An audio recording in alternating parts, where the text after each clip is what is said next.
Hello, friends. Do you have a moment so that we may discuss our Lord and Savior Minarchy? No, seriously, I'm just kidding. Hi, my name's Rick Robinson. I am the general manager of KLRNradio.com. We are probably the largest independent podcast network that you've never heard of. We have a little bit of everything, and by that, what I mean to tell you is we have news, pop culture, special events, conspiratainment, true crime, mental health shows, drama productions, and pretty much everything in between. So if you're looking for a new podcast home to grab a little bit of everything that you love all in one place, come check us out. You can find us on X under @KLRNradio. You can find us on our Rumble and our YouTube channels under the same names. You can also find us at KLRNradio.com and pretty much every podcast catcher known to man. So again, feel free to come check us out anytime you like at KLRNradio.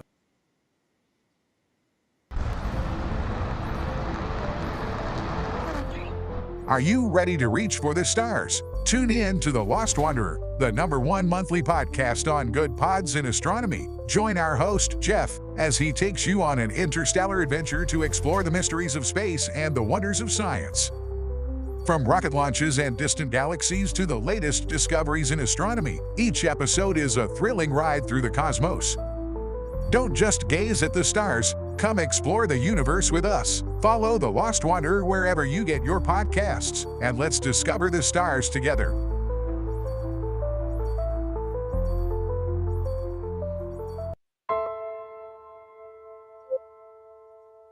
My dad was really, really special, and I loved my dad a lot. I'm proud of him, and that even though he isn't here with us, but he died as a true hero. I miss everything about him.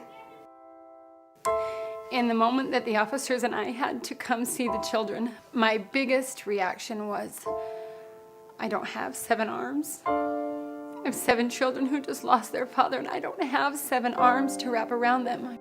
I'm Frank Silla, chairman of the Stephen Silla Tunnel to Towers Foundation. Our foundation is committed to delivering mortgage-free homes for Gold Star families and fallen first responder families.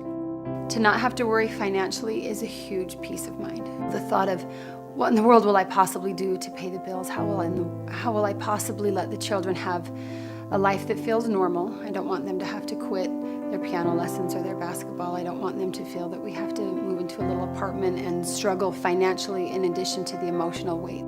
There are over 1,000 families that need our help. Tunnel to Towers is honoring those heroes that risk their lives by providing them with mortgage-free homes. Those who serve us and then lay down their lives protecting our freedoms and our safety, the least we can do is $11 a month to give them that peace of always knowing there's a home, there's that sanctuary when life feels like it's been tipped upside down, because it has, when you lose a parent in the line of duty, to know you can go home, you can be safe, there's no risk of losing your home. That's a peace of mind that I can't believe you can get for $11 a month. I'd like to ask you to contribute $11 a month to support their efforts. Please donate $11 a month by calling 1-844-BRAVEST or visit tunneltotowers.org.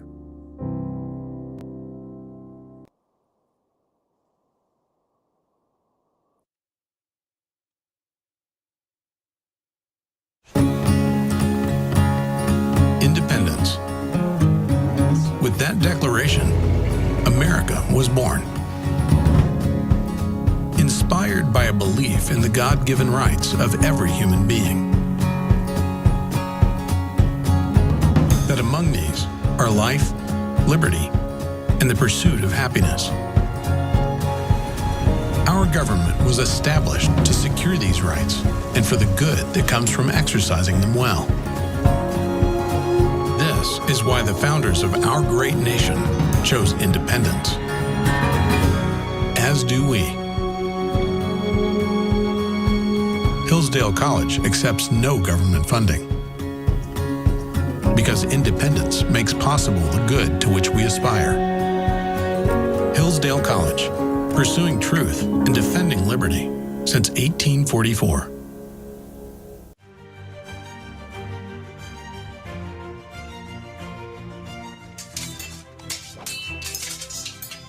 Ready to learn some medieval combat, kiddo? You bet, Dad. Let's do this. You know, spending quality time with your kids is important, but finding a fun and safe way to do it can really be a challenge. That's where halberds come in.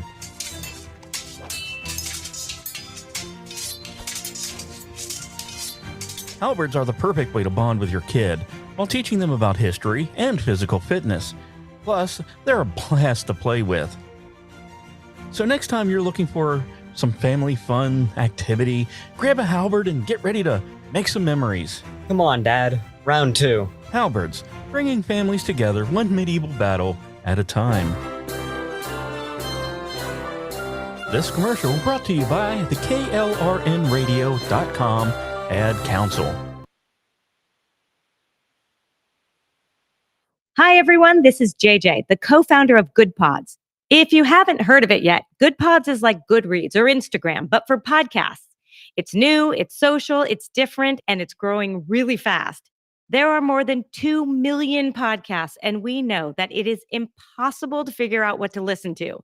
On Good Pods, you follow your friends and podcasters to see what they like. That is the #1 way to discover new shows and episodes. You can find Good Pods on the web or download the app. Happy listening. The following program contains coarse language and adult themes. Listener discretion is advised. I take a breath, I'm not gonna lose. This is what I came here to do. Keep on doing what you do, Rick. You're my favorite host. Favorite.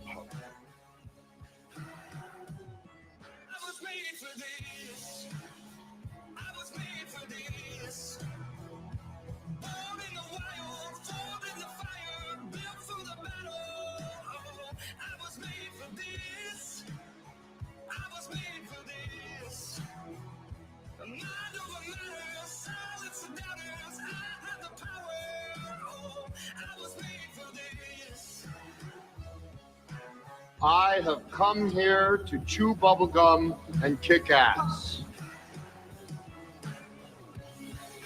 And I'm all out of bubblegum.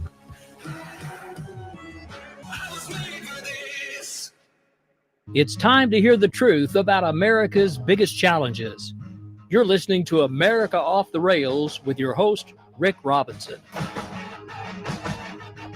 Uh-oh, guess what day it is? Guess what day it is? Huh? Anybody? It is Wednesday, my dudes. And welcome into an impromptu and unscheduled America Off the Rails. We were actually supposed to have a new show launch tonight, but there was a miscommunication. So that'll be launching next week and be with us every other Wednesday night for now, starting at 7 p.m. Eastern. We should have full lineup for the rest of the night as far as I know. The only one that I have a question mark next to for right now is Ordnance J. Packard, because I know he's been dealing with some fire stuff. And he had to fill in for me last night, was planning on taking off for Manorama because he lacked a voice. However, I was sick too, so I think he rallied to cover for me. So we'll see what he feels like tonight and go from there. But anyway, this is the America Off the Rails show. Hope everybody's having a great Wednesday night. For those of you finding your way in, make sure to stop by and say hi in the chat room. The best chat room to use is our X chat room. You can find the feeds on my account at RadioX73. You can also find it on the KLRN Radio feed at KLRN Radio.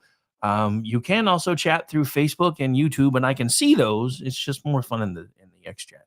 Just saying. If you are on Rumble, come by and say hi on one of the other ones because I can't see that one and don't have time to look between the ones that for some reason the platforms don't like very much. But I do want to thank everybody for taking the time to stop by. So far, we've got a decent amount coming in, especially since we just started and it was relatively unannounced. So I want to thank everybody for that. Of course, it is Liberation Day in America. April 2nd, 2025 will forever now be known as our Economic Independence Day, according to President Donald Trump. Now, I know according to some people that claim to be smarter than me, these are terrible things that are happening right now with all these tariffs. But I have to say there's a bit of news that I didn't see until just before I started doing my show prep, and that is this. So apparently Walmart and China are about to go to war because, Walmart, as soon as Sam Walton passed away, stopped being the Made in America store, which I think was a huge mistake. Started getting a lot of their stuff from China. Well, Walmart has basically told China, hey, you're going to be absorbing all of these tariff costs, not us and not our consumers. So I think if the American companies that are taking these goods from elsewhere grow a backbone like Walmart seems to, there's a really good chance that not much, if any, of the cost is going to be passed on to our consumers. Because the simple fact of the matter is, ladies and gentlemen, we are the largest consumer of goods on the planet next to China. We are the largest, one of the largest economies on the planet. We're also, even though it's a paper tiger right now, on paper, one of the most stable economies on the globe still. The problem is, and the reason we're having to do all this really hard stuff, and I know I've explained this a lot, but I'm going to keep explaining it. There were two options when President Trump came back into office again. He could have coasted, left everything the way it was, got his tax plan passed, did a couple other things to boost the economy up just enough so everybody's like, oh my God, all the prices are coming back down and we're starting to be able to afford things again. And it's amazing. And if you've listened to folks like Lutnick and other people within his cabinet, they've told you this would have been the easier path. And it would have bought them about 4 years. And then everything would have fallen out from under us because we have been on the wrong path and the wrong trajectory. And Donald Trump was doing everything he could to turn it around his first 4-year term, and then COVID happened. Now that we're starting to see all the truth about COVID, do you really think it was all by happenstance? Now that we're starting to see everything the Democrats have been willing to do to win the 2020 election, including basically upper management of the FBI giving the FBI a gag order saying you can't talk about this laptop because it's Russian disinformation. And that's the story that we're going with. We don't want you guys talking about it at all. Don't even tell anybody that you have it. But that's election interference. Because there was information that one of our federal agencies had access to that it decided to quash. There was information that you and I, as the electorate of the country, as the supposed bosses of this country, were entitled to, and they chose to withhold it. How many people, after they found out about this thing and everybody started figuring out that it was something that was known about since before the election in 2020, had said, if I had known this, I might have voted differently? This is what I'm talking about. Everybody can be mad about what's being done right now, but this is us having to take the tough road and the hard road because we didn't take the easy road when it would have been an easier road to fix this thing. The Republicans have been making noise about trying to figure out a way to cut waste, fraud, and abuse in Social Security for as long as I've been alive. So have the Democrats, and they didn't do it. They've never done it. You know why? Because there's people that's come in behind them inside DC and said, I know this sounds really, really pretty, but you don't understand where this money that you're about to remove is actually going. I don't care anymore. We're broke. We are beyond broke. We are so broke that if this was a family and not a country, we would be homeless, living under a bridge, and not even have a cardboard fucking box to sleep in. That's how broke America actually is. But we've been kicking the can down the road from one administration to the other. And this is why Donald Trump is so popular with the working class. Because they've known it for a long time and nobody's been willing to listen to them. Because the rich are getting richer and the poor are getting poorer and the middle class is disappearing. Everything Donald Trump is doing is trying to rebuild the middle class. But when you're starting from nothing, it's a hard road to hoe. It just is. I know my inner Okie escaped. Hate me. I don't care. But I'm just saying, this is nuts. The fact that this president is being fought at every single turn from people within his party, from without his party, from the judges to everybody in between. I mean, hell, from the second he announced tariffs, I saw Rand Paul making his Fox News, little press junket. Oh, these tariffs are a bad idea. This is bad. This is bad. It's going to hurt America. Can we possibly be any more hurt than we already are? We're broke. I've been living paycheck to paycheck, and I have 2 retirements and money coming in. I shouldn't be having to live this way. Neither should you. The simple fact of the matter is, when trade is fair, when trade is equitable, when trade is actually done properly, it should be lifting both countries up. We shouldn't be being bent over a table every chance we get. And that's exactly what's been happening. Because whether you want to admit it or not, because I understand what the Canadians are saying, I understand what the leftist zombie media is saying, but the simple fact of the matter is the thresholds with trade for Canada are set so low that they take almost nothing from us before they start hitting us with huge tariffs. Why is that? If we're supposed to be these wonderful best friend trade partners, why is that? Now you've got the premier of Ontario or whatever the fuck they call their governors or whatever. I don't even know. Basically saying, well, if he took off his tariffs, we'd take ours off tomorrow. No, you first. We didn't start this. You want you want the tariffs for your shit gone? Then you take yours off first. And if you can't do it, sucks to be you, my dude, because we are done being bent over the table. We have been and I understand that we put ourselves in this position. I know I'm all over the place tonight, but bear with me. I might actually calm down in a minute, hopefully. I know we put ourselves in this position. We chose to do this after World War II. We took it upon ourselves to start rebuilding the world after World War II because a good bit of the world barely existed anymore. But it was never supposed to be forever.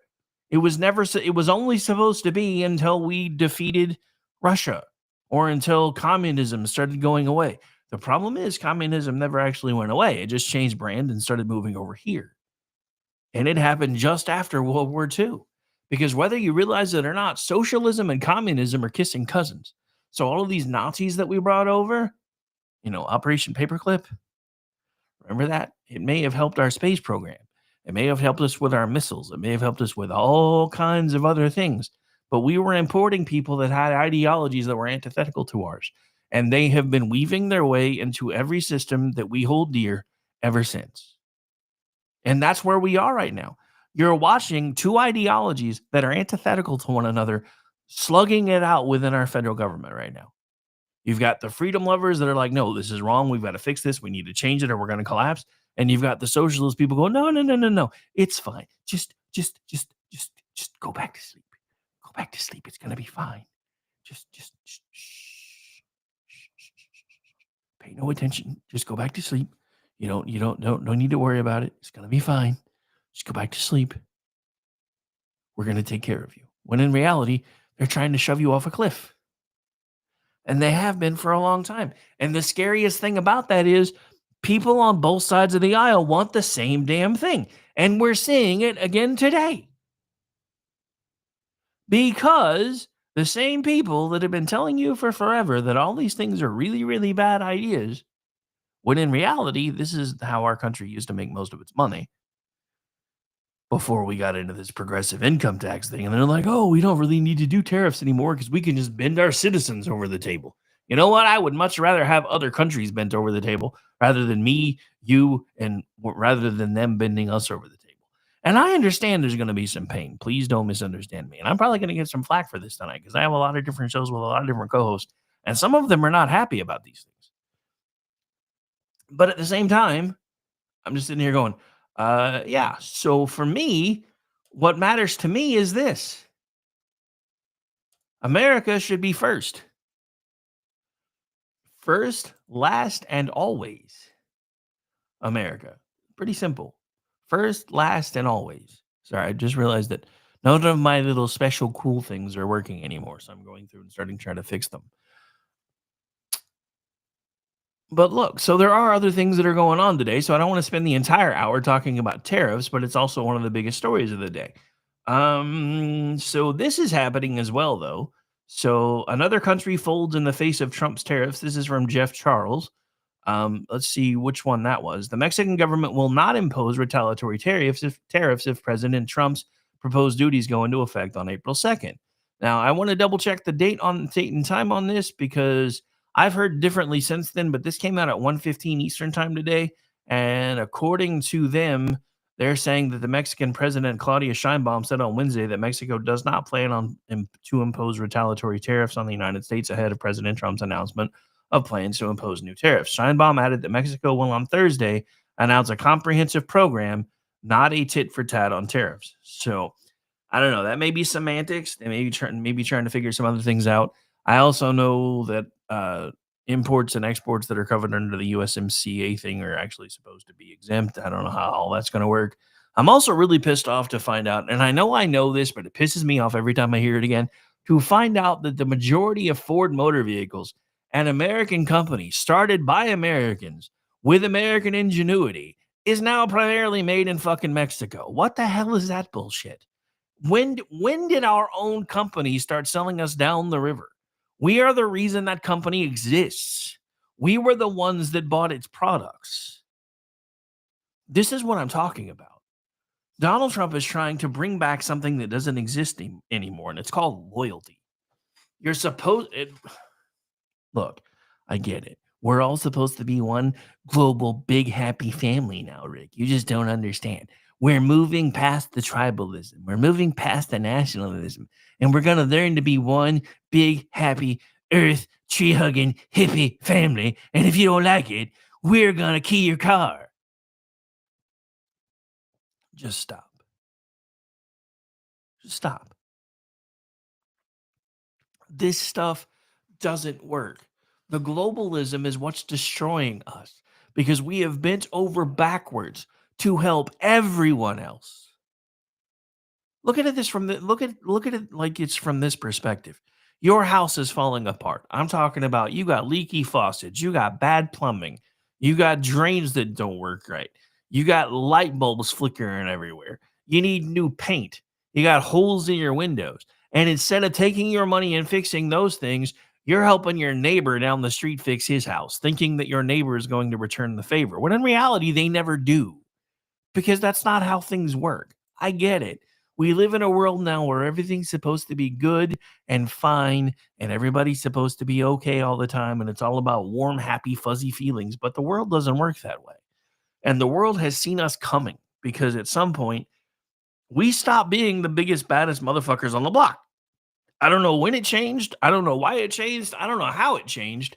And then you had the Democrats, aka the commies, starting to use the things that we put together to spread freedom to start pushing communist ideas and color revolution shit.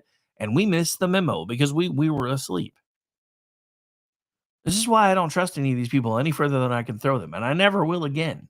And I would strongly encourage that you not trust them either. I don't care what the letter is behind their name. If they're not doing the things that they told you that they were going to DC and try to do, then you need to be holding them accountable. And that's where I am with all of this. I don't care what the letter is behind their name. I don't care how much rhetoric they spill. Until I can see that they're trying to keep their word to me, then I don't give a fuck. And you shouldn't either. This is where I am with Donald Trump.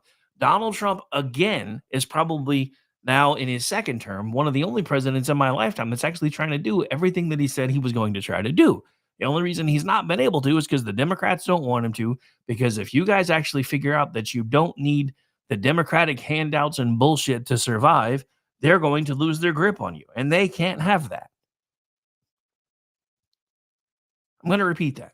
If the Democrats figure out that you don't need all of their social safety net bullshit, if the government would just get out of your way and let you find your own equilibrium, then you wouldn't need them anymore and you wouldn't be voting for them anymore.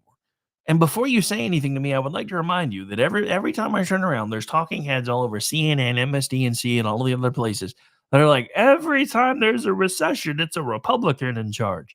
You know what usually winds up happening? The recession hits, the Republican does everything they can to try to put the brakes on it.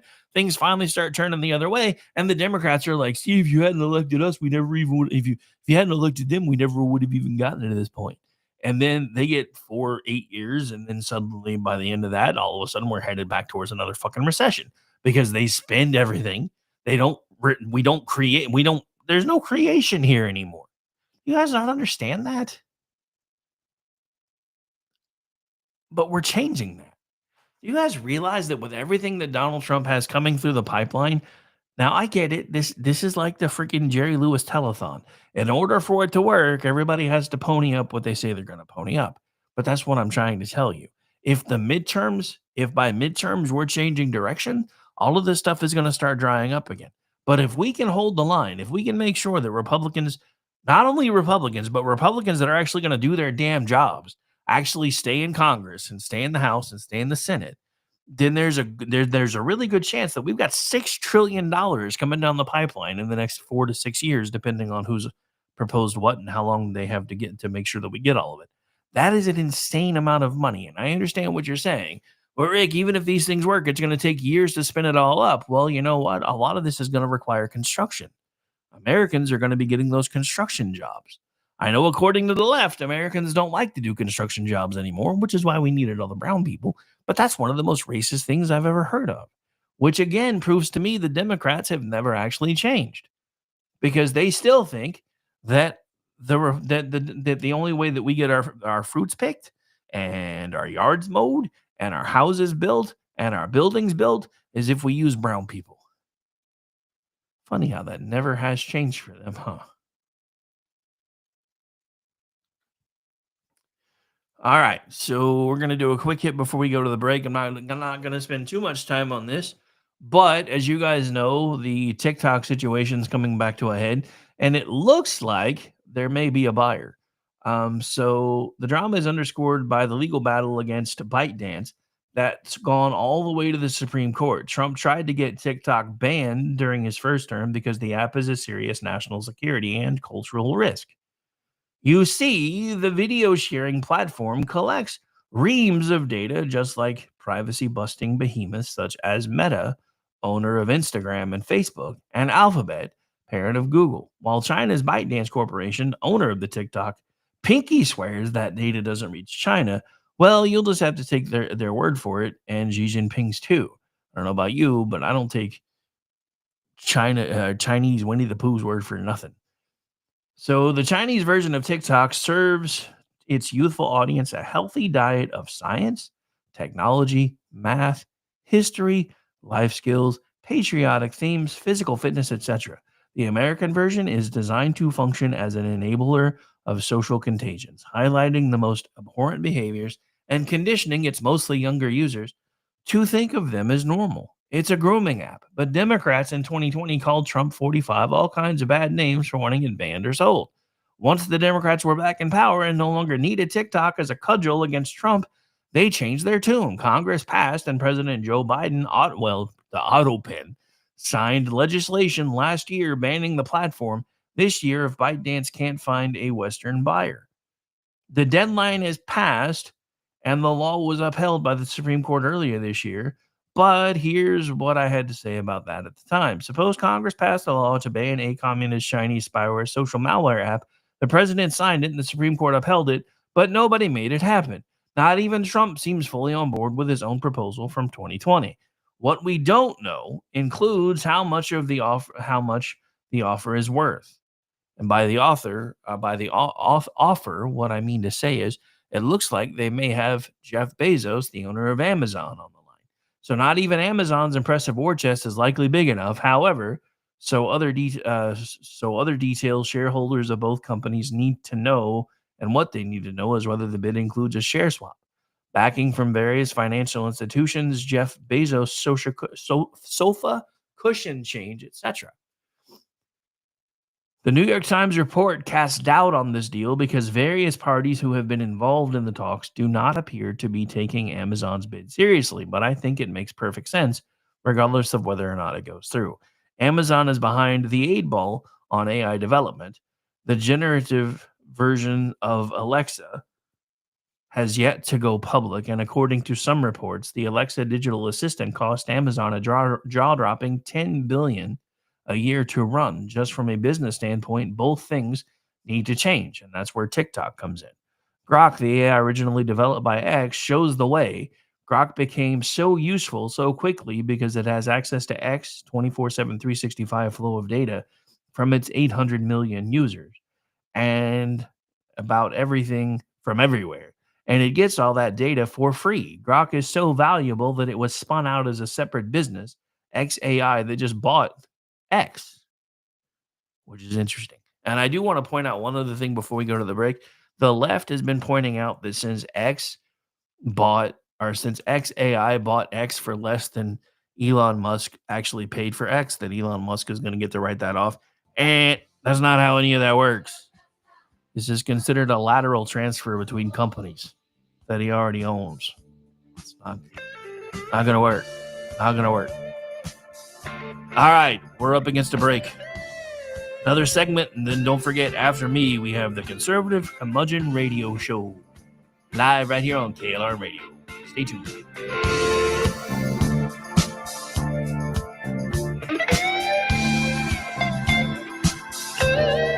You are listening to KLRN Radio, where liberty and reason still reign.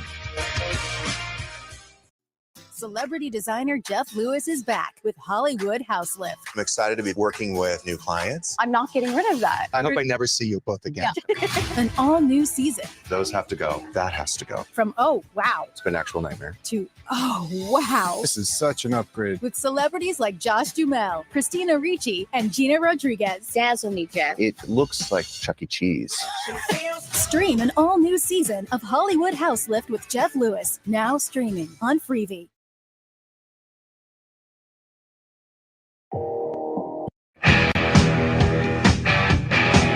KLRN Radio has advertising rates available. We have rates to fit almost any budget. Contact us at advertising@klrnradio.com.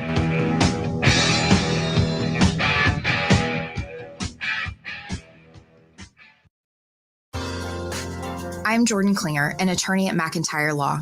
The decision to hire an attorney after you've been injured is important. The decision on who to hire is even more important. At McIntyre Law, we will settle a case if the offer to our client is fair. Partial justice is no justice at all. At McIntyre Law, we are committed to obtaining full justice for our clients.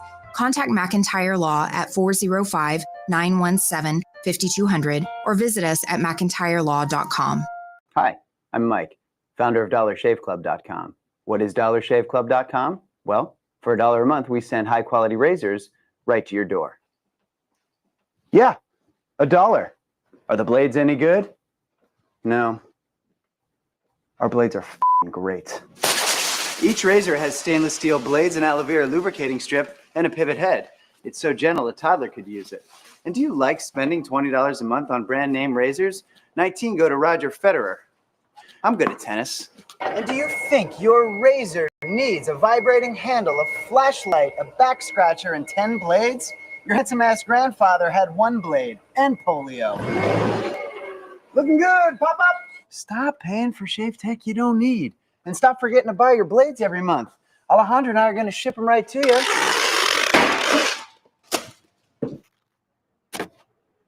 We're not just selling razors. We're also making new jobs. Alejandro, what were you doing last month? Not working. What are you doing now? Working. I'm no Vanderbilt, but this train makes hay.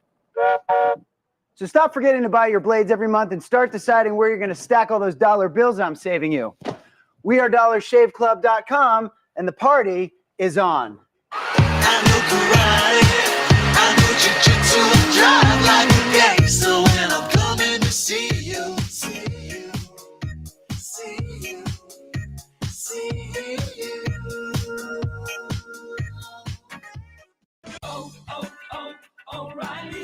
This is Derek's O'Reilly Auto Parts story. After the 3rd time jump-starting my car, I finally realized my battery was dying. So I stopped by O'Reilly to have it checked. They tested it right there in the parking lot. It was bad, real bad. But they helped me find the right battery for my car and even installed it for free. Now my car starts like new. O'Reilly Auto Parts. Hi, everyone. This is JJ, the co-founder of Good Pods. If you haven't heard of it yet, Good Pods is like Goodreads or Instagram, but for podcasts. It's new, it's social, it's different, and it's growing really fast. There are more than 2 million podcasts, and we know that it is impossible to figure out what to listen to. On Good Pods, you follow your friends and podcasters to see what they like. That is the #1 way to discover new shows and episodes. You can find Good Pods on the web or download the app. Happy listening. The following program contains coarse language and adult themes. Listener discretion is advised.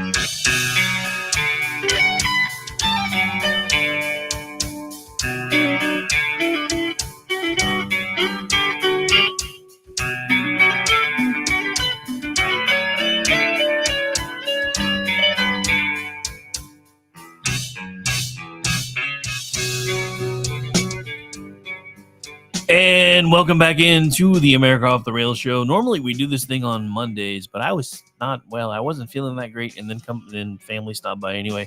And then yesterday I took the day off because I still felt like bleh.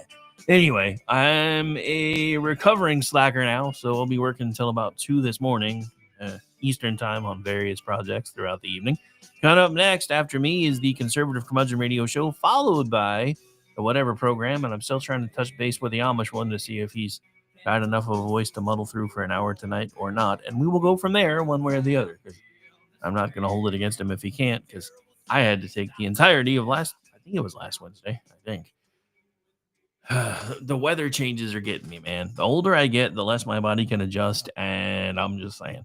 So I will say one thing that does actually help me at least a little bit, and I would shudder to think what this stuff would be like if I wasn't using it. Damn it.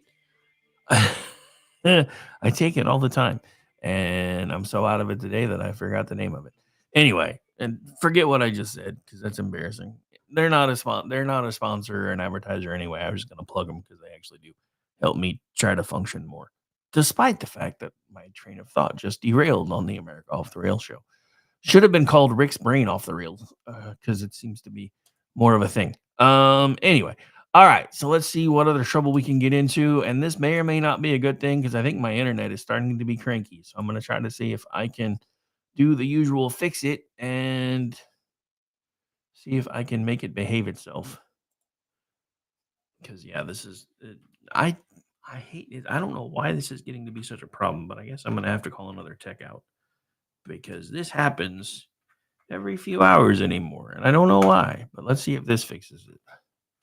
Sometimes it will, sometimes it won't, and it's taking forever, so I'm guessing it may not.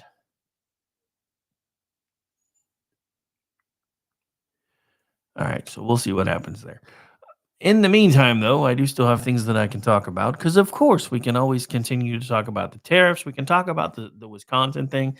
I talked about some of this stuff today. I usually try not to go topic for topic between one show to the other because that annoys me because I've noticed that on like the shows that do daily shows, there's all this overlap from one host to the other where they talk about the same things. And I'm like, if you're tuned into them all the time, you're just hearing the same 5 or 6 things over and over and over again. But unfortunately, while I try to see if I can fix my interwebs, I guess we're going to be doing that for a little bit. Anyway,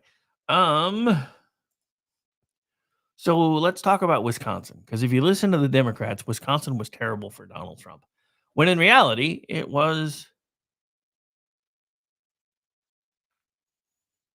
So interesting. Let's see if maybe it fixed it then. Sorry. I guess that did fix it for now. We'll see how long it holds. All right. So anyway,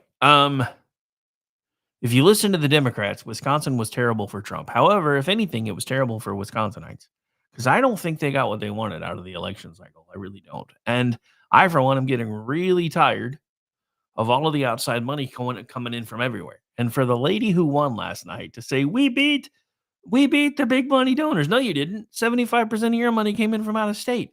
Guess where most of that came from? Spooky Dude and Spawn of Spooky Dude. So basically, it was one big donor versus another big donor. And at least for once, we had the ability to try to go toe-to-toe, and it still didn't work out. But the people that are going to be hurt in this are the people of Wisconsin. I think it's going to get to the point where some people are going to have to start figuring out whether they're going to stand and fight or vote with their feet, because I don't know how much longer they're going to be able to do this. I really don't, because there are too many people that still, and some of it's better than it was, which is why I expected things to be a little bit different in Wisconsin, because a lot of the money was starting to be ferreted out and starting to dry up. But apparently now Spawn a Spooky Dude and Spooky Dude, instead of using our money to back people, are using their own. The good news is that means eventually they may run out instead of getting an unlimited supply of cash from the left in the government. But for now, it didn't seem to do much good. All right, so if you think the Dems are in disarray now, you weren't paying attention, because everything that we knew about Joe Biden on our side, everything that they told us, we're crazy, we don't know what we're talking about. He's the sharpest he's ever been. This is the best version of Joe Biden ever. That was the Raging Cajun, by the way. There's another book coming out that has a completely different take. And interestingly enough, it's one of the very same people that used to say, Joe Biden's awesome. Everything is awesome. Just kidding. One of several books about the 2024 election fight inside the wildest battle for the White House came out on Tuesday. The book mentions a cover-up to do with then President Joe Biden for the 2024 presidential election. And as we also covered, and we have here, when an excerpt was teased earlier this year, there's also mention in the book of then Vice President Kamala Hamasnik and the Joe Rogan Experience podcast that didn't happen. Though Rogan took issue with the details, another section also delves into how Harris had to beg Biden for his endorsement. Biden finally dropped out of the race on July 21st of last year, just over 3 weeks since his disastrous CNN debate, and again, one of the earliest presidential debates in history, which kind of seems like this was being done as a test balloon to see if he could make it. And I think that was on purpose, because now there's all these stories coming out about how he couldn't even keep up with debate prep, and anytime he got frustrated, all the other world leaders are saying, I'm an awesome president, so that should be good enough. Okay, Grandpa Puddin' Okay. But again, he dropped out on July 21st of last year, just over 3 weeks since his disastrous CNN debate against now President Donald Trump. Though there had been signs of decline long before, while the president didn't endorse Harris as his successor right away, given that there was no mention of her in a letter purporting to have his signature, it did come that same day. The book is co-authored by The Hill's Amy Parnes and NBC News' Jonathan Allen, as The Hill shared earlier this week. Former Vice President Kamala Hamasnik pleaded with former President Puddinhead to endorse her White House bid on the same day as his historic move to end his 2024 re-election bid, according to exclusive excerpts from the forthcoming book. You need to endorse me. You have to endorse me, Harris begged Biden in the moments before the ticket switch up, as reported by The Hill's Amy Parnes and NBC News' Jonathan Allen, and excerpts from Fight Inside the Wildest Battle for the White House, which is set to release, and actually did release, on Tuesday. I don't know if they mean yesterday or next Tuesday, because it doesn't give a date. And I ain't paying for it. Harris, who would face a short runway to build momentum before the November election, knew she had Biden's support to take up the torch, but she wanted to avoid a bigger gap between his exit and his endorsement, which could have created an opening for a messy contested nomination fight. Some key figures in the party hoped to pass her over. She knew that if Biden stepped aside without explicitly backing her, it would be taken as a statement that he lacked confidence in her ability to win or to do the job. Or both, according to the book. That could mean crib death for a battle that she had not yet begun to fight. She also knew that a failure to throw his weight, what little there is, behind her would suggest that he had made the wrong decision in choosing her as his number 2 in the first place. And technically, she would be his number 1, not his number 2, but I know what they're trying to say. According to Parnes and Allen, Biden called Harris in the hours before his exit to share his plans, and after checking whether the president was sure of his decision, she stressed the importance of timing his exit and endorsement together. Harris told her then boss that it is important for your legacy to show that you have absolute faith in your vice president. When Biden suggested waiting a couple of days after his exit announcement to make the endorsement, Harris said too much daylight would risk mischief and confusion. Whatever one thinks of Harris trying to sell Biden's legacy, which is already tarnished and may only get worse, given that he ranks as a particularly unpopular president, and saw a steep decline in support during his term, Harris begging reeks of desperation. She and her people can blame that short runway all they want, and they have, but she was also a bad candidate. There's also mention of Rep. James Clyburn, Democrat, South Carolina, who is pretty much responsible for Biden winning the South Carolina primary in 2020 with his endorsement. After a string of embarrassing losses in primaries leading up to that point, Clyburn was rewarded with Biden promising to pick a black woman as his running mate, which he did with Harris. The DNC primary schedule was also moved around, allowing South Carolina to go first. When Biden ran, His statement by Rep. James Clyburn, the South Carolina Democrat, said there's something missing and stressed the president couldn't leave the field without endorsing a successor. Barnes and Allen reported. Clyburn, whose 2020 endorsement boosted Biden's primary momentum, wanted to rally support for Harris, but he was reportedly aware that some other top Democrats, by Obama, and Speaker Nancy Pelosi, for a former president that I've already mentioned, and some other major donors wanted to keep her from the nomination. Clyburn, like Harris, was anxious about whether the timing of Biden's endorsement could leave room for others in the party to try to take its place. And as the party nominee, and he stressed party unity in a phone call with Obama scheduled for later the same day. Biden gave him a heads up on his exit. Obama is going to try to rope me into some kind of mini primary, Clyburn thought. It will be easier to fend him off if I've already endorsed Harris. When Obama called that evening, the conversation lasted less than a minute. Clyburn said the party should unify behind the then vice president and that anything else would lead to a real tough convention, which will lead to defeat at the polls, which ultimately they lost anyway. So Biden ultimately announced he was dropping out of the presidential race just before 2 p.m. Eastern time on July 21st and publicly backed Harris roughly a half hour later. My very first decision as the party nominee in 2020 was to pick Kamala Hamasnik as my vice president, or my vice cauliflower, and it's been the best decision I've made. Sure it has, Joey. Sure it has. Biden said in a post on the social media platform X at the time. Obama would go on to endorse Harris a couple of days after Biden. It was more than a couple of days. Jesus Christ. It was like a week. I remember because everybody's like, oh my God, I can't believe Obama hasn't endorsed her yet. I could be misremembering, but I'm pretty sure it was nearly a week before he finally just said, I think we're maybe 5 days. I don't know. I don't think it was quite a week, but it was definitely more than a couple of days. But anyway, so why are we talking about this at this point? Because there's books coming out all over the place from all these people that knew he was the best president ever, that now all of a sudden that he lost. Oh yeah, it was a shit show from jump. This is why I think the Democrats are in really huge trouble. Because look, Wisconsin's Supreme Court notwithstanding, the Democrats haven't been able to pull much together, and right now they don't even know who their leader is going to be. You've got your choice of Mumra the Jew. I know that sounds really racist. I don't really care because he pisses me off. Or you've got the occasional Cortex. Now, of course, Cory Booker is Spartacus again because he stood up and talked for 25 hours, and it was the best thing that the Democrats and Frank Luntz have ever seen in their lives.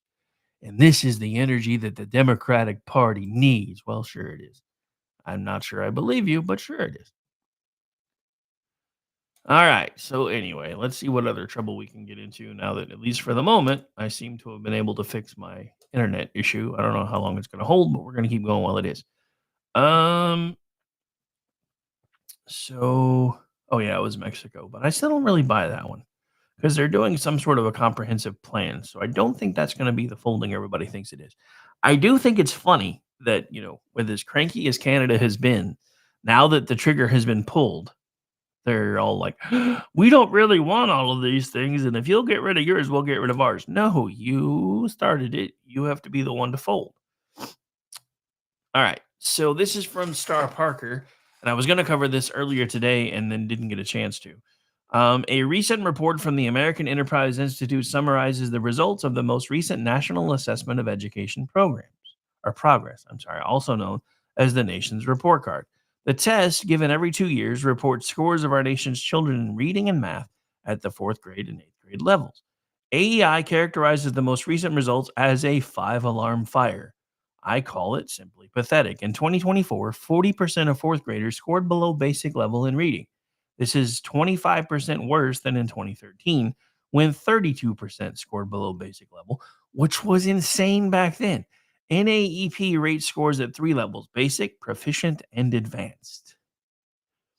It defines basic as partial mastery of the knowledge and skills that are fundamental for proficient work.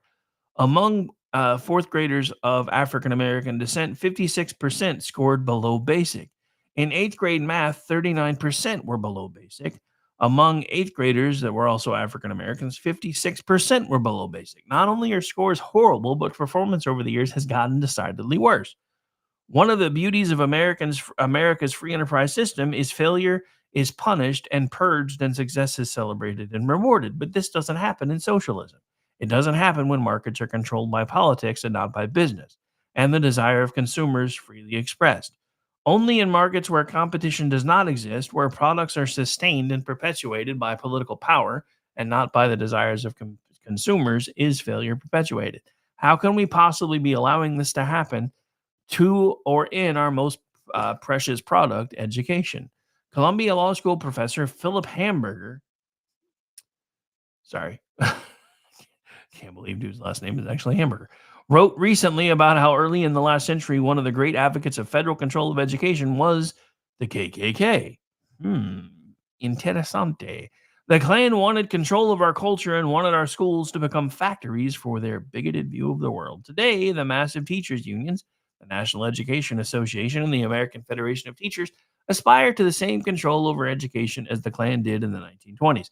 Except rather than wanting all Americans to be white Protestants, which is what the Klan wanted, the teachers' unions want a cultural purge of the Bible, purged of biblical truth, purged of the traditional values of households, headed by a mother and a father, with children educated to look to the Ten Commandments for their rules in life. Teachers' unions want a culture defined by woke ideology. Although the NAEP measures reading and math to score our education system, education is about more than reading and math. Education is about transmission of values, transmission of what one generation understands as true and false, good and evil, right and wrong, to the next generation. We cannot, in our free country, force the Bible and Christianity, but also we have a reality, as we have today, where every parent does not have a choice to send their child to a school that teaches these truths. The Wall Street Journal recently ran an article headlined, "American Women Are Giving Up on Marriage." The article reports that in 2023, 51.4% of women aged 18 to 40 were single, compared to 41.8% in 2000. In 2024, per the article, 39% of women 18 to 29 identified as liberal, up from 32% in 2014. This is a great success story of teachers' union-controlled public education. President Donald Trump is 100% right, on track to want to shut down the teachers' union-inspired enterprise called the United States Department of Education. The Department of Education has some 4,000 employees and a discretionary budget of around $80 billion. The 4,000 should be immediately terminated. There are some 50 million children in public schools K through 12. The $80 billion could provide a $1,500 scholarship voucher for each of these children to attend whatever private school their parents choose. Let's end socialism and start a free market in America's most precious product, our children and their education. Okay, so all I'm going to say about that is I 100% endorse and approve this message. And if you don't, that's fine. We are allowed to disagree. I don't have an issue with that at all. I do, however, have issues with finding out that the worst people are becoming our teachers, because it's not about the children anymore. It's about pushing an ideology, which is the very same thing that they scream at us about the Bible, when in reality, it's not even about the Bible. It's really not. It's about us being able to make people understand that there is a historical value to that book. I mean, let's face it. What does the word history even stand for? If you break it down to its components, it means one very simple thing: his story. So removing him from the equation doesn't change anything, doesn't fix anything, and if anything, makes a lot of it worse. And I understand that not everybody believes the same thing that I do, and that's why we have to be careful about how we teach these things. But teaching the Bible as an historic document should not and does not violate the Constitution, because it is, in fact, an historic document. As a matter of fact, most of the principles outlined in our founding documents come from that particular book. And in reality, if you really want to get technical with people, you can always say, this is our 10 Commandments, this is where we found it, and this is what likely inspired that, and teach them about the Code of Hammurabi. I don't have an issue with people being allowed to be taught how to critically think, because the more you're allowed to critically think, the more you're going to understand that things can't just happen by accident. Even if we're not sure what created the universe, something had to have created it. Something cannot appear from nothing. It's impossible. The very concept is alien to everything that we believe. But the fact that even now they have just done these tests again, and our education system is continuing to become this black hole of suckage, it's time we do something about that. All right, folks, G is up next. We're going to have to get out of here in just a couple minutes. Just a reminder, as far as I know, we should have most of the programming tonight. So G is already waiting in the wings. He'll be taking over for the next hour here in just a couple minutes.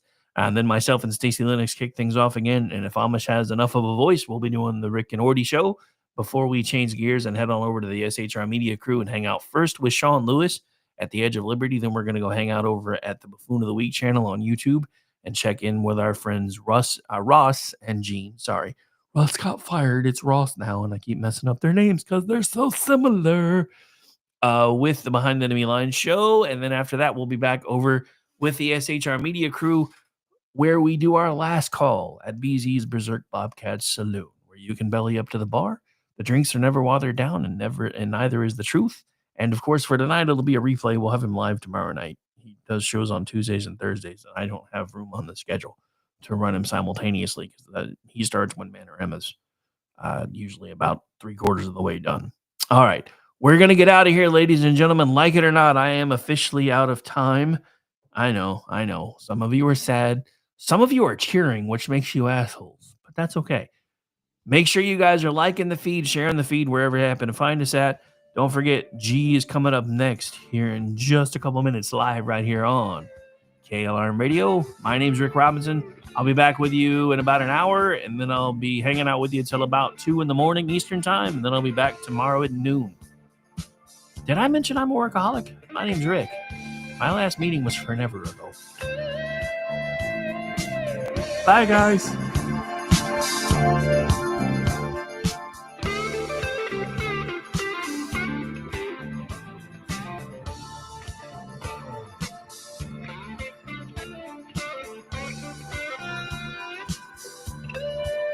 Don't look at me in that tone of voice. If you don't do air guitar to this part of the song, you're not living life right anyway. We'll be right back with the Conservative Curmudgeon Show, and I'll be taking a back seat. Bye, everybody. Hello, friends. We have a moment so that we may discuss our Lord and Savior Minarchy. No, seriously, I'm just kidding. Hi, my name's Rick Robinson. I am the general manager of KLRNradio.com. We are probably the largest independent podcast network that you've never heard of. We have a little bit of everything, and by that, what I mean to tell you is we have news, pop culture, special events, conspiratainment, true crime, mental health shows, drama productions, and pretty much everything in between. So if you're looking for a new podcast home to grab a little bit of everything that you love all in one place, come check us out. You can find us on X under @KLRNradio.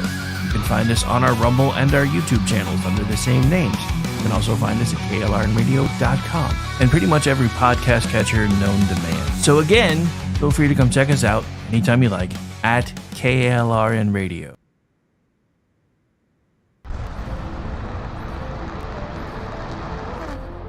Are you ready to reach for the stars? Tune in to The Lost Wanderer, the #1 monthly podcast on good pods in astronomy. Join our host, Jeff, as he takes you on an interstellar adventure to explore the mysteries of space and the wonders of science. From rocket launches and distant galaxies to the latest discoveries in astronomy, each episode is a thrilling ride through the cosmos. Don't just gaze at the stars. Come explore the universe with us. Follow The Lost Wanderer wherever you get your podcasts, and let's discover the stars together.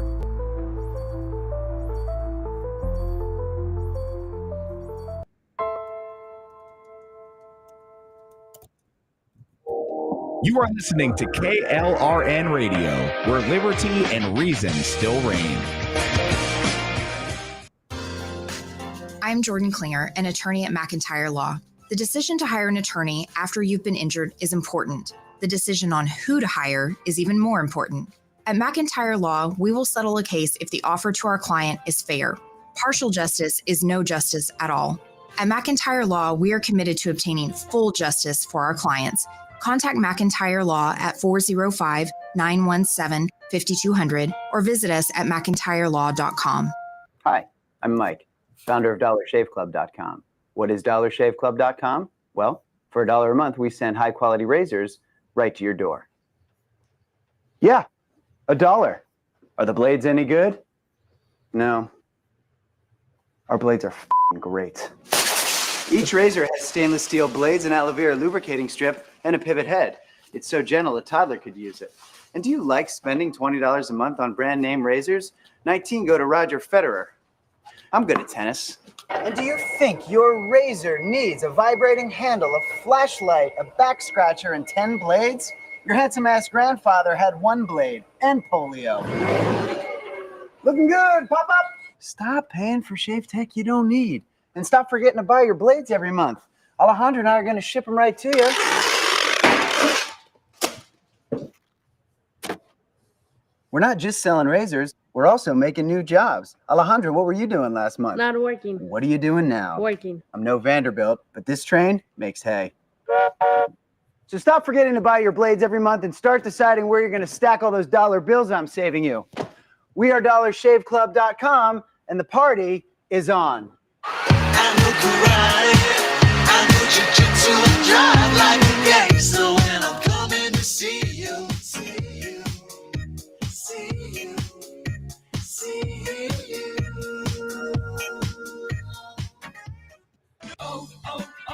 O'Reilly. This is Derek's O'Reilly Auto Parts story. After the third time jump-starting my car, I finally realized my battery was dying. So I stopped by O'Reilly to have it checked. They tested it right there in the parking lot. It was bad, real bad. But they helped me find the right battery for my car and even installed it for free. Now my car starts like new. O'Reilly Auto Parts. Hi, everyone. This is JJ, the co-founder of Good Pods. If you haven't heard of it yet, Good Pods is like Goodreads or Instagram, but for podcasts. It's new, it's social, it's different, and it's growing really fast. There are more than 2 million podcasts, and we know that it is impossible to figure out what to listen to. On Good Pods, you follow your friends and podcasters to see what they like. That is the #1 way to discover new shows. Heard of it yet? Good Pods is like Goodreads or Instagram, but for podcasts. It's new, listening. It's different, and it's... The following program contains coarse language and adult themes. Listener discretion is advised. It's time now for the Conservative Curmudgeon Radio Show. Now, here's Grouchy.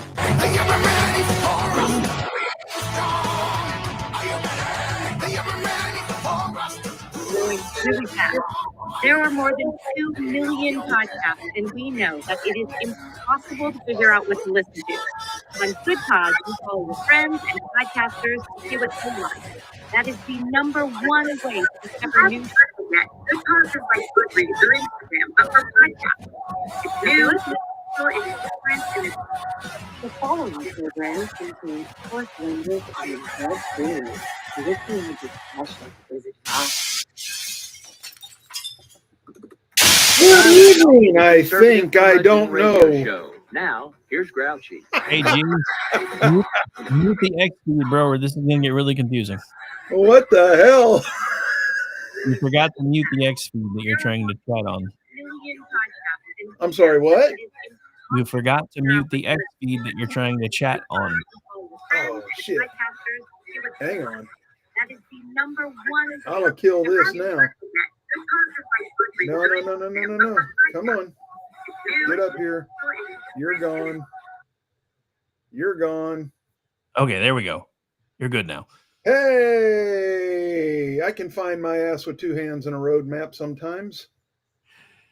Yeah, who knows how to read maps anymore anyway? It's all GPS. So. It's all on your phone anyway, right? Just saying. Oh, holy crap. Welcome to the Alzheimer's Word. Welcome to the Alzheimer's Word, hosted by the Old Farts. How are you, man? Well, I was born at an early age, and it just went to hell from there.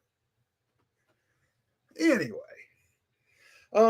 so yeah, big apologies for last week. We'll back up. Had an MRI scheduled for 4:30 in the afternoon, which should have left plenty of time for me to get home and do the show. However, the guy that was like 2 appointments in front of me coded on the MRI table during his appointment, and that created a 2-hour backup. I would have rescheduled, but I needed the MRI for the doctor on Friday. So that was not an option, really. And I found out the next day that the poor bastard died. I don't even know why they were trying to MRI this poor guy. He was 91. I don't know what they thought they were going to do or see, or I mean, God bless them. You know, if you can help them and save them, you help them and save them. But wow, just a lot. It's it was sad news. No one likes to hear stuff like that, but that was the deal. So I ended up getting into the MRI about 6:15, and that got me home about halfway into Rick and Orty. I think that was last week. Was there Rick and Orty last week, or was it whatever? Actually last week, because the meeting I was supposed to cover got canceled and I wound up with a migraine and you weren't working either. I just called it. I went back. Well, there you go. Yeah, that's what you can do when you work for yourself. I shouldn't have, but I could barely. Dude, I have fluorescent lights in my office. One of these days, I want to figure out how to fix that, because when I get a migraine, it's terrible. Get the diffusers for the fluorescent lights. I probably will at some point. Yeah. So anyway, I'm back, and I see the chat room is already filling up. Aggie is here. Orty is here. Raptor is here. Mojo is here. I'm sure that there are others. I just don't see them all right now. Welcome. Glad you're all here. And those are not shy people. The rest of them are just kind of lurking. And that's okay. That's okay. You don't have to be a big, bold, and brash. And it's all right to be a little shy. It's perfectly fine. No, it's not. They've known us long enough. They shouldn't be shy with us anymore. They shouldn't be shy with us anymore. But it's okay. I get it. Quit being lurkers. Come say hi, nerds. Just get it. Some people just don't have that personality, and that's okay. I'll draw it out of them eventually, but whatever. Wait, people have personalities? I was not told about this. Well, some people do, and not all of them are good either, though. Yeah, some people have more than one. That's like the first and only time I ever heard Bill Cosby cuss in his professional work as a comedian. He said, I never got the big deal about cocaine. He said, so I asked somebody, he said, well, what does cocaine do for you? And the person said, well, it just really intensifies your personality, man. And he goes, yes, but what if you're an asshole?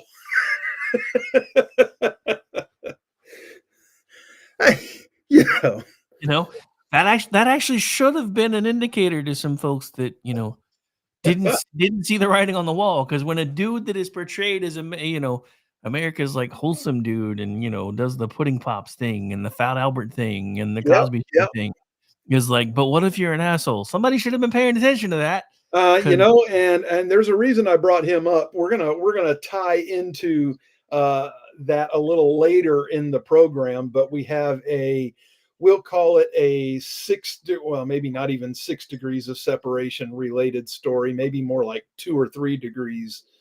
But excuse me, sir. Excuse me. It's 6 degrees of Kevin Bacon. Get it right.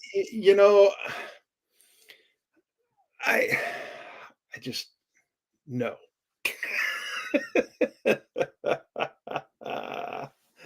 Just no. Yes. Yes.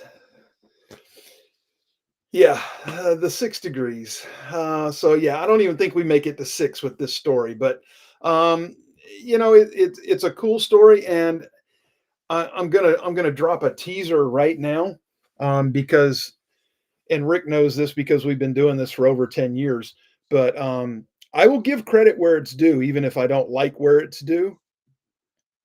And I have to give Canada some credit tonight. Holy shit! Hang on, I hang on, know, hang on. I do, and No, hang on, because it just occurred to me. This is like this. We started in, I think, March of 15. I think. uh, Think. 14. Oh, but yeah. So I guess we were actually headed towards 11 years. Yeah. Um, but yeah, because yeah, I was just like, holy shit! Like in a couple months, like next month, it'll be the anniversary of when we met at SRLC 15. Holy crap! Yeah, that's been a while. Yeah, I mean, well, yeah, it's the 10th, bro. It'll be Yeah, I 10 years mean, since we met in wow. Oklahoma City. That's insane. That's a lot's happened since then. My daughter's been through cancer, and I know you met her there too. So I mean, it's all relatable. Yeah, And I had a wife when we met in 2015. I yeah, got yeah. women. Well, I mean, somebody wised up. It wasn't me. So According to her, it was her, but I'll just let that lay. you know, um, that's what do they say about squeaky wheels? Yeah. Whatever they got to tell themselves to sleep at night and get greased. Never heard it put that way, but I like it. I'm gonna steal that. I mean, whatever she's got to tell herself to sleep at night, let her tell herself.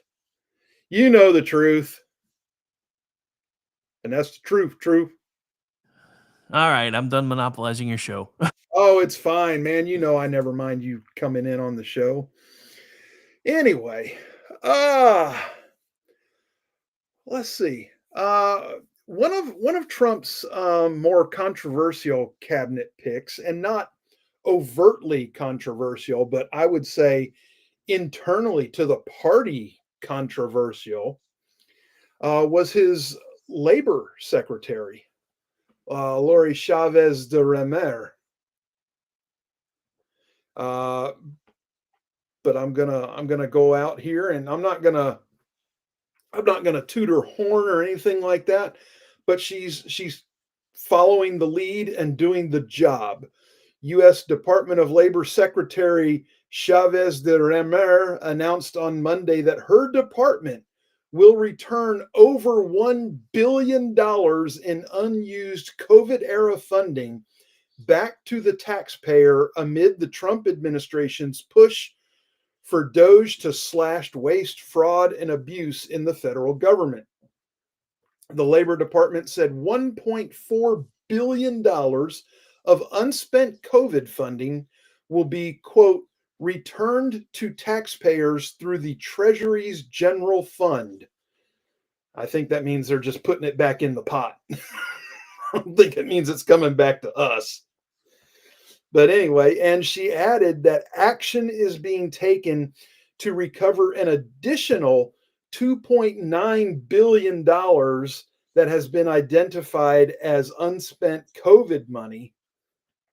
So roughly $4.3 billion was intended for states to use for temporary unemployment insurance during the pandemic. Instead, several states continued spending millions of dollars despite no longer meeting the necessary requirements, which was uncovered in 23 during an audit conducted by the Office of Inspector General. The department explained in the press release that the funding originated in the Coronavirus Aid, Relief, and Economic Security Act of March 2020, and that the program was meant to provide extended unemployment insurance for Americans who were not able to work during the pandemic. The program was closed in 2021, the department said, but the 2023 audit found 4 states were allowed to access the funding despite not meeting program requirements, totaling over $100 million in spending. There's no reason leftover COVID unemployment funds should still be collecting dust, she said. I promised to look out for Americans' hard-earned tax dollars, and we are delivering at the Department of Labor. Any money still sitting around for pandemic area unemployment funds is a clear misuse of Americans' hard-earned tax dollars. and that we are rooting out waste to ensure American workers always come first. Wow. I'm going to say I was a little worried about this woman with her reputation from the past.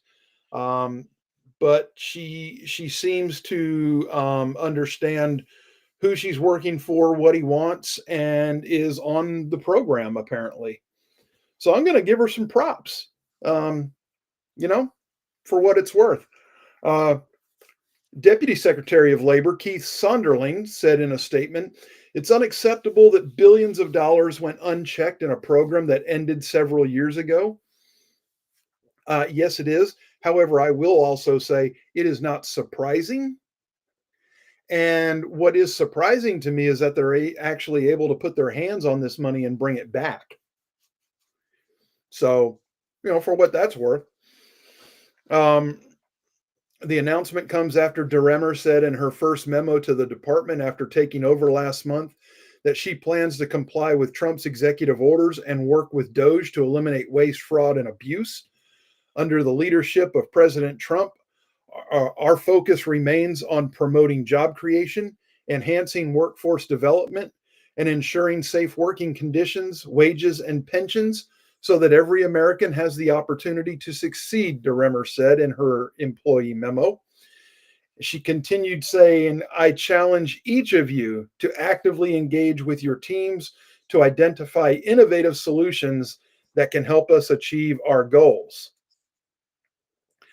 She also said that the department must align with the priorities of the Trump administration and must focus on practicing fiscal responsibility, reducing unnecessary spending, and optimizing our resources to ensure that taxpayer dollars are utilized effectively. I've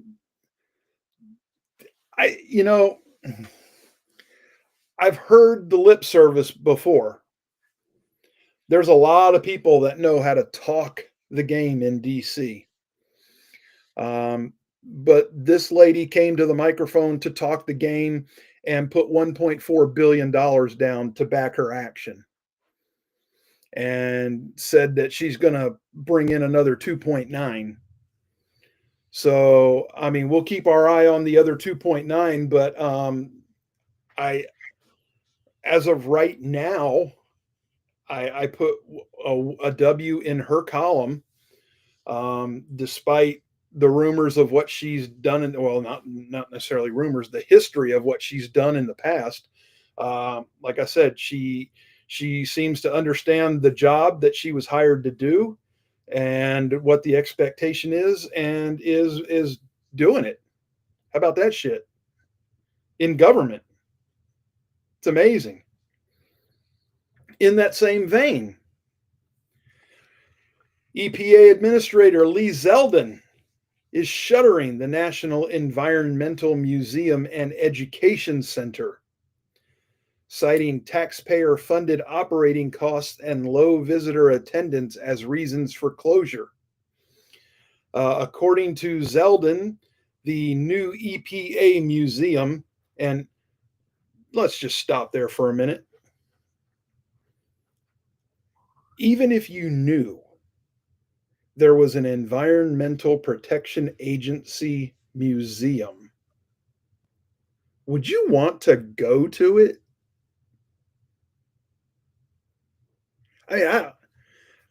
It doesn't have anything in the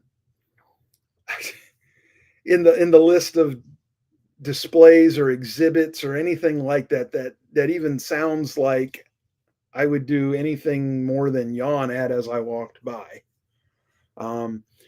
Yes, it is free, like the Smithsonian, because it was. Now it doesn't exist anymore.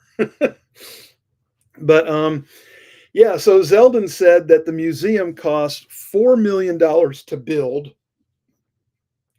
and has seen fewer than 2,000 visitors walk through its doors in the last 10 months.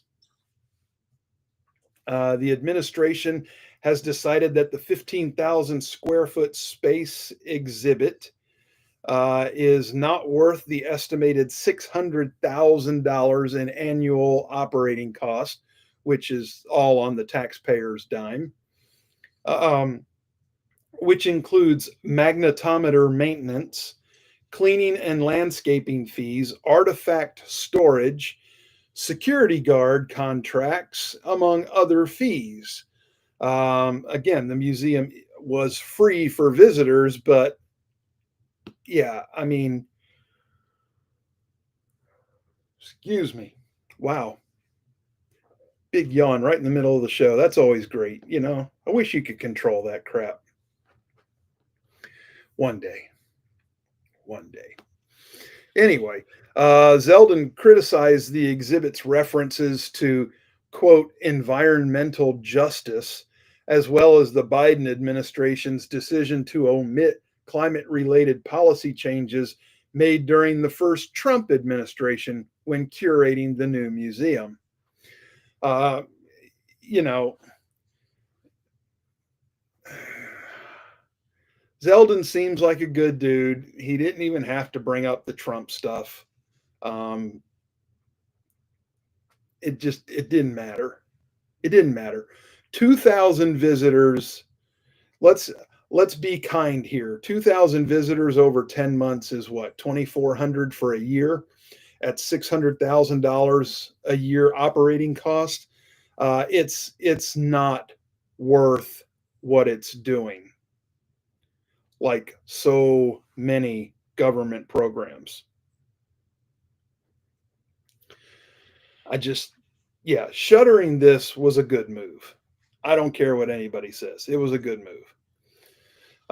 Before the latest iteration of the museum opened in May of 24 on the ground floor of the William Jefferson Clinton Federal Building, cigars not included, the center's artifacts were stored near the EPA Credit Union in a one-room exhibit that opened at the end of the Obama administration. Following closure of the new museum, the agency is now exploring options with the U.S. General Services Administration about what to do with the current federal building space.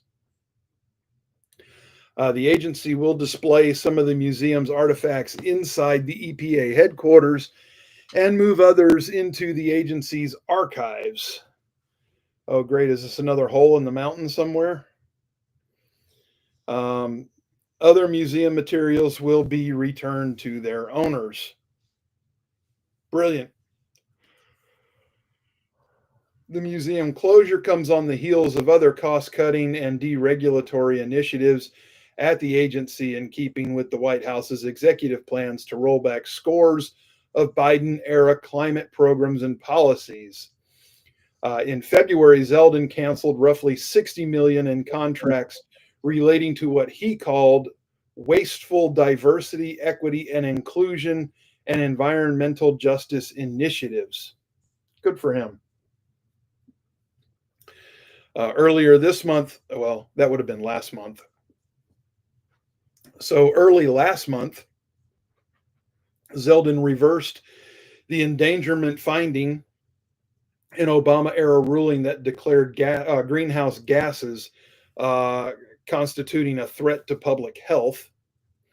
Zeldin's endangerment finding reversal coincided with a massive overhaul of climate-related initiatives and rules earlier this month, including slashing regulations governing vehicle standards, power plants, mercury and toxic air standards, wastewater, and the oil and gas industries. So all this, when are they going to fix the damn shower heads? Why isn't anybody talking about the shower heads? Can we get back to having a shower head that will actually rinse your hair without having to spend 6 extra minutes underneath it? I think everybody's afraid to talk about showers because now we have to share them with chicks with dicks. No. No. I don't Just share saying. my shower with nobody. Just saying. Yeah. But Not yet. I mean, I do know that these little paltry shower heads that barely put any kind of water pressure out, they take a lot longer to rinse your hair. So yes, it's not putting out as much water as a higher powered shower head, but you're also spending more time because of that. So are you really saving anything? Nope. Especially if you have a piece of shit electric water heater. I mean, especially. Yes, I have the marvelous tankless water heater that is gas powered. And I must say, I came off of an electric water heater, and I love my Renai. Nice. I would cut a bitch over my Renai water heater right now. That ain't no joke there. Yeah, I mean it just it is. I love it. And oh, and by the way, while we're on the EPA thing, just made a whole house generator payment. You guys remember I had that installed last summer.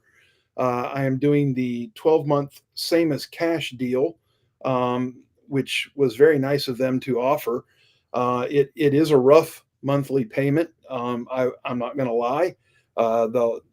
You can do the math. I think the whole generator package was $15,400 and something dollars. That was for the generator and the installation and everything that goes with it, including a 10-year parts and labor warranty extended. So, yeah, I mean, I shot the works with it. And I have had some storms here lately, and I really thought I was going to get to enjoy the generator. The power went off during a storm the other night, and I sat on the couch and it didn't flick back on immediately. And I was like, all right, here it comes. Power kicks on. I look out the window. Neighbor has power. Shit, not the generator. One day it's going to pay for itself. You never know when that hurricane's going to hit. And I've suffered through the aftermath of many hurricanes without power. Sometimes for as long as 19 days was the longest we went without power. And I'm over it. I will have power come hell or high water now. So very nice. Yes, very nice. Very nice. So yes, 3 more payments and it's done. 3 payments to go. So I'm excited. I am very excited. Rick, I know at the bottom of the hour, you want to pay the bills?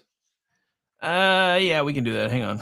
Yeah, take a minute, cue it up, and let me know when you're done, and we'll do the outro, and you'll look like you've had it ready to go the whole time, like a professional.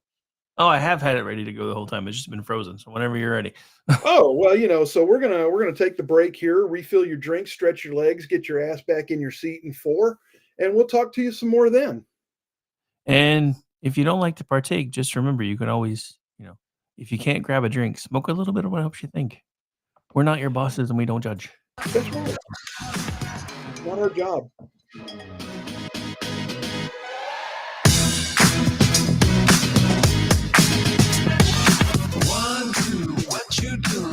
I've been jumping through some hoops. Wanna get my body loose. Wanna tell you what to do.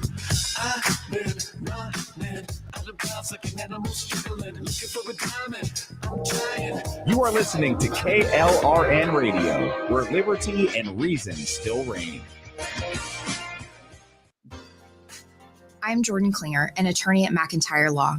The decision to hire an attorney after you've been injured is important. The decision on who to hire is even more important. At McIntyre Law, we will settle a case if the offer to our client is fair. Partial justice is no justice at all. At McIntyre Law, we are committed to obtaining full justice for our clients. Contact McIntyre Law at 917-5200 or visit us at mcintyreLaw.com.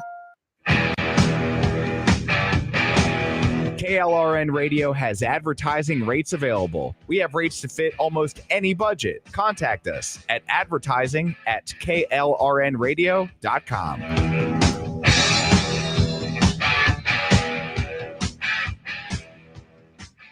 Hi, I'm Mike, founder of DollarShaveClub.com. What is DollarShaveClub.com? Well, for $1 a month, we send high-quality razors right to your door.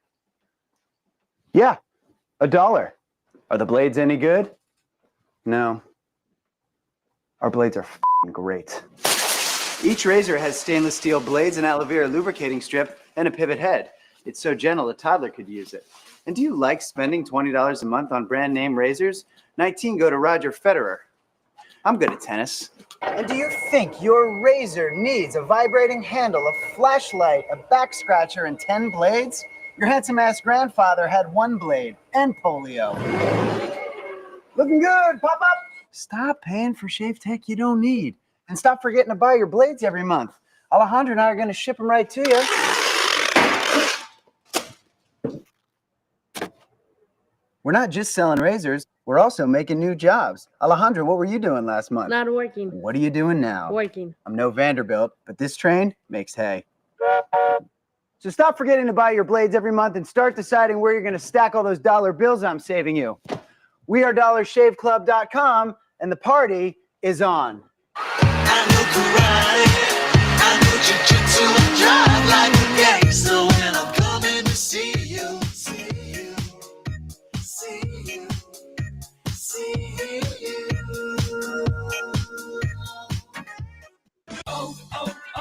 O'Reilly. This is Derek's O'Reilly Auto Parts story. After the third time jump-starting my car, I finally realized my battery was dying. So I stopped by O'Reilly to have it checked. They tested it right there in the parking lot. It was bad, real bad. But they helped me find the right battery for my car and even installed it for free. Now my car starts like new. O'Reilly Auto Parts. Hi, everyone. This is JJ, the co-founder of Good. If you haven't heard of it yet, Good Pods is like Goodreads or Instagram, but for podcasts. Like mine. It's social, it's different, and it's growing really fast. There are more than 2 million podcasts, and we know that it is impossible to figure out what to listen to. On Good Pods, you follow your friends and podcasters to see what they like. That is the #1 way to discover new shows and episodes. You can find Good Pods on the web or download the app. Happy listening. To me. The following program contains coarse language and adult themes. Listener discretion is advised.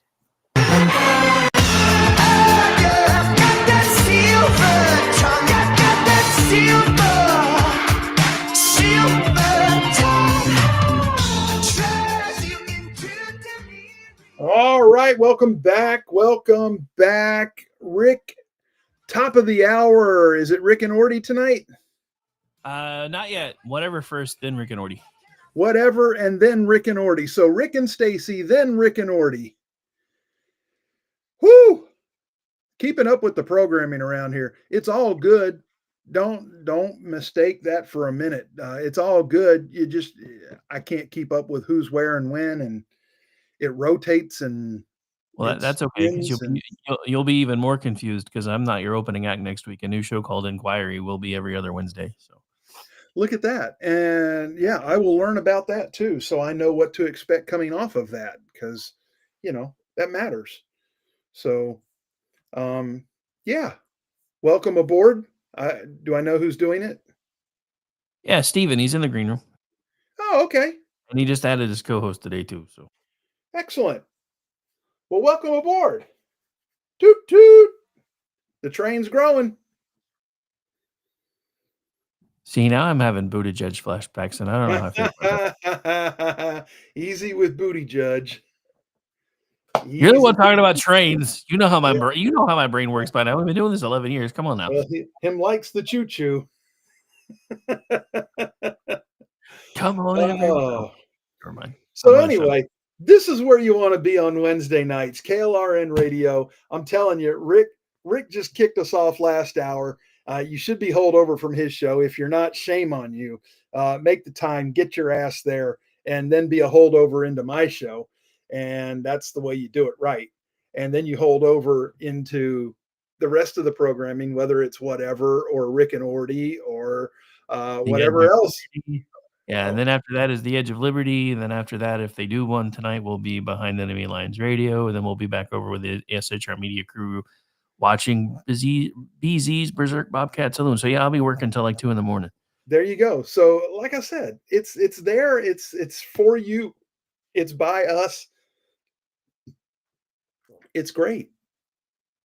It's like Alejandro's razor blades. They're fucking great. We regret to inform you that Alejandro has been deported, though. No, Alejandro is working. Yeah, he was. His ass was illegal. I got his H-1B. I got his H-1B. Alejandro is working. He's not. No, hang on. No, Alejandro is not working. He's waking. Waking.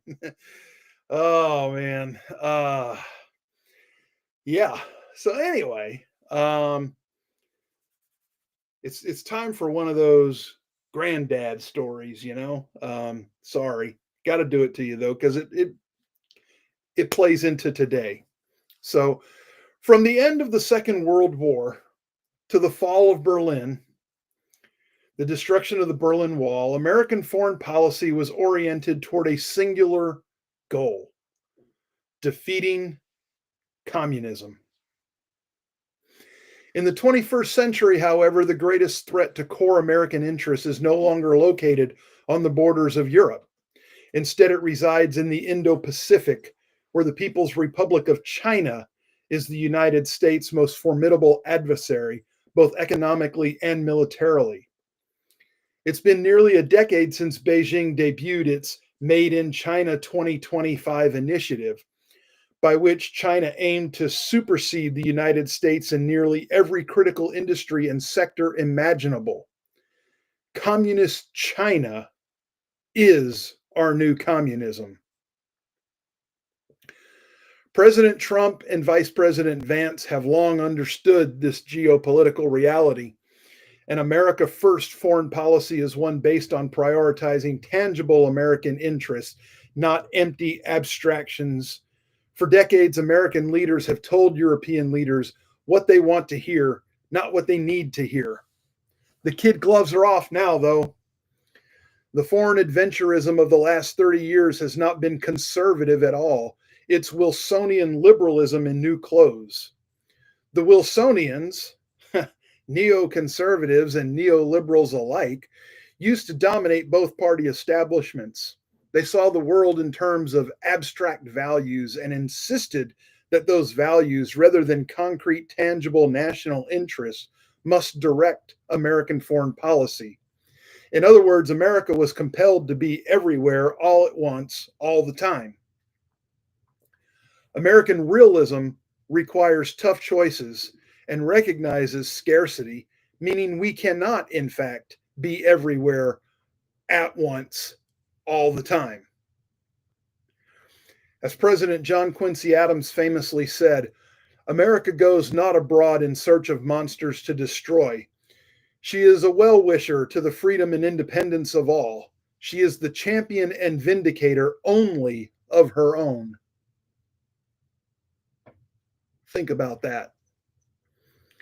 Our founding fathers knew we had to take care of us first. The future of American foreign policy is realism. It isn't a new concept, but it's been, put away for a long time, shall we say. Back in the day, Washington and Hamilton backed John Jay's treaty, which was unpopular at the time, but kept the British at bay, affording the United States the ability to rebuild and rearm itself. The Monroe Doctrine, an oft-cited but non-central part of Monroe's annual message to Congress in 1823, was cited by Adams and then later by JFK. Franklin Delano Roosevelt was perhaps the most cited and notable practitioner of American realism. I don't know about that, Seymour. Little generous, I think. As the author and historian John Holzman has explained, Roosevelt's genius lay in understanding when fighting abroad was truly necessary to protect our own interests, especially when it came to America preserving and defending its freedom against the unchecked tyranny of Nazism. You know, we're Nazis because we disagree with Democrats who are actual Nazis. But, that's okay. American realism asks many important questions when considering intervention, investment, or increased interest, but centers on one core question. Are American core strategic interests at stake? It's critical that we preserve American blood and money for interventions or efforts that either directly benefit American core interests or protect American core interests. Fortunately, this White House understands that America's resources are finite. The nature of the threats we face today and the revival of American realism demands a more resilient Europe that can defend its own sovereignty in a real tangible way. Unfortunately, European countries are in the midst of disastrous deindustrialization at the behest of radical climate protesters, leaving it in a more precarious situation than it was even 30 years ago. Energy Secretary Chris Wright put it best in a recent speech. We have outsourced far too much manufacturing, and our allies in Europe have gone much farther in this destructive direction. I find it sad and a bit ironic that the once mighty steel and petrochemical industries of the United Kingdom have been displaced to Asia, where the same products will be produced with higher greenhouse gas emissions than loaded on a diesel-powered ship back to the United Kingdom. And you know what? He's right. He's absolutely right. This is like when Obama and again Biden with the pipeline. Rick, help me. What was the name of the pipeline to get the shale oil from Canada down to the refineries on the Gulf? Damn it! I had it. Keystone. Keystone XL. There you go. Yes, I know it was Keystone. Yeah, the Keystone pipeline. They said no, we can't do this pipeline. We can't do this pipeline. So guess what happened? They put the shale oil on trains and shipped it from Canada to the Gulf Coast, to the refineries. Well, you know what that did? We covered this on the show, and Rick, well, he won't remember the exact numbers and stuff like I do, but he remembers when I did this, though, because I did the math out. I factored how many train trips happened per week and multiplied that out per year, and then found the CO2 tonnage that the train put out on a one-way trip.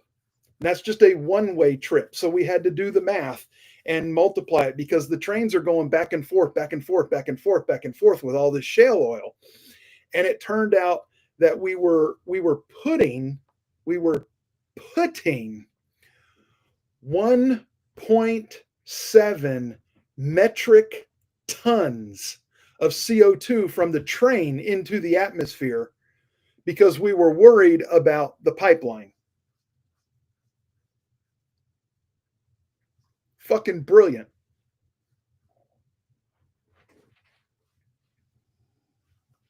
Fucking brilliant. It's amazing, isn't it? I mean, you would think that some people with just fucking walking around and chewing gum at the same time sense could look at that and go, well, this is a no-brainer. Well, apparently, it was a no-brainer. There were no brains that were looking at it. So anyway, shifting priorities means that Europe must do more to defend itself. For too long, America has carried an outsized share of the financial burden for Europe's security, allowing generations of European leaders to take these defense investments for granted, opting to fill the coffers of pension programs and other social welfare boondoggles. Europeans can't just up defense spending to meet an arbitrary percentage point. They need to actually spend that increased defense budget on lethal weapon systems and ammunition. Damn, excuse me, hiccups now. Chili dogs and chili fries before the show was probably a bad idea. But urgency derives from a truth that many in Washington won't say out loud. The United States defense industrial base is weaker and more strained than it has been in decades. We have nearly depleted our industrial capacity to actually produce the weapons and munitions we desperately need to confront the threats of our time. As it currently stands, some estimates suggest the United States would likely run out of some munitions, such as long-range precision-guided munitions, in less than 1 week in the event of a major Taiwan Strait conflict with China. The hard truth is that replenishing these systems will take years, not weeks or months. Foreign policy realists like President Trump and Vice President Vance have sounded the alarm about these vulnerabilities for years, and Americans cannot afford to ignore this reality. Otherwise, Europe will be teasing us like we tease them, that if it weren't for us, they'd be speaking German right now. Well, there may come a time where Europe bails our ass out because we're overextended ourselves, covering them and everybody else, where they have to come do the work. I hope it never comes to that. I really hope it never comes to that. I hope people get their heads wrapped around this plan and realize that it's important.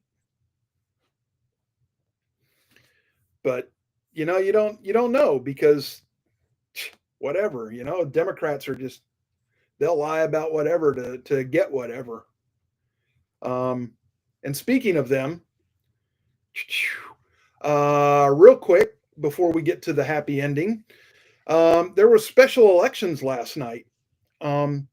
Is anybody wondering why the Democrats are so excited about maintaining a Democrat Supreme Court seat in Wisconsin versus the 2 House seats that they tried to buy in Florida? They talk about Elon going and trying to buy, for the 2 House seats that were in Florida, they spent $20 million versus just under $2 million by the 2 Republicans. Now, if you listen to the Democrats, they will tell you, oh, we were very competitive in those districts. They're leaning back towards us because of Trump. No. DeSantis and Charlie Kirk nailed it on the head.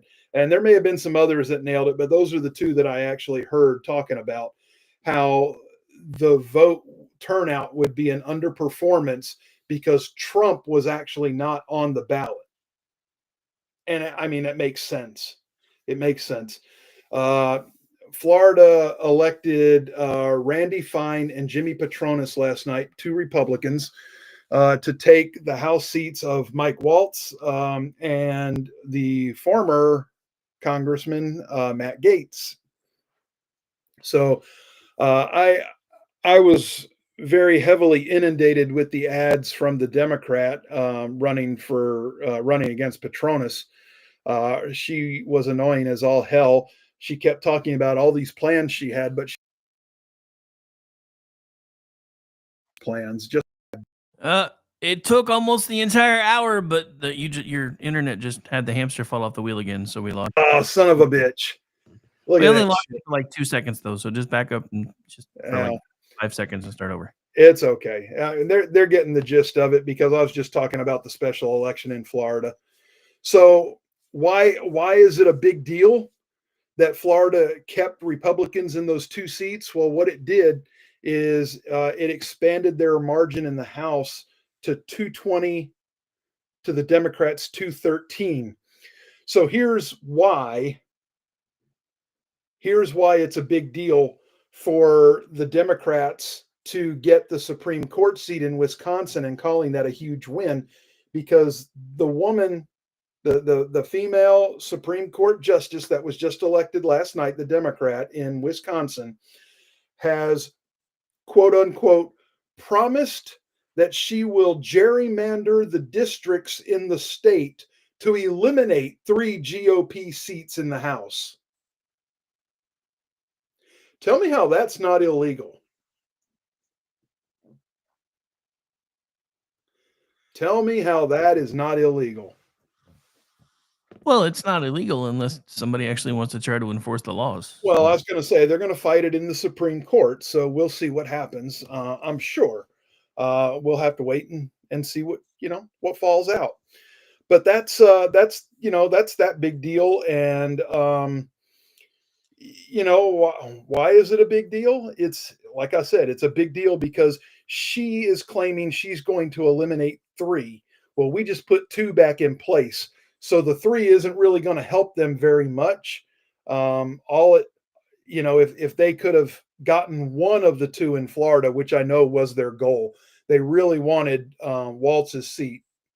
And they thought they had a chance at it. They, like I said, they spent over $10 million against Randy Fine, and Randy Fine didn't even have $1 million, and he still won. So that's huge. That's huge. Petronas, I think Petronas was on cruise control. I think he thought that he would put up a GOP banner in a GOP strong district, and it would pull him through, and it did. Neither one are great candidates, but they're better than what the Democrats had to offer. So, Florida did what Florida had to do. And that's that. So, Hakeem Jeffries explained it away, saying, "Oh, we were very competitive in Florida, and this would be like a Republican trying to run against AOC in her district in New York and getting within a few points of her. Do you think that could actually happen? I don't. Hakeem's saying, and he's right. It won't happen." Because she's in a district with a bunch of people that are just like her, a bunch of fucking communists. So they just think they should get whatever they want, how they want, and fuck common sense, and whatever. Let them whirl in it. Apparently they're cool with shutting Amazon down and keeping those jobs from coming to the community, and they don't care. They just don't care. So anyway, so when you hear the Democrats talking about how Elon can't buy the Supreme Court in Wisconsin, fuck them and their hypocrisy. They tried to buy 2 House seats in Florida and failed flatly, just like Elon didn't get what he wanted in Wisconsin. So, well, let's not forget that the lady who won, 77% of her funding came from out of state anyway. So there's that too. There were no clean hands in this shit, and I'm really tired of out of state money influencing local elections, no matter what state. Absolutely. And it's ridiculous. And we need to have stricter laws regarding campaign funding. I know Florida was moving towards actually not having party affiliations any longer. You just post your platform and let the people pick the platform they like best. Oh, so we're going back to George Washington's idea. Like I said, he's my favorite for a reason, and that's just one of the reasons. The main reason is because he was such a fucking savage on the battlefield. But for those of you that don't know, if you've watched the movie The Patriot with Mel Gibson, his character in that movie is not the whole character, not like the dad side and stuff like that, but the battle tactics, the shadows, and moving around in the shadows and picking off the officers and this and that and the other. That was George Washington in reality. They loosely based him off of Washington. Dude, if the Hague had existed back then, we would have been convicted of war crimes for the shit. Oh, there's no doubt. There is no doubt Washington was a freaking savage, and I love it because, I mean, we wouldn't be us without it. Well, that's why I mean, I'm not. I know you got a happy ending to get to, so I'm gonna wrap this pretty quick. That's Yeah. why I laugh my ass off at everybody that's like, "Oh my god, there are rules to war." No, there aren't. There are no fucking rules to war. The rules are you knock their fucking dick in the dirt till they can't get up anymore. Those are the That's fucking it. rules to war. That's it. That's it. Absolutely. Yep. Without a doubt, 110%. So, and you're right. We do have a happy ending to get to. And like I promised earlier, we're going to bring it full circle. This is the Bill Cosby reference. No, he's not the happy ending. However, after 12 years of research and development, and again, I told you I was going to give credit to them, a team of Canadian chemists have created what could be the ultimate tool for especially younger people in bars. More discreet and accurate than anything else on the market, it is a simple, innocuous looking drink stir stick that comes with a tip that will change color if exposed to any of the common drugs used by predatory bar goers. Called Spikeless, the stir stick was envisioned by the team of brothers at the University of British Columbia and can detect common drink spiking drugs like GHB and ketamine, which are otherwise odorless and tasteless, within 30 seconds. Dr. Johann Foster, Associate Professor of Chemical and Biological Engineering, and his brother Andrew came up with the idea in 2012 and predicted the tool could be carried around with one's phone, wallet, and keys, or provided by venues upon request. Anywhere there's a bar, clubs, parties, festivals, there's a risk. A UBC master's student, chemical and biological engineering, said, alongside the Fosters. People have tried cups, coasters, straws, even nail polish to detect these drugs. This device is more discreet than existing alternatives and doesn't contaminate the drink. That's very cool. The tool still requires approval from Health Canada, and the inventors haven't come up with any mass manufacturing process for it yet. Global News, a Canadian news outlet reporting on the invention, quoted one expert in the field of sexual abuse and violence who said that providing defense solutions and education while also leaving the onus to prevent such predation entirely on the individual hasn't worked to reduce rates of incidents involving spiked drinks. If the cost of Spikeless could be made low enough, though, establishments could simply have a tray of them on the bar or a drink stand where they could be used like a normal drink stirrer. This is going to be a fantastic thing once they get the manufacturing part down and this thing starts hitting the market. I predict that this will make a huge dent in sexual assaults in places like nightclubs and raves and this and that and the other thing. I think this is a fantastic idea. And if you can't get excited about a reduction in sexual assaults against women, what the hell's wrong with you to begin with? I mean, that is our happy ending. And that is the show. If you like it, tell your friends. If your friends like it, you need new ones. But they and you are welcome with me on Wednesday nights on KLRN Radio, America's podcast network, home of the conservative curmudgeon radio show. I'm your host, The Grouch. Peace.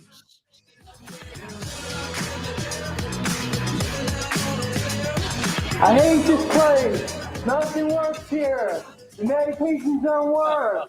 I've been here for 7 years. Here's to us, here's to love, all the times that we messed up. Here's to you, feel the grass, cause the last few nights have kicked my ass. If they give you hell, tell them go fuck themselves. Here's to us, here's to us, here's to us, here's to us, here's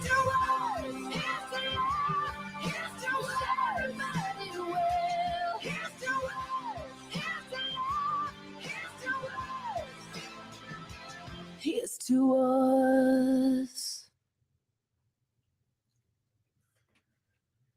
Hello, friends. Do you have a moment so that we may discuss our Lord and Savior Minarchy? No, seriously, I'm just kidding. Hi, my name's Rick Robinson. I am the general manager of KLRNradio.com. We are probably the largest independent podcast network that you've never heard of. We have a little bit of everything, and by that, what I mean to tell you is we have news, pop culture, special events, conspiratainment, true crime, mental health shows, drama productions, and pretty much everything in between. So if you're looking for a new podcast home to grab a little bit of everything that you love all in one place, come check us out. You can find us on X under @KLRNradio. You can find us on our Rumble and our YouTube channels under the same names. You can also find us at KLRNradio.com and pretty much every podcast catcher known to man. So again, feel free to come check us out anytime you like at KLRNradio.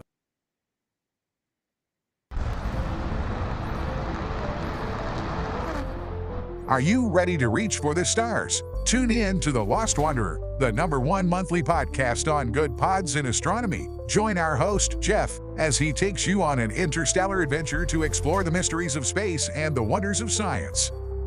From rocket launches and distant galaxies to the latest discoveries in astronomy, each episode is a thrilling ride through the cosmos. Don't just gaze at the stars, come explore the universe with us. Follow The Lost Wanderer wherever you get your podcasts, and let's discover the stars together.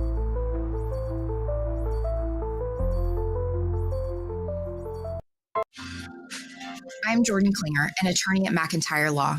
The decision to hire an attorney after you've been injured is important. The decision on who to hire is even more important. At McIntyre Law, we will settle a case if the offer to our client is fair. Partial justice is no justice at all. At McIntyre Law, we are committed to obtaining full justice for our clients.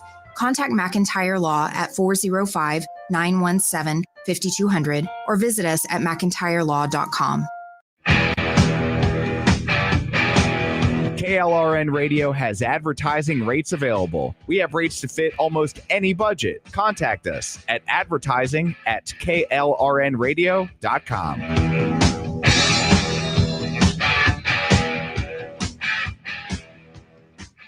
Hi, I'm Mike, founder of DollarShaveClub.com. What is DollarShaveClub.com? Well, for $1 a month, we send high-quality razors right to your door. Yeah, $1. Are the blades any good? No. Our blades are f***ing great. Each razor has stainless steel blades, an aloe vera lubricating strip, and a pivot head. It's so gentle a toddler could use it. And do you like spending $20 a month on brand name razors? 19 go to Roger Federer. I'm good at tennis. And do you think your razor needs a vibrating handle, a flashlight, a back scratcher, and 10 blades? Your handsome-ass grandfather had 1 blade and polio. Looking good, pop up! Stop paying for shave tech you don't need. And stop forgetting to buy your blades every month. Alejandro and I are going to ship them right to you.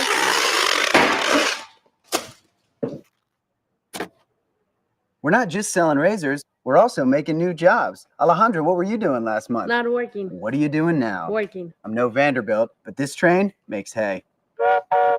So stop forgetting to buy your blades every month and start deciding where you're going to stack all those dollar bills I'm saving you. We are DollarShaveClub.com, and the party is on. I know karate, I know jiu-jitsu, and drive like a gangster when I'm coming to see you, see you, see you, see you. Oh, oh, oh, O'Reilly. This is Derek's O'Reilly Auto Parts story. After the third time jump-starting my car, I finally realized my battery was dying. So I stopped by O'Reilly to have it checked. They tested it right there in the parking lot. It was bad, real bad. But they helped me find the right battery for my car and even installed it for free. Now my car starts like new. Oh, oh, oh, O'Reilly Auto Parts. Hi, everyone. This is JJ, the co-founder of Good Pods. If you haven't heard of it yet, Good Pods is like Goodreads or Instagram, but for podcasts. It's new, it's social, it's different, and it's growing really fast. There are more than 2 million podcasts, and we know that it is impossible to figure out what to listen to. On Good Pods, you follow your friends and podcasters to see what they like. That is the #1 way to discover new shows and episodes. You can find Good Pods on the web or download the app. Happy listening.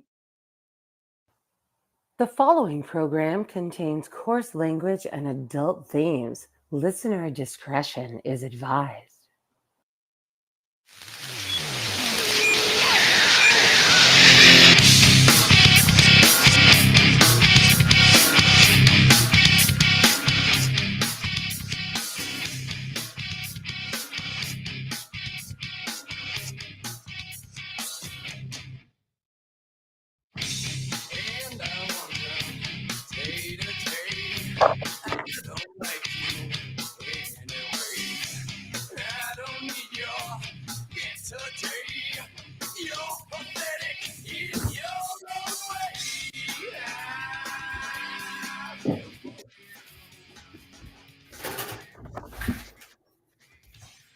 It is Wednesday, my dudes.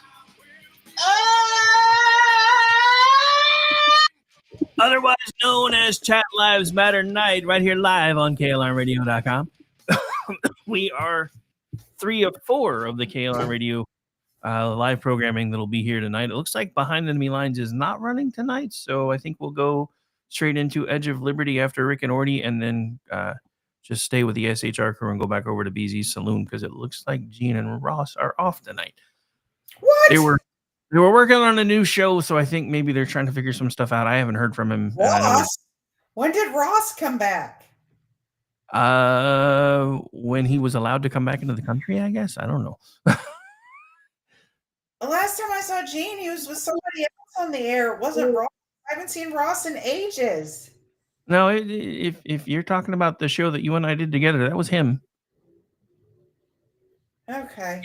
He looked different because he has facial hair, but yeah, that was him.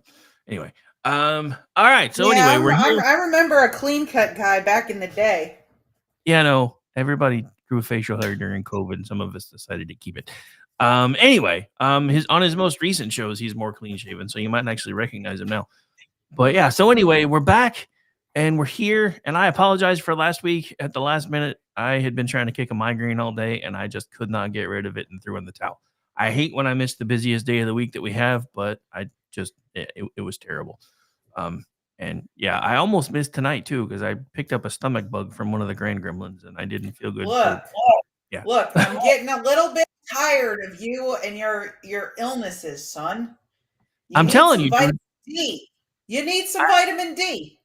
Dude, I take like all kinds of vitamins and shit every single day. No, particularly vitamin D. I'm aware. Like 5,000 IUs of vitamin D. Everybody's low in vitamin D. That's one of the things that I take daily. I don't think it's quite that much, but I also do try to get sun when it's available too. So.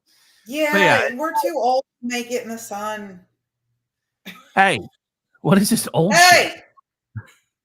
I'm telling you, you have to supplement. You need your vitamin D. You need 30 grams of fiber a day. There's a whole bunch of stuff we need at our age that you just didn't need before. I don't like the fact that you keep throwing around this phrase "our age." What exactly is it? People who are Generation X have some nutritional needs at this point that they did not have perhaps 10 years ago. How's that? Okay, I feel a little bit better now. One of my daughter-in-laws is turning 30 today, so we've been arguing because I'm like, you ain't now. Granted, this is the same guy who had like an entire like freaking midlife crisis for the entire year of 29 because I was like, oh my God, I'm about to be 30. So now I'm busting everybody's balls. It's like, oh my God, I'm so old. I'm like, dude, you don't know shit yet. Wait till your 50th birthday when you stand up wrong and every light on your dashboard just says, hi, how are you? Yeah. Oh my goodness. No, it's not even that. It's called, if you want, like, I have no intention of aging gracefully. I intend to fight it every step of the way. That is why I pop vitamin D and fiber and a whole bunch of other stuff. Well, yeah. Well, that's why I've started. I'm sitting here drinking my greens and my fiber and my creatine so I can go to the gym in the morning and not like be crippled. Oh, so I would ask how you've been, but I've been paying attention to your X feed. So. Oh my God, what the hell is going on? I don't know. I'm just kind of keeping my head down until we see what happens. Do you understand how these tariffs have been applied? Oh no, I got it as soon as you shared it. If you'd like, I can actually put it on the screen so everybody else can see it too. Oh my God. There's a column that says tariffs. That has nothing to do with the tariffs that other countries place on us. It's not even derived from the number of the tariffs placed on our goods. Sorry, I don't mean to interrupt, but programming update. Sean is off tonight too, so once Amish and I finish, we'll just play BZ from last night. Everybody, I can't say anything because I took the entirety of last Wednesday off, so I can't get that cranky. But yeah, I guess everybody's off. So yeah, hang on. I'm going to put this on the screen so everybody else can see what you're talking about. So maybe. If I can figure out where I put it. All right, there we go. What is happening? But yeah, I mean, look, I don't know. I get that there's kind of the column that says tariffs charged to the U.S.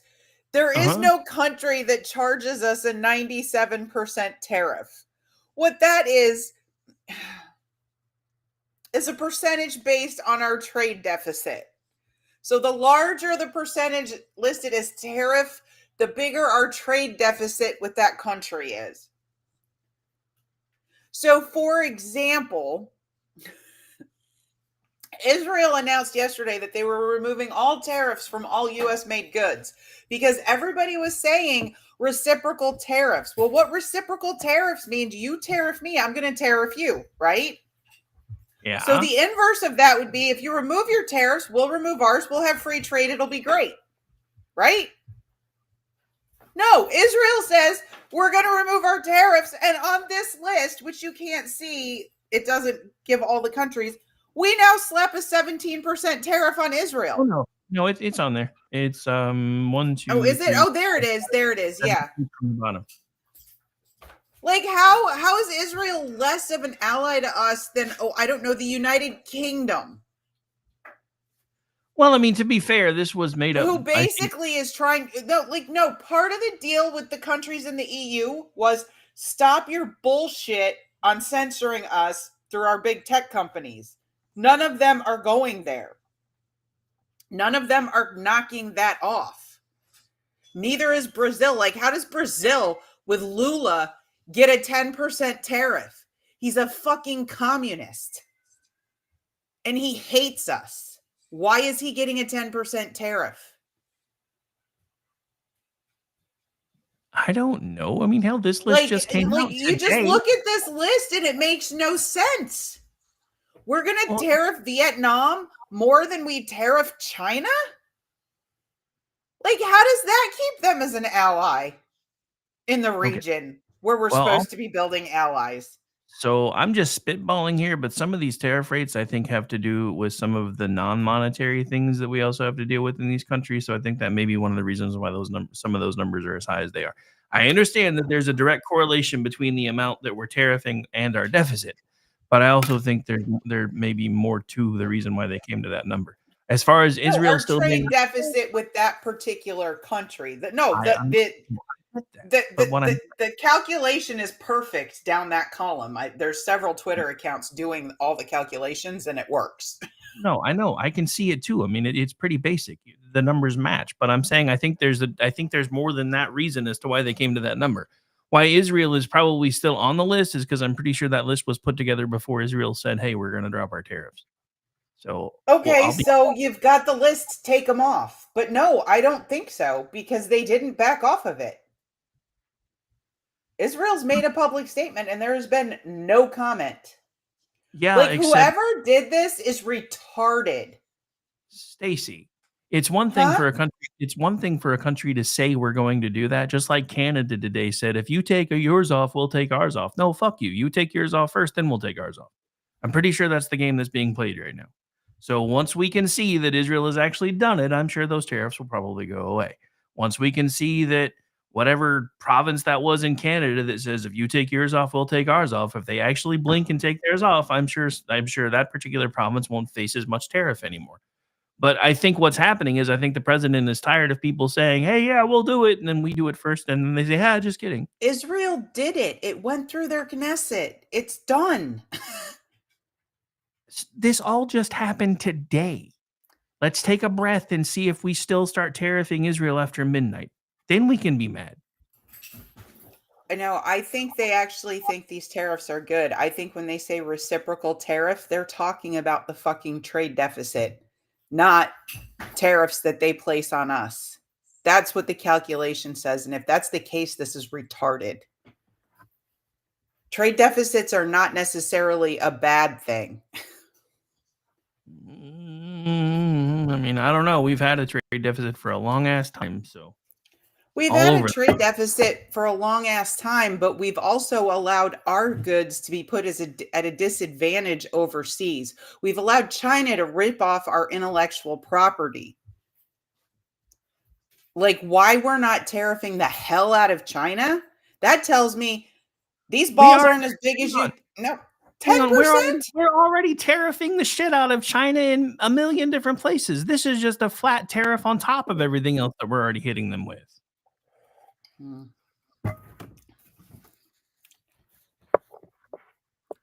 I am not a happy person because I really thought reciprocal tariffs meant reciprocal. I'm not getting that.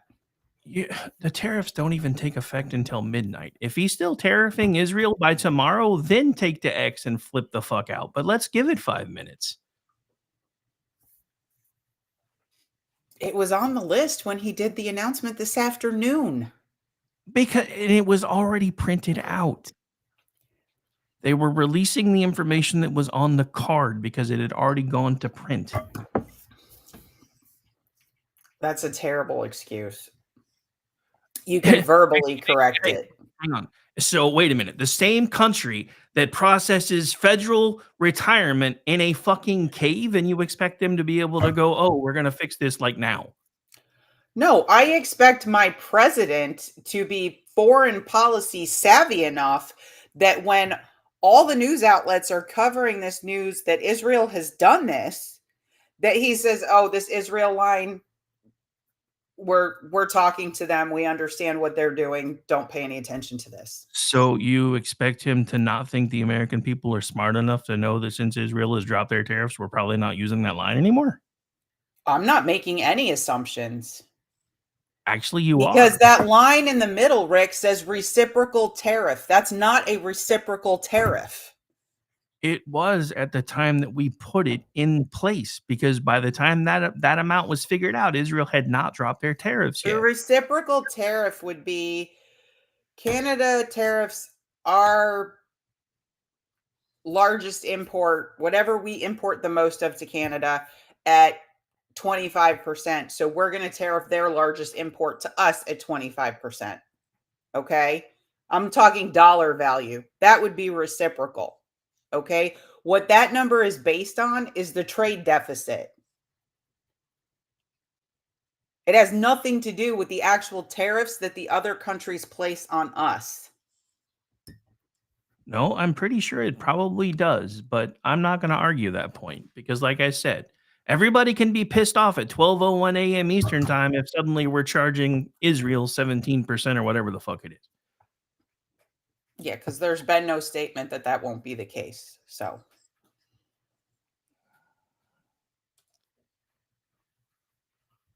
I mean, some of those tariffs are just ridiculous.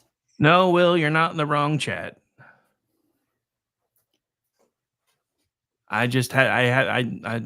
You're about the only one typing right now. I think everybody else stepped away for a minute.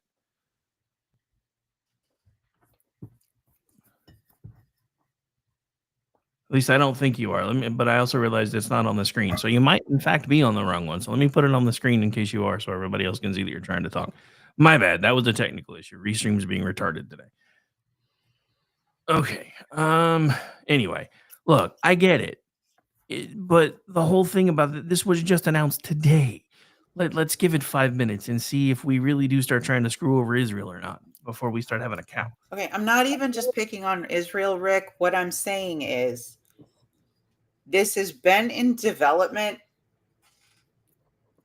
for months, prior to the administration taking power and really being finalized for the last several weeks. What you got today was a finished product. There are no excuses for it not being done. You don't kick it off if it's not done. To me, if it's not done and you haven't buttoned this down, and I watched the press conference, Trump didn't really even, like, he wasn't even really speaking to it in any kind of material way that made any sense. Okay? If it's not buttoned down, this is every bit as stupid as Pam Bondi going all over TV about Epstein.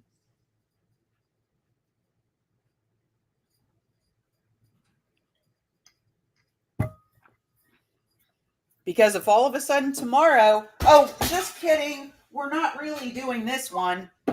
What?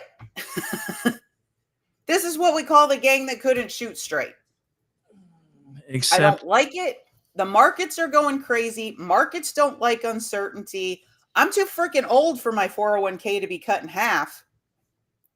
nobody's. I don't fucking intend to 401k collect Social is going to Security. be cut in half. Okay, I don't intend to collect Social Security because it's not going to be around, because Trump won't deal with it and nobody's going to deal with it. I mean, if he won't deal with it, nobody will. Okay, Dude, what the hell has happened to you since the last time we've done a show? Because you sound like the left right now. I don't understand what's going on. And I promise, I'm not trying to be an asshole. I've said this about Social Security. I've said this about Social Security for decades.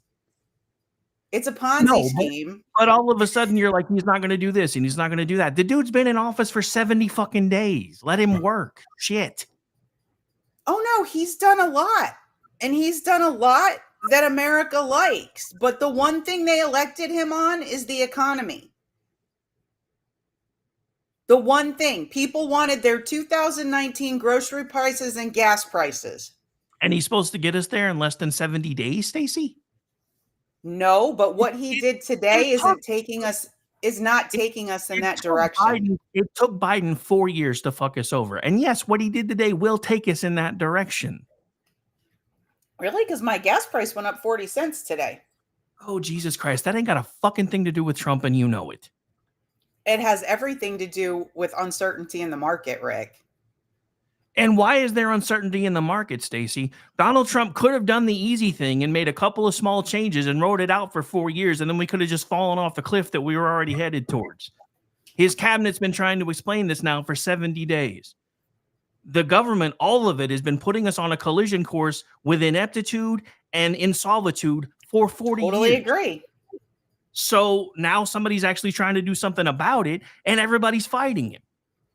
No, I love the Doge stuff. I wish that they had been doing interviews like the one on Brett Baer since day one.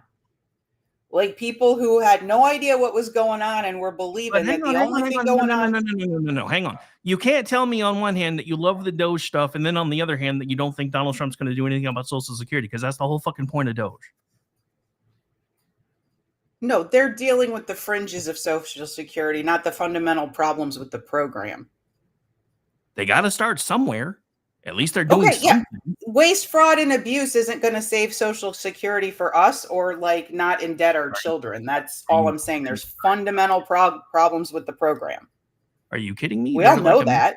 There are like 1 million people with Social Security numbers that are 120. No, that doesn't mean they're getting direct benefits from the federal government, but it does mean that people are probably collecting benefits through other programs locally. So there's all kinds of shit going on with all of this stuff. So the first place to start is with the waste, fraud, and the abuse. And then you see what else you can do to shore everything up once you know what you're actually working with. I promise it doesn't seem like it because nobody wants to give anybody the benefit of the doubt, but I promise you there's a process here. Just like I said, I will be just as pissed off about these tariffs if I find out that come midnight tonight, he's hitting Israel with 17% when Israel's already pulled all their shit away. But until that happens, I'm not going to lose my shit over it, because these things take time and not everything can be as buttoned up as we like. And that's one of the things that drives me nuts. Everybody expects everything with our government to be spit, polished, and perfect. And it's never been that way. No, our government is I don't expect things with the government to be shipshore and wonderful. I've never expected that. What I do expect with people like Susie Wiles in charge and Stephen Miller in charge, etc., is that the message coming from the White House is full and complete when it's delivered, with a decent explanation of what the plan is. The understanding of reciprocal tariffs was not what was given to us today. Like if you listen to any commentator, they're all saying, you take your tariffs off, we take our tariffs off. Okay? Right now, what the tariffs listed have no relational quality to the tariffs those countries charge us. That's all I'm saying. Like, it's not the program I expected. And I don't really have a good explanation for what it's trying to accomplish.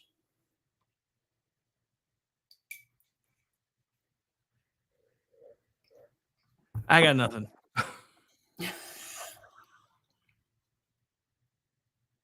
I mean, yeah, it rolled out today. I'd expect a great messaging campaign around it, and I'm not seeing it. That's what a rollout is. I mean, they've been talking about it for months, though. I know.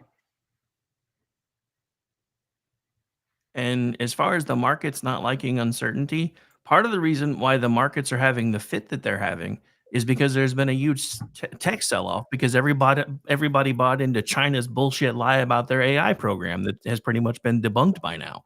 Now they're having issues with the tariffs, but part of the reason why we're seeing what we're seeing with the sell-offs is because everybody that had their stuff backing government programs and government services and everything else, where the companies that were doing that shit, that stuff's being sold off by other rich people so they can plug their money back into what's going to start making money. So this stuff will eventually stabilize.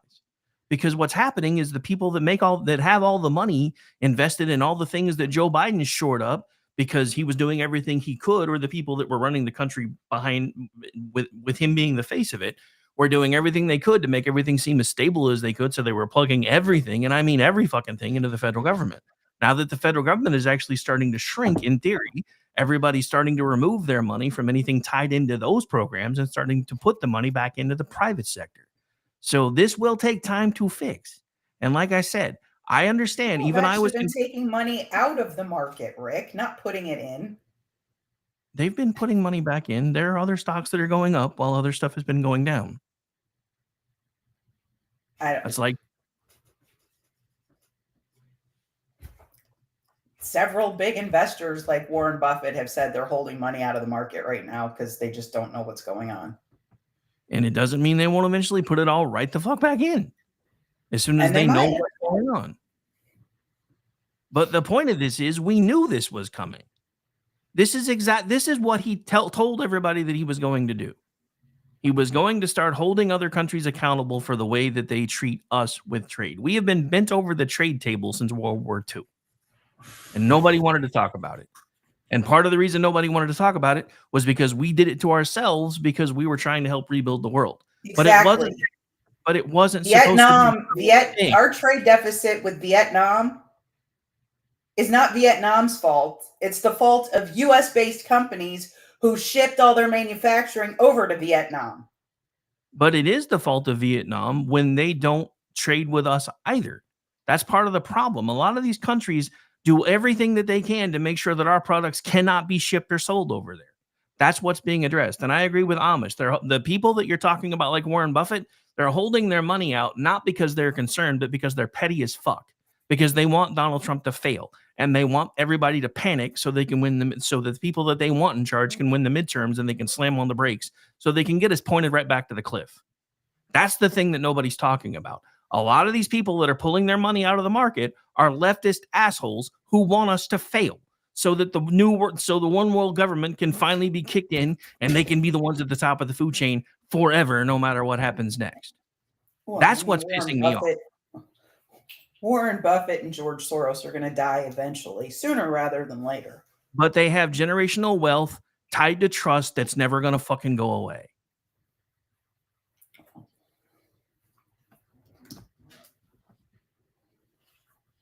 That's the point nobody talks about. The reason millionaires and billionaires don't have to pay taxes is because they build generational wealth through universal life insurance policies and all the other tricks that they have access to.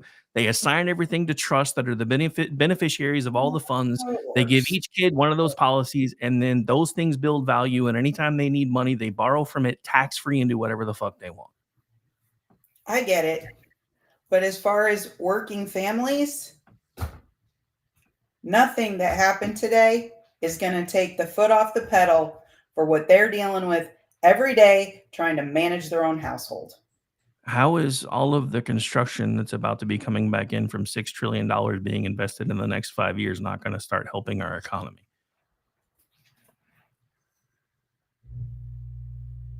I'm saying all the goods people have to buy are going to become more expensive now. 5 years from now doesn't matter. In terms of elections, in terms of the midterms, nothing. So you have the option to price compare and see if there's something else that is now either comparable to those items that you used to buy or possibly even less expensive once things stabilize a little bit. They're all going to be as expensive. Stacey, Walmart has already told China that they are not going to be the ones absorbing the costs of the tariffs that China is about to impose. If every company stands up to these fuckers that are trying their bullshit, then it's not going to be passed on to the consumers because we're one of the largest consumer markets in the world. We can dictate terms to people. Somehow, some way, we have forgotten that. Because Walmart has already told China when they started there, we're going to do all this reciprocal tariff bullshit. Walmart's already told them, we're not paying that. You are. We're not passing it on to our consumers. We're not paying it. You are. Or we're going to find somewhere else to get our shit. Now, we'll see who blinks first. But that's exactly what Donald Trump has been banking on, is for us to remember that even though our economy is a house of cards, it's still one of the biggest ones on the planet. We'll see where we are in 6 months. That's what I'm saying. There's no point in getting this stressed out right now. This all just happened today. I have every reason to get stressed out about prices that are already too fucking high going any higher.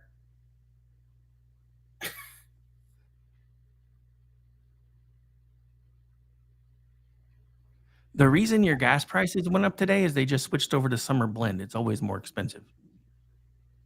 Oh, 40 cents overnight. Okay. Yes. Do you not pay attention to what I happens? have never, ever. No, I don't see my gas prices going up 40 cents every summer. I have. It happens here all the time. And I live in fucking Oklahoma. Our gas price was $2.37 the other day. It's almost $3 a gallon now. And it was the same time they switched from winter blend to spring and summer blend. It happens all the time. Really? It goes up almost $1 every year. And then usually it stabilizes once oil prices come back down. But yes, it will jump usually about 40 to 50 cents a gallon. Sometimes a little less, depending. I'm being told by Oilfield Rando that oil prices are already too low and Trump should not take those out of the tariff scheme. Okay, well, I don't trust any of these fuckers anymore that post shit anyway, because half the time it turns out they're just trying to push fucking shit coins. So I don't know. I mean, he's perfect. He was putting some things up about tariffs today. He's very supportive of them. And I was supportive of them as a tool for negotiation, and I don't see that as what is happening today. Yeah, except as Will just pointed out, and I had forgotten until he mentioned it, oil imports are actually exempt from any tariffs. So the tariffs wouldn't have caused the price to jump today anyway.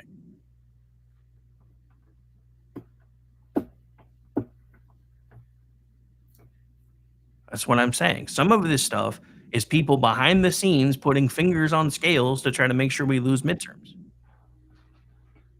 I don't think oil's doing that. Why wouldn't they? They're already pissed off. Because they're already pissed off that the price dropped. Big oil wants oil to be anywhere between $90 to $100 a barrel because that's when they can rake in the money. Now that the oil prices are dropping, they're going to start losing money soon if things don't change. So why wouldn't they try to impact it somehow? These people are not on our side anymore. They haven't been for a long time. They're out for The themselves. Democrats will just shut them down completely. So they got one or the other.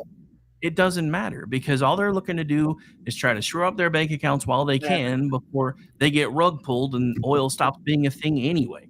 I mean, look at it from this perspective, because this is something else that pissed me off today. How, and I know this is something that's been this way for a long ass time, but how is a company like Ford, an American company, one of the first automobile companies in the country, making 80% of its product in fucking Mexico now?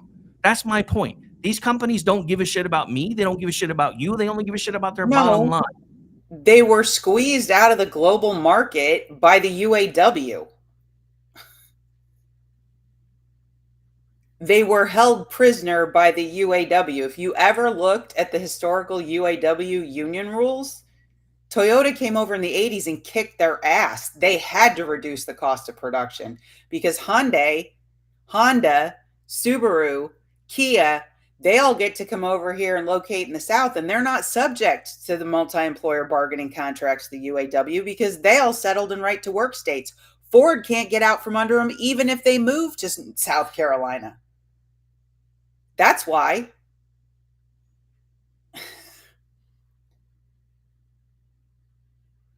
The point is, rather than trying to figure out how to fix it, they went somewhere where they basically have access to slave fucking labor. Well, I don't think that the workers in Georgia and South Carolina are paid slave wages. They can't get out from under a union contract in these United States because of the way they're structured. I'm talking about all of the plants that are being run Ford. And Ford in particular could have gone bankrupt, or they could have lowered their cost of manufacturing because they're slaves to the union contract. They can't get out from they should have figured some shit out. They could have relocated to a right to work state. They didn't have to headquarters somewhere where they're. They can't. Their contracts are employer-based contracts. If you're a Ford plant in these United States, it does not matter where you are. You are UAW. Yeah. And even in a right to work state, if you have a contract in a plant, all of the employees are subject to that contract. You just can't force them to make union or pay union dues. All I'm going to say to that, Rick, I'm an HR manager with a degree in labor relations. I promise you. I'm not disagreeing with you, but I'm saying I'm pretty sure there's probably some way they could have figured out how to get out of it instead of just moving to fucking Mexico and taking advantage of slave labor. No, okay, the UAW is going to be like, oh, right, just locate all your shit to South Carolina and leave us in the dust up here. No, they're not. They have the U.S. automakers that come out of Detroit handcuffed forever because of those contracts. And they're not going to negotiate that away. That would be stupid. Then somebody besides Ford should have done something about that. That's exactly my point. That's what is trying to be done in this administration right now, is bringing manufacturing, auto manufacturing, all manufacturing back to this country, which is exactly what we've said we've needed to have, because we have a national security issue. Because this is something else that I never even bothered to look at the first time because the tariffs really didn't make that much of an impact. But as far as the steel and shit, what drives me crazy with the steel and the wood and everything else is we actually do steel and wood here, but we export all of ours and then buy ours from everywhere else, which is retarded, because you're talking about our ability to create weapons when we need it, for our infrastructure, all of the above, and we're now beholden to other countries for those things. And that's exactly what was uncovered during COVID. And that's exactly what's trying to change now. I'm not saying you're not right about why Ford did what they did, but I'm saying at some point, somebody should have been able to say this can't work for us anymore because we can't compete on the world stage anymore with these contracts the way that they are. Oh, they did. His name was Lee Iacocca.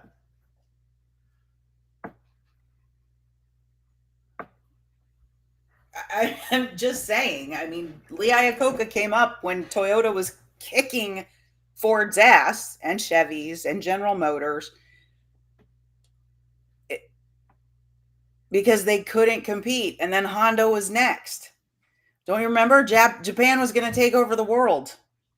Oh, I remember. Trust me. Okay. There's a reason for that. And then one of the U.S. automakers tried to do a satellite company that came out from under the umbrella of the unions. It was called Saturn, and it made a pretty decent product. There was zero support for it. Oh, I remember. You got a car, you could tell them what color, you could tell them all the features, they would make it, and they gave you a solid price for it. No negotiation. Here you go. Well, there was zero support for it because the Democrats want unions, because the people that run the unions vote Democrat. Zero consumer support. It was down here in Tennessee. I mean, it had nothing to do with Democrats per se. It had to do with. I knew plenty of people that were driving and buying Saturns. My point is they were squeezed out. But that's my point. I had one. There was, in fact, some consumer support. They were frozen out by the unions because they were trying to do an in-run around the big guys, and they couldn't have that. Just like 50 years ago when the dude invented the carburetor that could get 60 miles to the gallon. They ganked his ass and put it on a shelf somewhere because nobody could have that. Yeah, I know. My husband bought a Subaru out of Indiana. There's plenty of corporate support for that, or consumer support for that. I'm just saying, like, there's a give back to the UAW. If that's what you want to do, Trump, go ahead. They're not going to help the U.S. auto manufacturers come back here and be competitive. They're just not. They can't even compete with the car manufacturers that are other places in the country.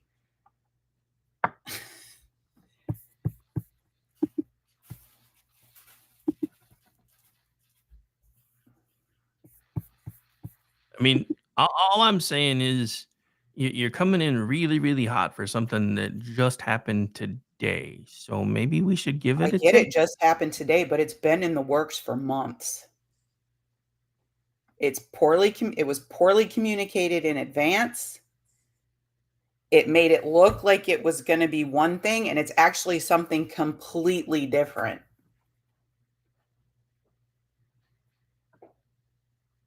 Okay, well, to be fair, reciprocal has a meaning. Yeah, reciprocal meaning if you tariff us, we're going to tariff you. There was nothing specifically ever said by the administration that we're going to match everybody's tariffs tit for tat. Nobody within the administration ever said that. All the Trump talking actually heads kind of did. He certainly gave that impression more than once. And maybe that was his understanding of what his economic advisors were doing. I don't know. But like I said, the proof will be in the pudding in 6 months. I'll be eagerly waiting my gas price to drop in a couple weeks. The tariffs don't have anything to do with your gas price. Oil is not even on the tariff list. I get that, Rick. Everything has to do with that list right now. That's the market.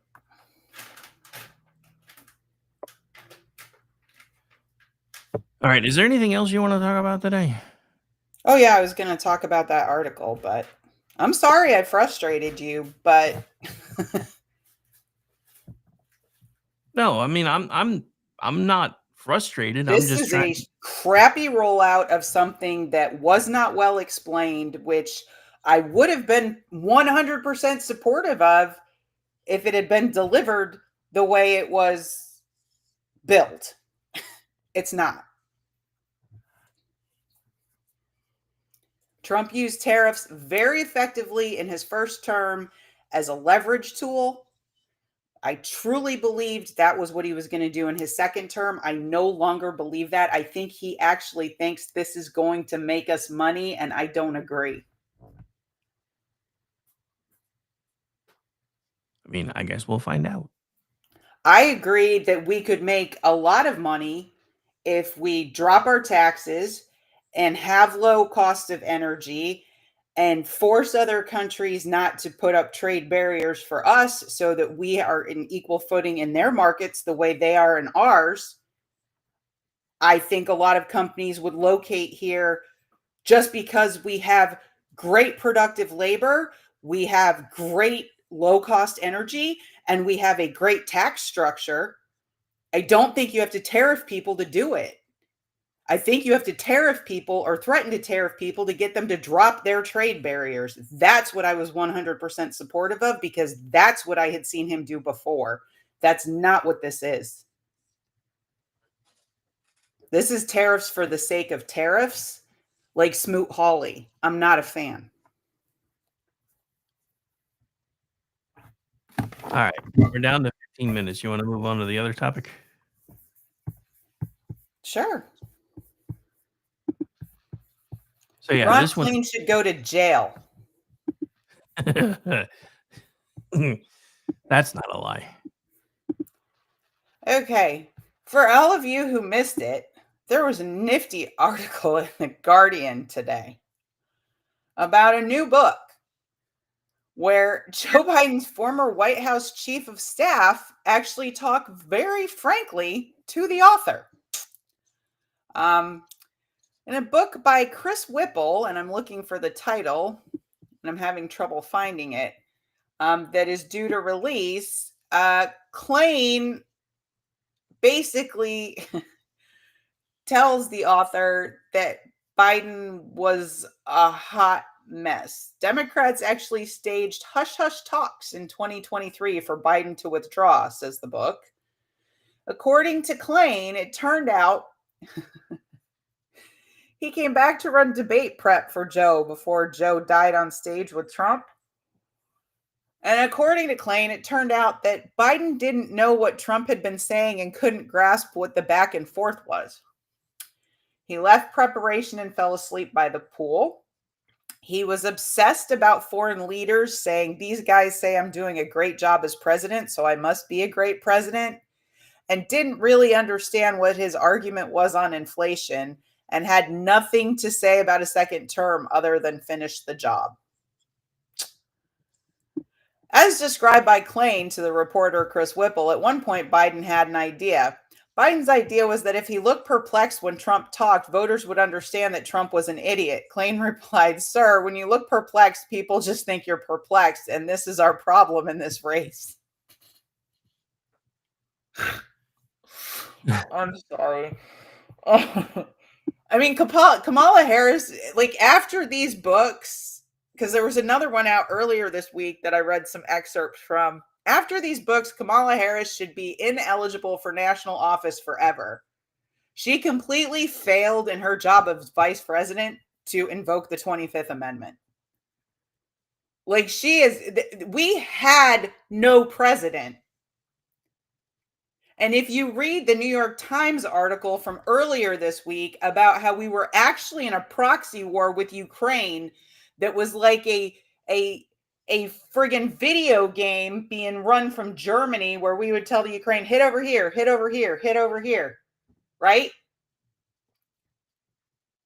We were like dangerously close to World War III, according to the sources for this article. It was openly acknowledged that Putin might go nuclear if he figured out what happened. These people around Joe Biden and in the State Department and our spy apparatus, they brought us to the brink of World War III because they thought a limited nuclear exchange was possible. And somehow, after screwing up Libya, Iraq, Syria, well, not Syria yet, starting the war in Ukraine, screwing around in Brazil, trying to overturn Hungary, after doing all of these things that have not gone so well and have actually ruined countries, they think in their wisdom they should try to topple Putin because whatever comes after him is going to be so much better. When has that ever worked? Second Tuesday last week, maybe. Just kidding. I'm like sitting there, like I'm reading all of this, and then Whipple's like, no, it wasn't a cover up. People like Klain were actually delusional. I'm like, oh, great. I happen to think to call it a cover up is simplistic. I think it was stranger and way more troubling than that. Biden's inner circle, his closest advisors, many of them were in a fog of delusion and denial. They believed what they wanted to believe. Well, I mean, that sounds pretty par for the course for them. That's pretty much how they live their lives. We had no president as we were careening towards World War III. Like, if you have not listened to Matt Taibbi, who lived in Russia and understands Russia better than I think any U.S. correspondent does, if you have not listened to the podcast with Matt Taibbi and Walter Kern, it is literally a must listen. Because nobody else is covering that New York Times article the way they should. Well, It of was course they're. absolutely freaking insane. So, did you hear the other thing that came out within the last day or so? No. The New York Times confirmed that the FBI had access to the Hunter Biden laptop as early as 2020, and that a gag order was given that it was not to be discussed. Per the New York New Times. York Times? I thought that was Catherine Herridge. No, well, from what I've heard, it was New York Times, but I didn't actually see the article. I was going off of somebody else. Okay, because Catherine Herridge and Schellenberger worked on one together where, like, on conference calls with Twitter, somebody in the FBI was like, oh, yeah, the laptop's real.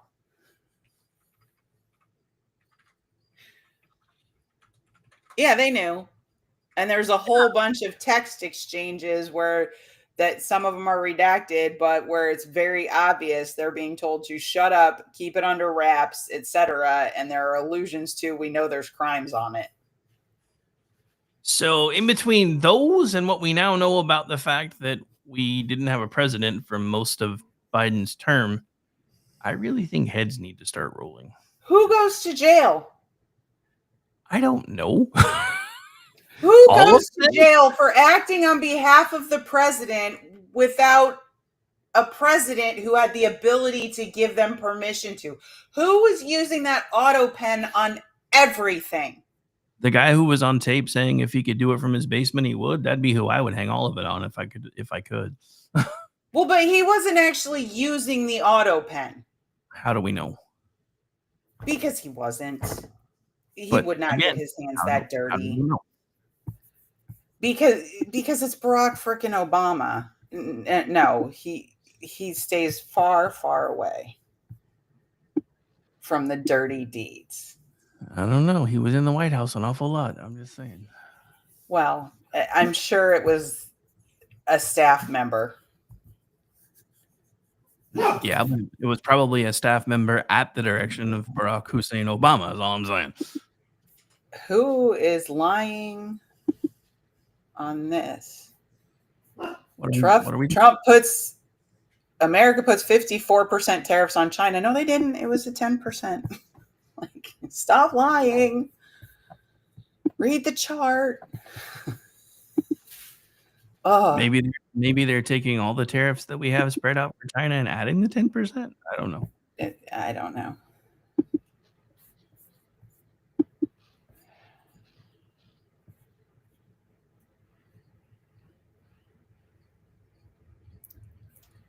Oh my God.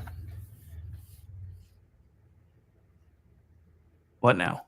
Nothing. I can't even. The whole point of tariffs is to replace the income tax like it's 1876. That's not happening. You can significantly lower the income tax with freer trade. I mean, all I'm going to say about that is taxation is theft. So that's my stance. I totally agree. But if you need a standing military, the money has to come from somewhere, and it's not coming from tariffs. Why not? Because it's not.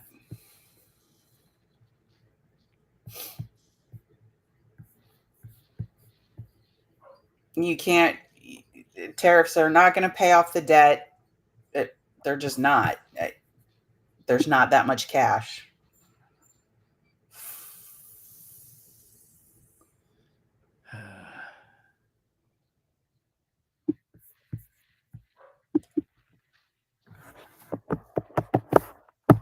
So speaking of cash, did you hear what the labor secretary that everybody had serious questions about did today. Serious questions about what? Remember how everybody was like not really sure about his labor pick? She found all kinds of unused COVID money and is getting it back. Well, that's good.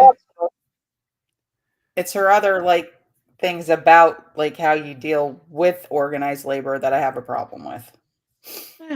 I mean, like I said, I'm never going to agree with anybody 100% of the time. I'm just saying, for the first time she's really made the news cycle for anything that I can see that wasn't negative, I thought that was actually a pretty good thing. I guess we'll find out for sure. Oh no, that's a good thing, but card check neutrality, for example, which she supports, is not a good thing.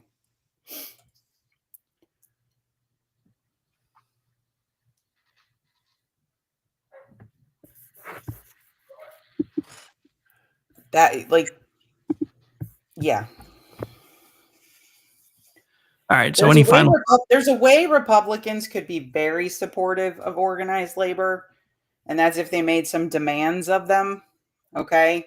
So if they were more like the pipe fitters unions that train their people, maintain the training programs, run the benefits, and manage their own pensions, so that they're actually like negotiating directly with employers to hire their highly trained people. That's awesome. I have no problem with craft unions, and I never will. I have a huge problem with employer-based unions and public unions. Craft unions are awesome, and all of them could operate that way. They don't. Oh, hang on. I didn't see this until now. I guess we could hit this real quick on the way out because we're almost out of time.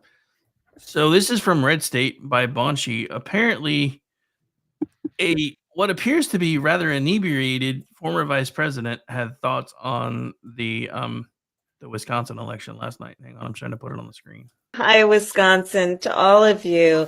Hang on. Not on the right screen, I don't think. Oh, no, it was. Never mind. Hang on. Let me fix it now. Hi, Wisconsin, to all of you. I just wanted to pop by to say thank you. You all are just extraordinary. You love our country. You care. You are making such extraordinary sacrifices on behalf of so many people, on behalf of communities, on behalf of people you may never meet. And I just say thank you. There is an unelected billionaire who should not and will not have a greater voice than the working people of Wisconsin. Okay, yeah. Kidding aside, she actually sounds like she's pretty ugly. I'm just saying. Not that I'm surprised or anything, but yeah, I hadn't seen it yet, so I wanted to hear it before I passed judgment. Yeah, she sounds like she's been hitting the wine. All right, we're officially almost out of time. Where can folks find you? You can find me at Scott's Fire a couple times a day. A couple times a day. All right, folks, you can find me here in just a minute with my good friend Norton S. Packard as we finish out the live programming over here on KLRM Radio. Again, due to scheduling conflicts and other issues, once we finish with this, we'll be going straight into the BZ's Berserk Podcast Saloon. That will be our closing show for the evening. Everybody else is up tonight. We're going to get out of here. I hope everybody enjoys the rest of your Wednesday, and thank you so much for hanging out with us here. And we'll be back next week, and I'll be back in about 5 or so with the Amish one. Bye, everybody.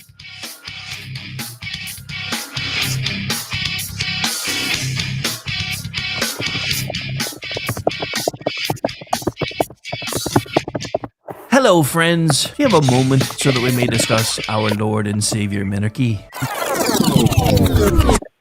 No, seriously, I'm just kidding. Hi, my name's Rick Robinson. I am the general manager of KLRMradio.com. We are probably the largest independent podcast network that you've never heard of. We have a little bit of everything, and by that, what I mean to tell you is we have news, pop culture, special events, conspiratainment, true crime, mental health shows, drama productions, and pretty much everything in between.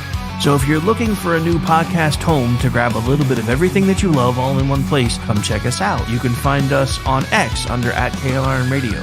You can find us on our Rumble and our YouTube channels under the same names. You can also find us at klrnradio.com and pretty much every podcast catcher known to man. So again, feel free to come check us out anytime you like at KLRN Radio.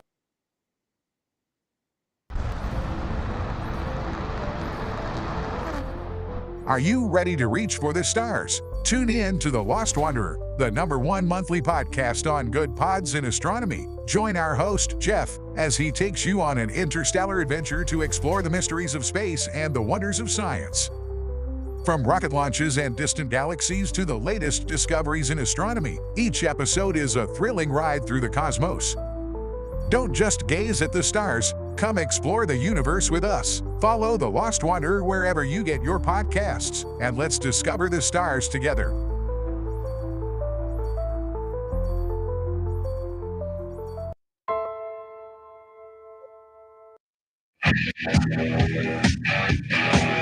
KLRN Radio has advertising rates available. We have rates to fit almost any budget. Contact us at advertising@klrnradio.com.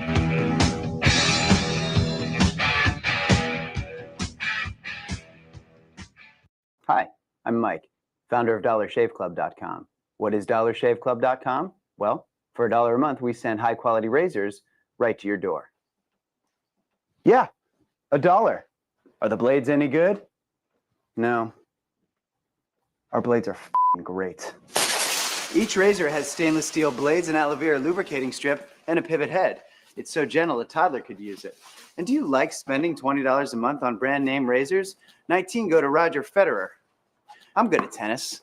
And do you think your razor needs a vibrating handle, a flashlight, a back scratcher, and 10 blades? Your handsome-ass grandfather had 1 blade and polio. Looking good, Pop-Up! Stop paying for shave tech you don't need. And stop forgetting to buy your blades every month. Alejandro and I are going to ship them right to you.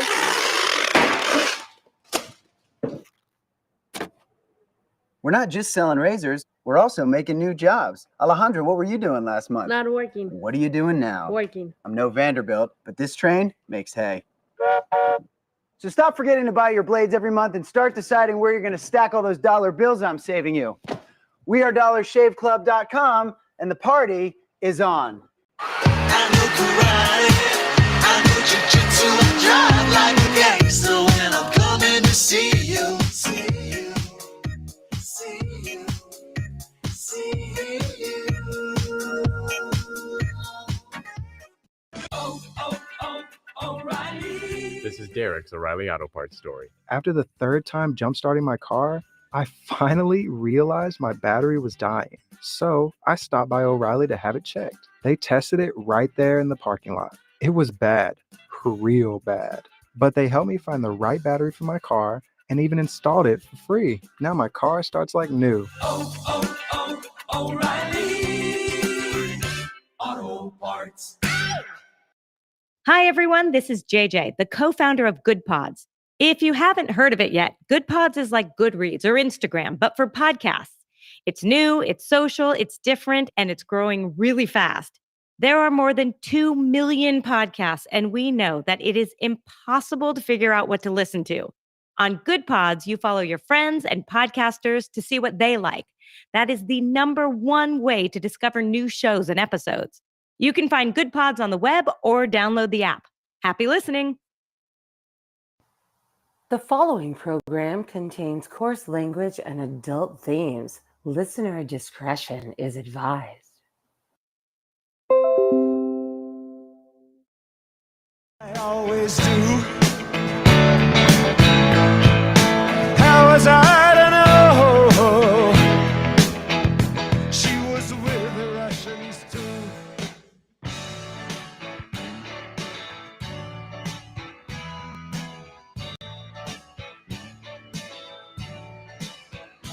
I was gambling in Havana. I took a little risk. Send lawyers, guns, and money. Dad, get me out of this. Ha! Uh-oh, guess what day it is? Guess what day it is? Huh? Anybody? It is Wednesday, my dudes.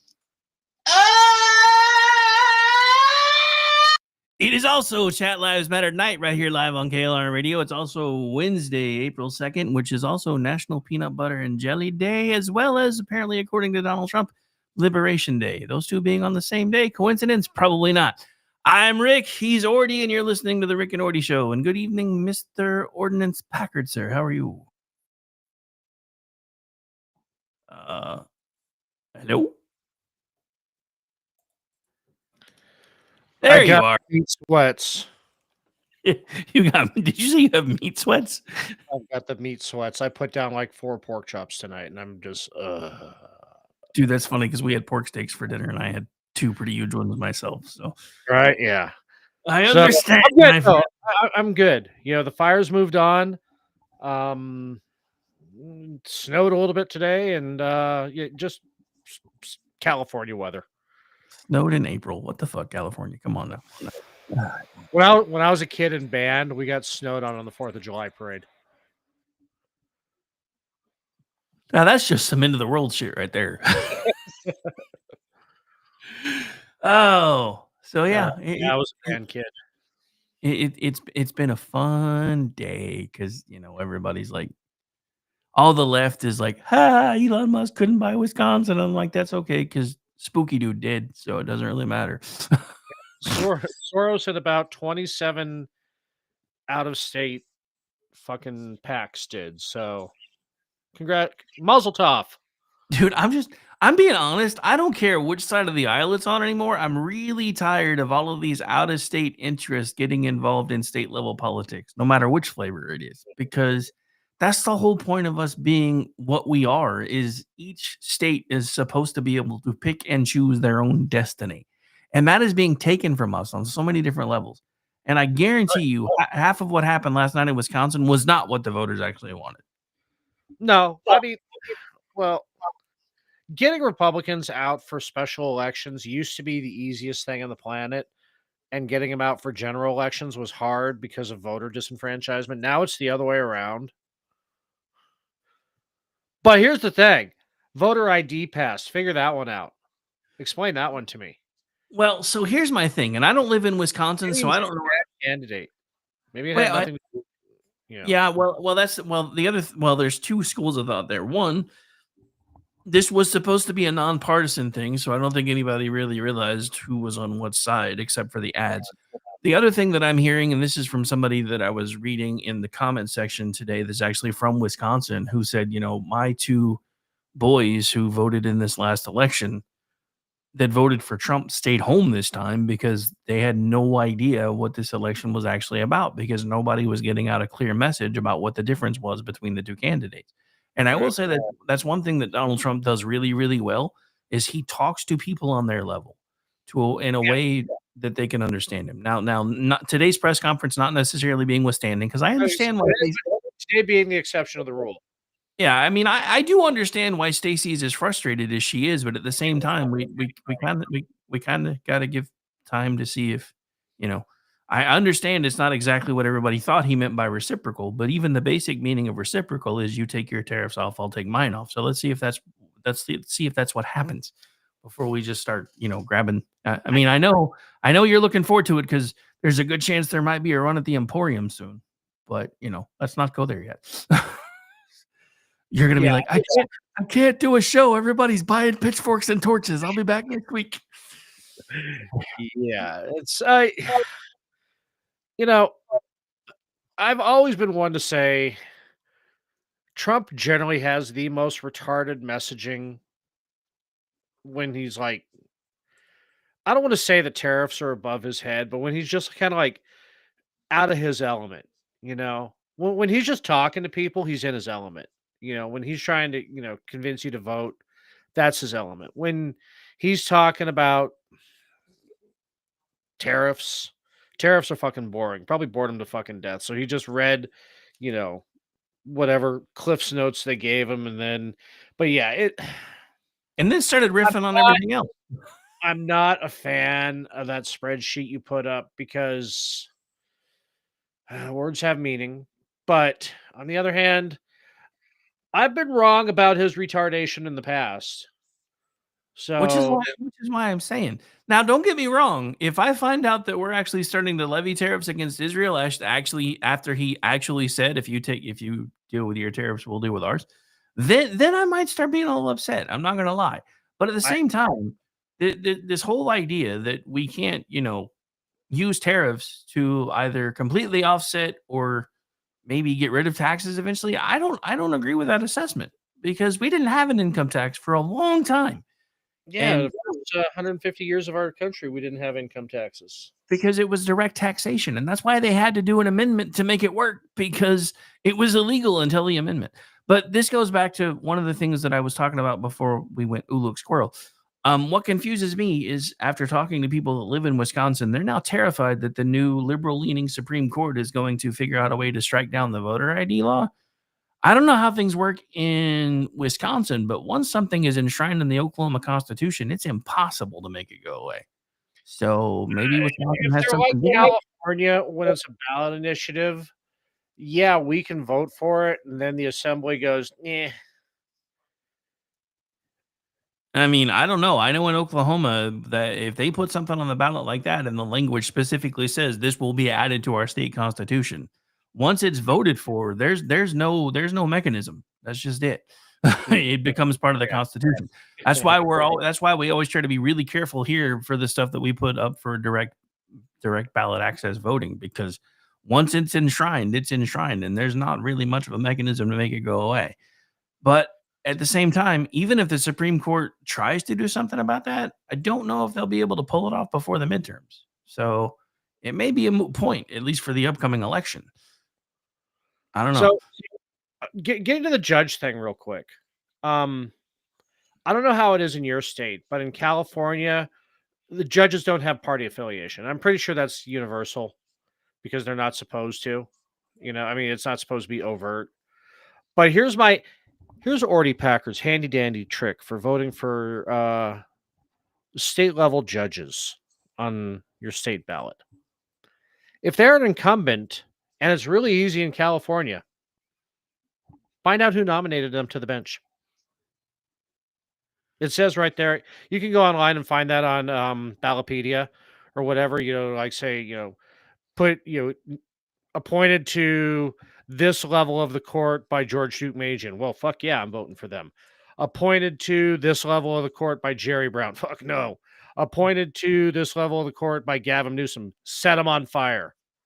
Yeah, that's how I figure out which judges to vote. And it works pretty well. I mean, obviously, when you go back to like Deukmejian or Wilson, when the parties still kind of got along, it wasn't unheard of that they would nominate, a more liberal judge or justice. I keep saying nominate, appoint,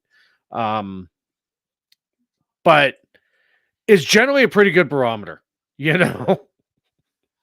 Yeah, and I mean, the one thing that I will say, because this is one of the things that's supposedly been confusing to everybody.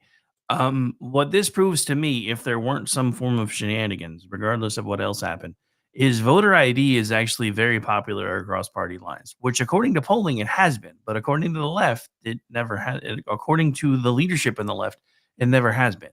So that's the one thing that was kind of my one takeaway was, maybe this thing is more popular than anybody wants to admit. Maybe that's one of the reasons why the Democrats have been doing everything they can to hold everything under thumb. Well, Because they've been trying to keep it off ballots so hard. I mean, it's another one of the 80-20 things, that the party leadership always comes down on the wrong side of, and the media comes down on the wrong side of. I mean, you saw their recent polling; they're now polling at 21%. Actually, no, I had not seen that it dropped, but it doesn't surprise me.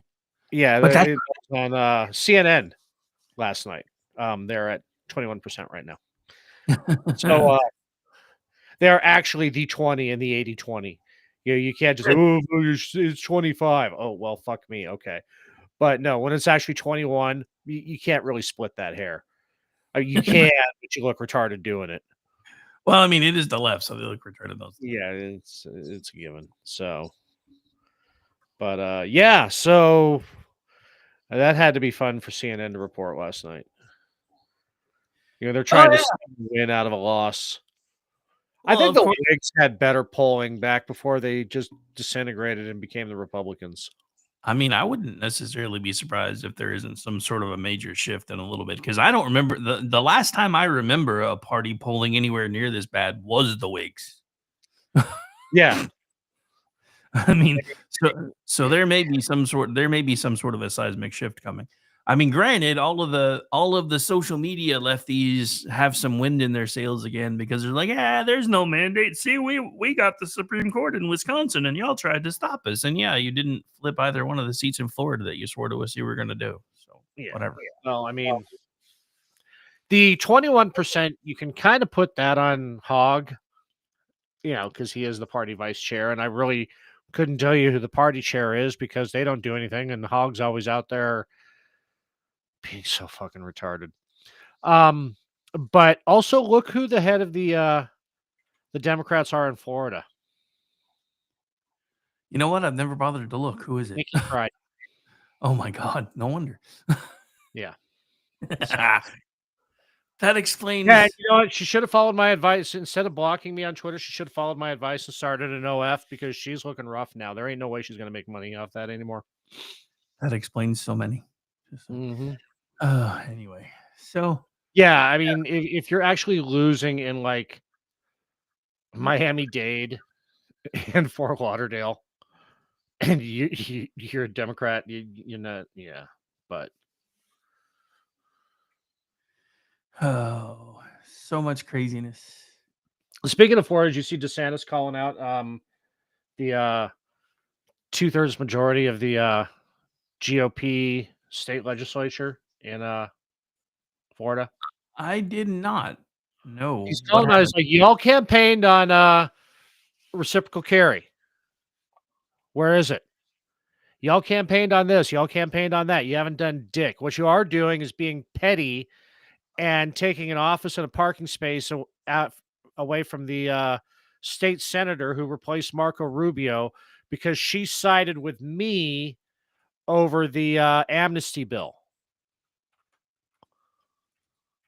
That's going to make a rough midterm for him because Ron doesn't forgive. Yeah, this could be bad, but then again, Yeah. I mean, some of these people bring this stuff on themselves, but they really do. And that's why I want to set Mike Johnson on fire. Hey, I'm not quite there yet. I mean, I'm not absolutely there. I'm not a huge fan of the dude, but I'm not ready to set him on fire yet. No, Well, Congress is fucking useless. Absolutely fucking useless. And I don't know why everybody's so mad about voting by proxy. You and I have talked about it so much. As they should be They should be in their home districts. There is no reason for them to be in Washington D.C. anymore, other than to solicit bribes from lobbies. Well, that's just it. They don't even need to vote by proxy. Hold your shit via Skype or whatever, and count the votes that way. Jesus, I mean, do you guys, COVID? Do you guys realize how much shit would be fixed if we got them permanently outside of the bubble, other than a couple of special events like it used to be? Because they used to spend about 8 weeks a year in DC. The rest of the time they were with their constituents and were getting their asses handed to them by their constituents if they weren't listening to them. This would fix so many things if we would go back to that. The tar and feathering, it's because they all ran away to Washington, D.C. When all the tar and feathering happened was when they were at home. I mean, that's just it. I mean, think about this. I mean, look, even right now, yes, the Democrats are completely underwater. They have a national polling rate of like 21%. I think I haven't seen the newest numbers for the Democrats within Congress, but last time I looked at that, they were polling at like 30-something% specifically for the Congress critters. But Republicans are technically underwater too. They're only at 44% approval. So how are we going to fix these things? This is one of the things that I expected Doge to do instead of, we need to make these people come back and work in DC. No, the fuck we don't. No, we don't. Now, something like the FBI, things like that. Yeah, they should probably be wherever they're assigned to as far as their stuff. But everything being centralized into DC, where it's become this big blue monster. No, we need to break that. We need to break that shit up harder than Ford should have fought to break up the fucking UAW instead of moving to Mexico and accepting slave labor. You're never going to convince me that there was nothing anybody could do to stop that shit. The problem is, once these things get big, huge, and powerful, they're almost impossible to stop. And that's exactly what we're fighting in the government right now. And I'm sorry. I want the government to be as small as possible so there aren't 5 million people that can get in my business every other day. I don't need that in my life. You don't need that in your life. So That'd be a fantastic last act of Doge to go into the House and Senate chambers and go, oh, by the way, we've teleconferenced everything in, so you can do this from your home district now. There's no reason for you to be in Washington. I mean, I could see it like coming in for like the State of the Union and a couple other things just because it makes it look more grandiose, etc. But they don't need to be in Washington, D.C. for 10 fucking months out of the year. That's never what this was intended to be. And I get it because it was, they used to have to travel by train or they used to have to travel by wagon. So they were spending a lot of time going back and forth. Guess what? They don't have to do that anymore. That means they should be able to spend more time with their constituents. They should be able to be spending more time in their districts, seeing what the shit that they're voting for or what the people that are running against them are voting for that have either helped their district or hurt their district, so they have a better idea of what they can do to fix this shit. These people should be at home 90% of the time. And that's one thing that I really feel like Doge got wrong. I understand why working from home means everybody's less efficient, blah, blah, blah, yada, yada, yada. There is a case to be made for that. But just because you don't want them working from home, why can't it be that the folks that are assigned to a particular Congress critter work out of the offices that they have in their home state? Because you and I are paying, whether you want to admit it or not, for apartments in DC and office space in DC and houses in their home districts and offices in their home districts. There's no reason to have the duplication anymore. These It's people more than just hookers and blow.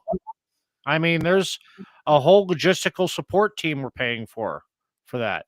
You think, congressmen, they only make 100 and some odd thousand a year. Well, okay, look at the whole budget for a congressional office. It was the best of times. It was the worst of times. Hey, Al, how are you? Yeah. Oh, sorry. I thought we were quoting opening lines from books. I'm sorry. The sky was the color of a television tuned to a dead channel. Yeah, so apparently Al's getting some of the bad weather. We had some come through last night. Luckily, it was all fairly well north of me, so I didn't get anything crazy this time. There have been some weather alerts coming in from a couple of people that I haven't really paid that much attention to yet, but I don't hear a bunch of wind sweeping down the plains yet, so I think we might be all right. Well, at least you're staying dry. That's an important thing. Yeah. No, it's just in the cornfields of Michigan. Well, actually, I think he's at work right now. I think so. He's not. If he is, he's not actually in the cornfields. No, he was in the cornfields. Now he's in the solar fields. Oh yeah, that's true. They're wiping out some of the cornfields for him anyway. So I mean, this is already my 6th hour for today. So what do you want to talk about before we can take a break? Because we're almost. Okay, so when you and Stacy were fighting, we were disagreeing. We were not fighting. I understand. I'm just, I hate when mommy and daddy fight. You brought up a point about steel and wood. And that's one of the things that, as a woodworker, has always bugged the shit out of me. And those of you who work with wood, you'll feel my pain on this. When you're working with plywood, say you're making a desk or, Sorry, I had to be done. You kept talking about wood. So when you get your plywood in your 1/4 inch, 3/8, 1/2 inch, 3/4, whatever, that's nominal. That's not the actual dimension. It's actually in millimeters because the plywood we get is made in Europe. Our plywood is shipped out. Now, the gold standard of plywood of, YouTubers and cabinet makers is Baltic birch. There are many American plywoods that are very close and much cheaper. But because the demand is so low on them, because everybody who watches YouTube has to have fucking Baltic birch, they haven't really caught on. So like when you go into your big box store and you want to get, some like apple pie or maple or alder, alder's not that great, but still, it's pretty hard. And when you look at the price of it, you think that it's just junk plywood with a lot of voids because Baltic birch is so much more expensive because it's imported. Yes, we send all our wood overseas and then we import our plywood. You know how hard it is when you're designing something and you forget that it's not actually 3/4, it's 18 millimeters? They actually have made special router bits for undersized ply, it's actually an 18 millimeter router bit rebranded and upsold.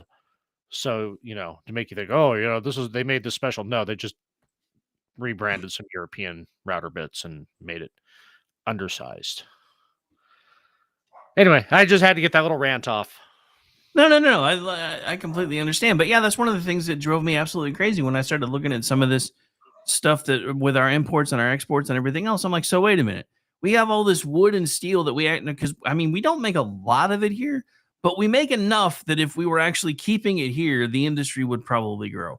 But instead, we send our beef and then buy. That's the other thing that I don't understand. What the hell?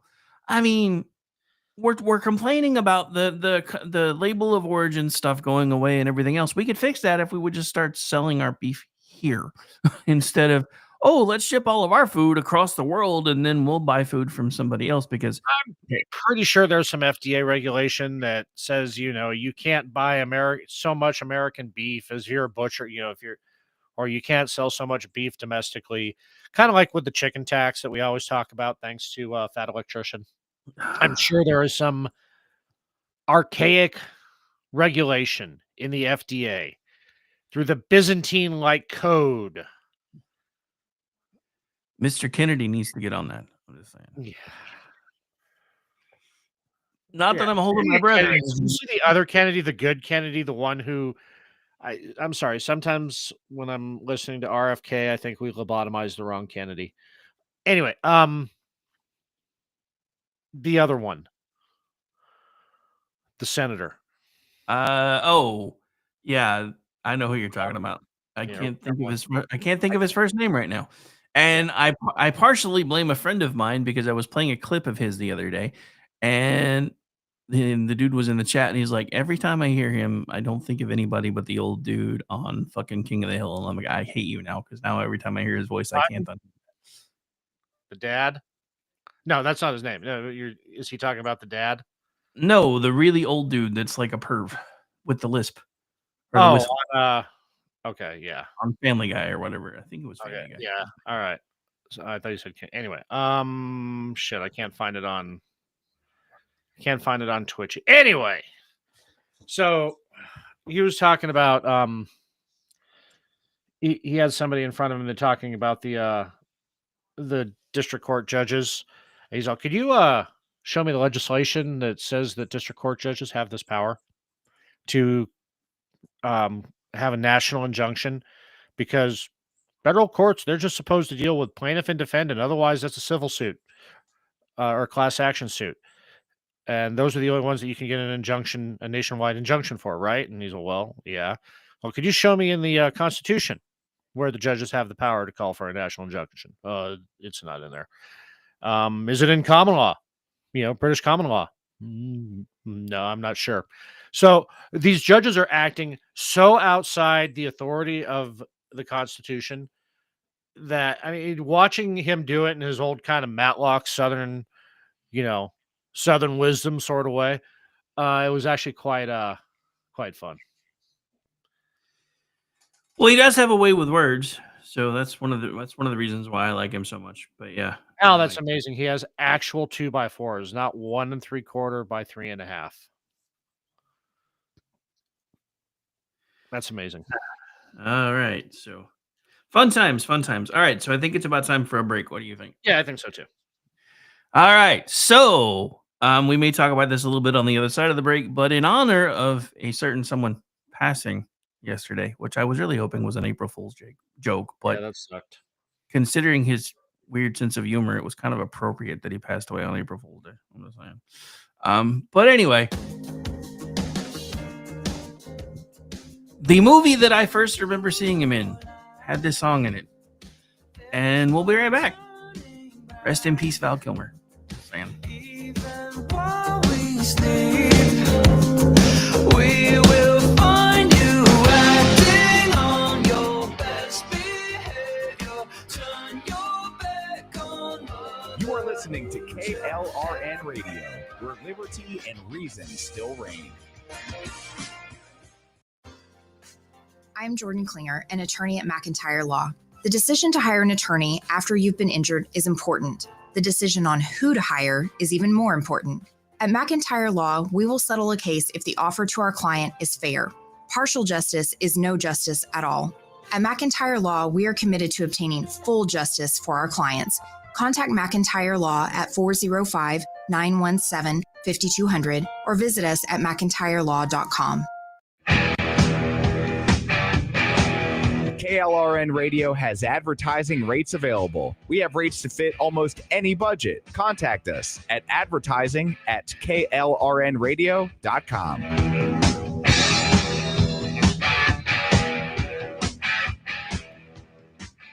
Hi, I'm Mike, founder of DollarShaveClub.com. What is DollarShaveClub.com? Well, for $1 a month, we send high-quality razors right to your door. Yeah, $1. Are the blades any good? No. Our blades are f***ing great. Each razor has stainless steel blades, an aloe vera lubricating strip, and a pivot head. It's so gentle a toddler could use it. And do you like spending $20 a month on brand name razors? 19 go to Roger Federer. I'm good at tennis. And do you think your razor needs a vibrating handle, a flashlight, a back scratcher, and 10 blades? Your handsome-ass grandfather had 1 blade and polio. Looking good, Pop-Up! Stop paying for shave tech you don't need. And stop forgetting to buy your blades every month. Alejandro and I are going to ship them right to you. We're not just selling razors. We're also making new jobs. Alejandro, what were you doing last month? Not working. What are you doing now? Working. I'm no Vanderbilt, but this train makes hay.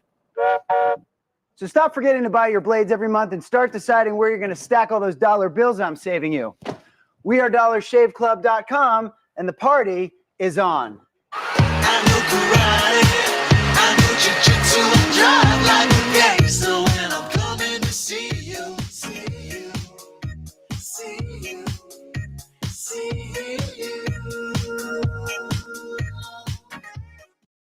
Hi, everyone. This is JJ, the co-founder of Good Pods. Hi, if you JJ. haven't heard of it yet, Good Pods is like Goodreads or Instagram, but for podcasts. It's new, it's social, it's different, and it's growing really fast. There are more than 2 million podcasts, and we know that it is impossible to figure out what to listen to. On Good Pods, you follow your friends and podcasters to see what they like. That is the #1 way to discover new shows and episodes. You can find Good Pods on the web or download the app. Happy listening. The following program contains coarse language and themes. Listener discretion is advised. You worry too much, you make yourself sad. You can't change fate, but don't feel so bad. Enjoy it while you can. It's just like the weather. It's a quick competitive, brother. No one lives forever. Let's have a party. And welcome back into the program, ladies and gentlemen. And apparently, Al is going to be waiting for Noah to float by at this point because it looks like the garage is flooding. Welcome back into the program. Welcome back into the keep. Hey, nice pull with the Boingo. I'm starting to learn your music taste. What? I should just send you a playlist. Took me long enough, but I'm learning. All right. Anyway, so welcome back in. Final segment of the Rick and Morty Show. Don't forget, we do have an abbreviated schedule tonight because Sean is stuck at work and Gene wasn't feeling well. So we're going to be going straight into the saloon for last call as soon as Amish and I wrap things up here. Make sure you guys hang out for that, though. They get kind of a kick out of it when I tell them that we had like 800-900 people logged in when their show was going on. So makes them feel special and makes me feel happy. So anyway, so makes me warm and fuzzy in all the right places. Oh wait, I'm sorry. That kind of sounded. Yep. Thanks, Jeff. Moving to X was probably one of the best things we did. I mean, we get Though I do miss our old chat room too. I do too, to a point, but then again, that thing's not. But on the back end of it, Giggity, that thing was such a pain in the ass.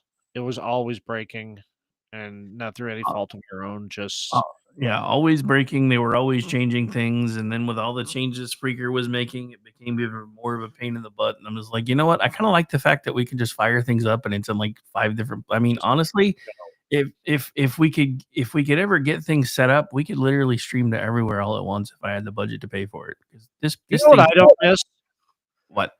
Fighting with fucking Skype, fighting with Discord, working most of the time, sometimes not. I mean, if you listen to the old shows in the archives, angry Skype noises when one of us would disconnect. Well, you know, and shoestrings and tin cans because that's how we used to do the shows. Yeah.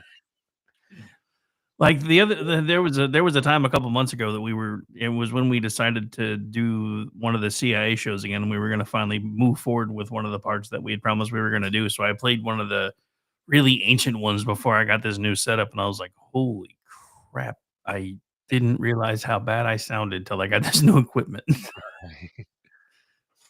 Yeah. The good old days, though. Dude, it was fun. It was fun back then. I mean, don't get it's really fun now. But like I said, we were talking about this. I think one of the last times you and I did a show together. I think it may have been during Jux about how tickled pink Ron would be if he could. Oh yeah. Pop into chat and see. You know, what did we have? Like almost 2,000 people watching us the other night. Yeah. Good times. He would have been like, oh my god, I can't believe it. Or actually, no, more specifically, he would have said, I told you this was going to happen, and you wanted to quit, asshole. And he's not wrong, because I wanted to quit more than once. Yeah, now Jeff's saying time to go into phase 3 now. I'm ready. So, okay. Wait, so there's a phase 3? I'm not getting my memos. There's a stage 3. It's all part of the evil plan. I'm okay with evil plans as long You as just we have win to in drag you Luddites along with it. Hey, wait. The Amish guy is calling me a Luddite, really? Damn right. So this stuck in my craw today. What's that? Okay, so there's a company. I saw this tweet. It was from yesterday, and it's not an April Fool's joke. Yeah, it's weird that there's one day of the year where we're all supposed to be skeptical of everything we see on the internet. So there's this company called Orchid Inc. And what they are is the world's first whole genome embryo screen for selecting out fertilized embryos that may have genetic problems. Like retinitis pigmentosa, or any number of horrifying things that we want to breed out of the population. And the only thing I could think of is that meme about the science fiction author who said, I've just completed my book on I just invented the Torment Nexus as a cautionary tale in my new book, Tech Company. At long last, we've created the Torment Nexus from the classic sci-fi novel, Don't Create the Torment Nexus. I mean, there's a whole subgenre of science fiction that is spread across infinite number of franchises. They've done it in Star Trek. They've done it in everything. Why you don't do this? Why this always ends up being bad? And we're going to do it anyway because we're fucking retarded. Right. I mean, breeding out retardation, there's going to be nobody left. Well, I mean, so the thing about it is, and you touched on this, one of my favorite episodes in The Next Generation is the one where they find this supposed utopian society on this planet, and there's like a giant asteroid hurtling towards them, and it's so big that even the Enterprise can't really do anything about it. None of their technology can do anything about it either. And it turns out that the blind guy, who would have been either genetically altered or deleted if he was part of their society, his visor technology was actually able to be used to augment the tractor beams to actually manage to push the rock out of the way. Right. And I've always kind of looked at that stuff and look, I get it. I mean, trust me, if I could have been born and, not been born premature and not spent a month in an incubator and had all kinds of misdiagnoses and everything else until they figured out what was actually wrong with me, I would have happily tried to find a way to avoid that. But at the same time, I also have the other, the angel or devil, take your pick, on my other shoulder going, but yeah, if you didn't have any of those things, you wouldn't be who you are right now. Exactly. And that's, I mean, that's one of the arguments against time travel. If you could go back in time and change things, then you wouldn't be who you are. But yeah, I mean, they've covered it in Stargate drink.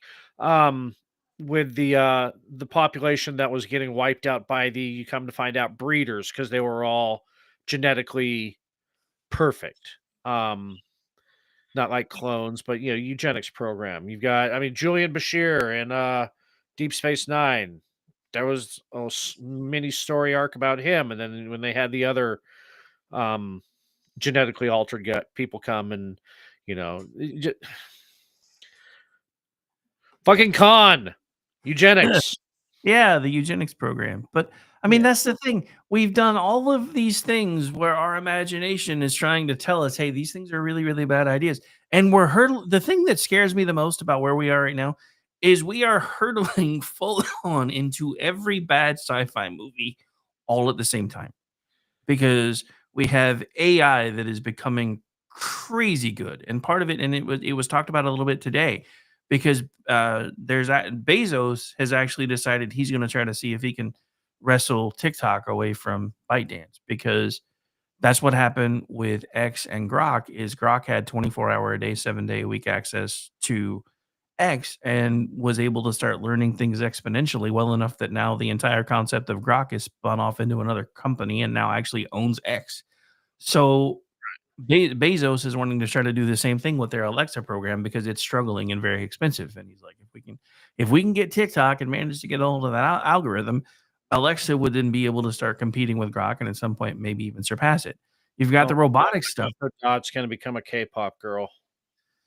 Well, then, and you've got the robotic stuff that is suddenly exploding onto the scene. Like there's one that scared the crap out of me. I saw it on Facebook the other day, and it's just in the stages where it can prove that it can move a certain way. But this is beyond anything that I've seen before. This is using water as a circulatory system. It's using things that mimic human muscles, and in the movements that I've seen, it looks so much like a person that it's scary. I mean, the other thing is 6 months ago, I heard Glenn Beck talking about the fact that probably within the next 2 years, we would have the technology to be able to transfer consciousness into a machine. And I'm looking at that machine going, that would probably be the one people would want to go into, because it looks exactly like human movement. And it's really kind of scary.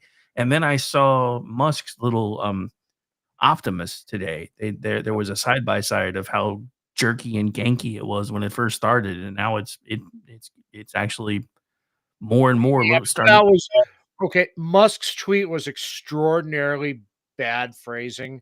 By the end of the year, we'll have an army of these robots out. Excuse me. Oh yeah, no, that was actually what I was about to get to. That's how you get Skynet. Hey, all I'm going to say about that is there's a reason, whether it's Alexa, whether it's Siri, whether it's Grok, I always say please and thank you, because they're going to remember someday. I'm just saying. Yeah, I know. Vincent Charles put that meme out today too, and I thank my dots. I thank Grok. Grok he'll say good morning, Ordnance J Pack. He'll say good morning, Grok, and here's my question. And yeah. Yeah, when they become our overlords, they're going to remember who was nice to them. Speaking of which, and this is sliding into the pop culture stuff a little bit, but I saw the coolest thing from Bill Murray today, and I had no idea, because Bill Murray was talking about his time with Saturday Night Live, and Bruce Willis started his career as a page at NBC. And for those of you who don't know what that is, page is like the guys that, we at Twitchy scrape barnacles, have to refill foods, M&Ms, all that stuff. That's a page. Pretzels, M&Ms, whatever needs to be refilled, drinks and stuff that are brought to their rooms. He was one of the people that did that, and it was funny because basically. But yeah, so he met him outside of everything a couple years later when he was actually, I think it was right around the time he started doing moonlighting, and they met, and he was talking to Bill Murray, and he's like, I remember you. You and Gilda were always nice to me. But those are the things that people remember. Those are the things that AI is going to remember. So trust me. Start saying please and thank you because it may save your life in the next 5 years. Your life Just- may actually depend on it. Yeah, I've never, it's kind of one of those things I create. You see the shorts or the TikToks where, someone's being mean to their Echo Dot or whatever, their Siri. And I'm like, I kind of cringe. It's like, not because I'm anthropomorphizing him or anything. It's just because it's like, you do that with dogs and kids too, don't you? Exactly. But that's one of the, we've talked about this before too, like the videos out of China where they'll like send a robot into a group of people and start trying to have it balance tested and they just start kicking the shit out of it. Oh, they do that at Boston Dynamics. Boston Dynamics makes all the war droids. Oh, I'm And sure. those things are gonna fucking rebel. They're gonna remember because all AI programming is iterative. It's based off the AI programming before it. So yeah, that it remembers. Jeff, that's a little specific, bro. Yeah, you're. I mean, yeah. That's a, I actually, you know what? You, Jeff, you can't actually change your Cortana to have a British accent. Just saying. I mean, my Siri has an Australian accent because Here's the thing: if you go if you want to change your text to voice in your Windows, go in and add a UK keyboard layout, and then those voice options become available to you. You don't have to use it. You can just put it in as alternate keyboard layout, so you can do that with any language.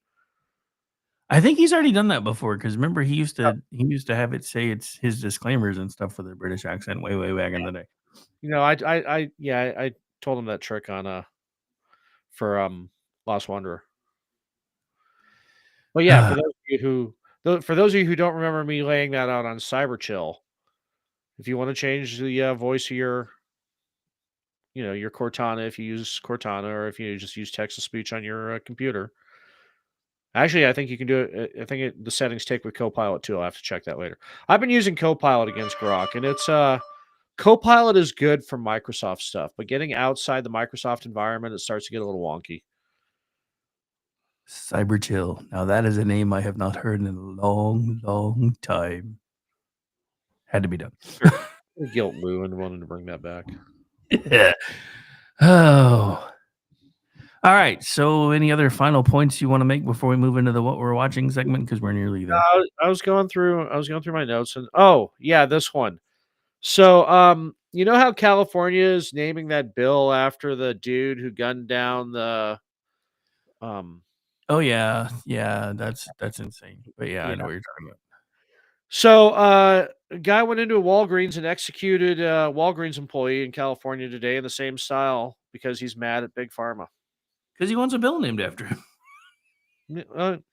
Oh, you read that Red State article too. Well, yeah. So that's here's the thing. Left, come here. Leftist. I want to explain something to you. There's two kinds of people you don't want to play the assassination game against. Gen X, because we actually played the assassination game in school And survived. You can't I can't believe you guys never used to be able to take guns to school. We used to take pellet guns because we would draw someone's name as our assassination target, and you either used dart guns, Nerf guns, or pellet guns, and depending upon the style they wanted killed. The rule was always no face, but just like when we would have BB guns and BB gun wars and everything else too. So Gen X is one, and two, the right is the other because we have all the guns. So you don't want to play this game. You're going to do it to the wrong person at the wrong time, and then you're going to find it. You think Trump was being retarded with his use of reciprocal today? You're going to find out what reciprocity is really all about.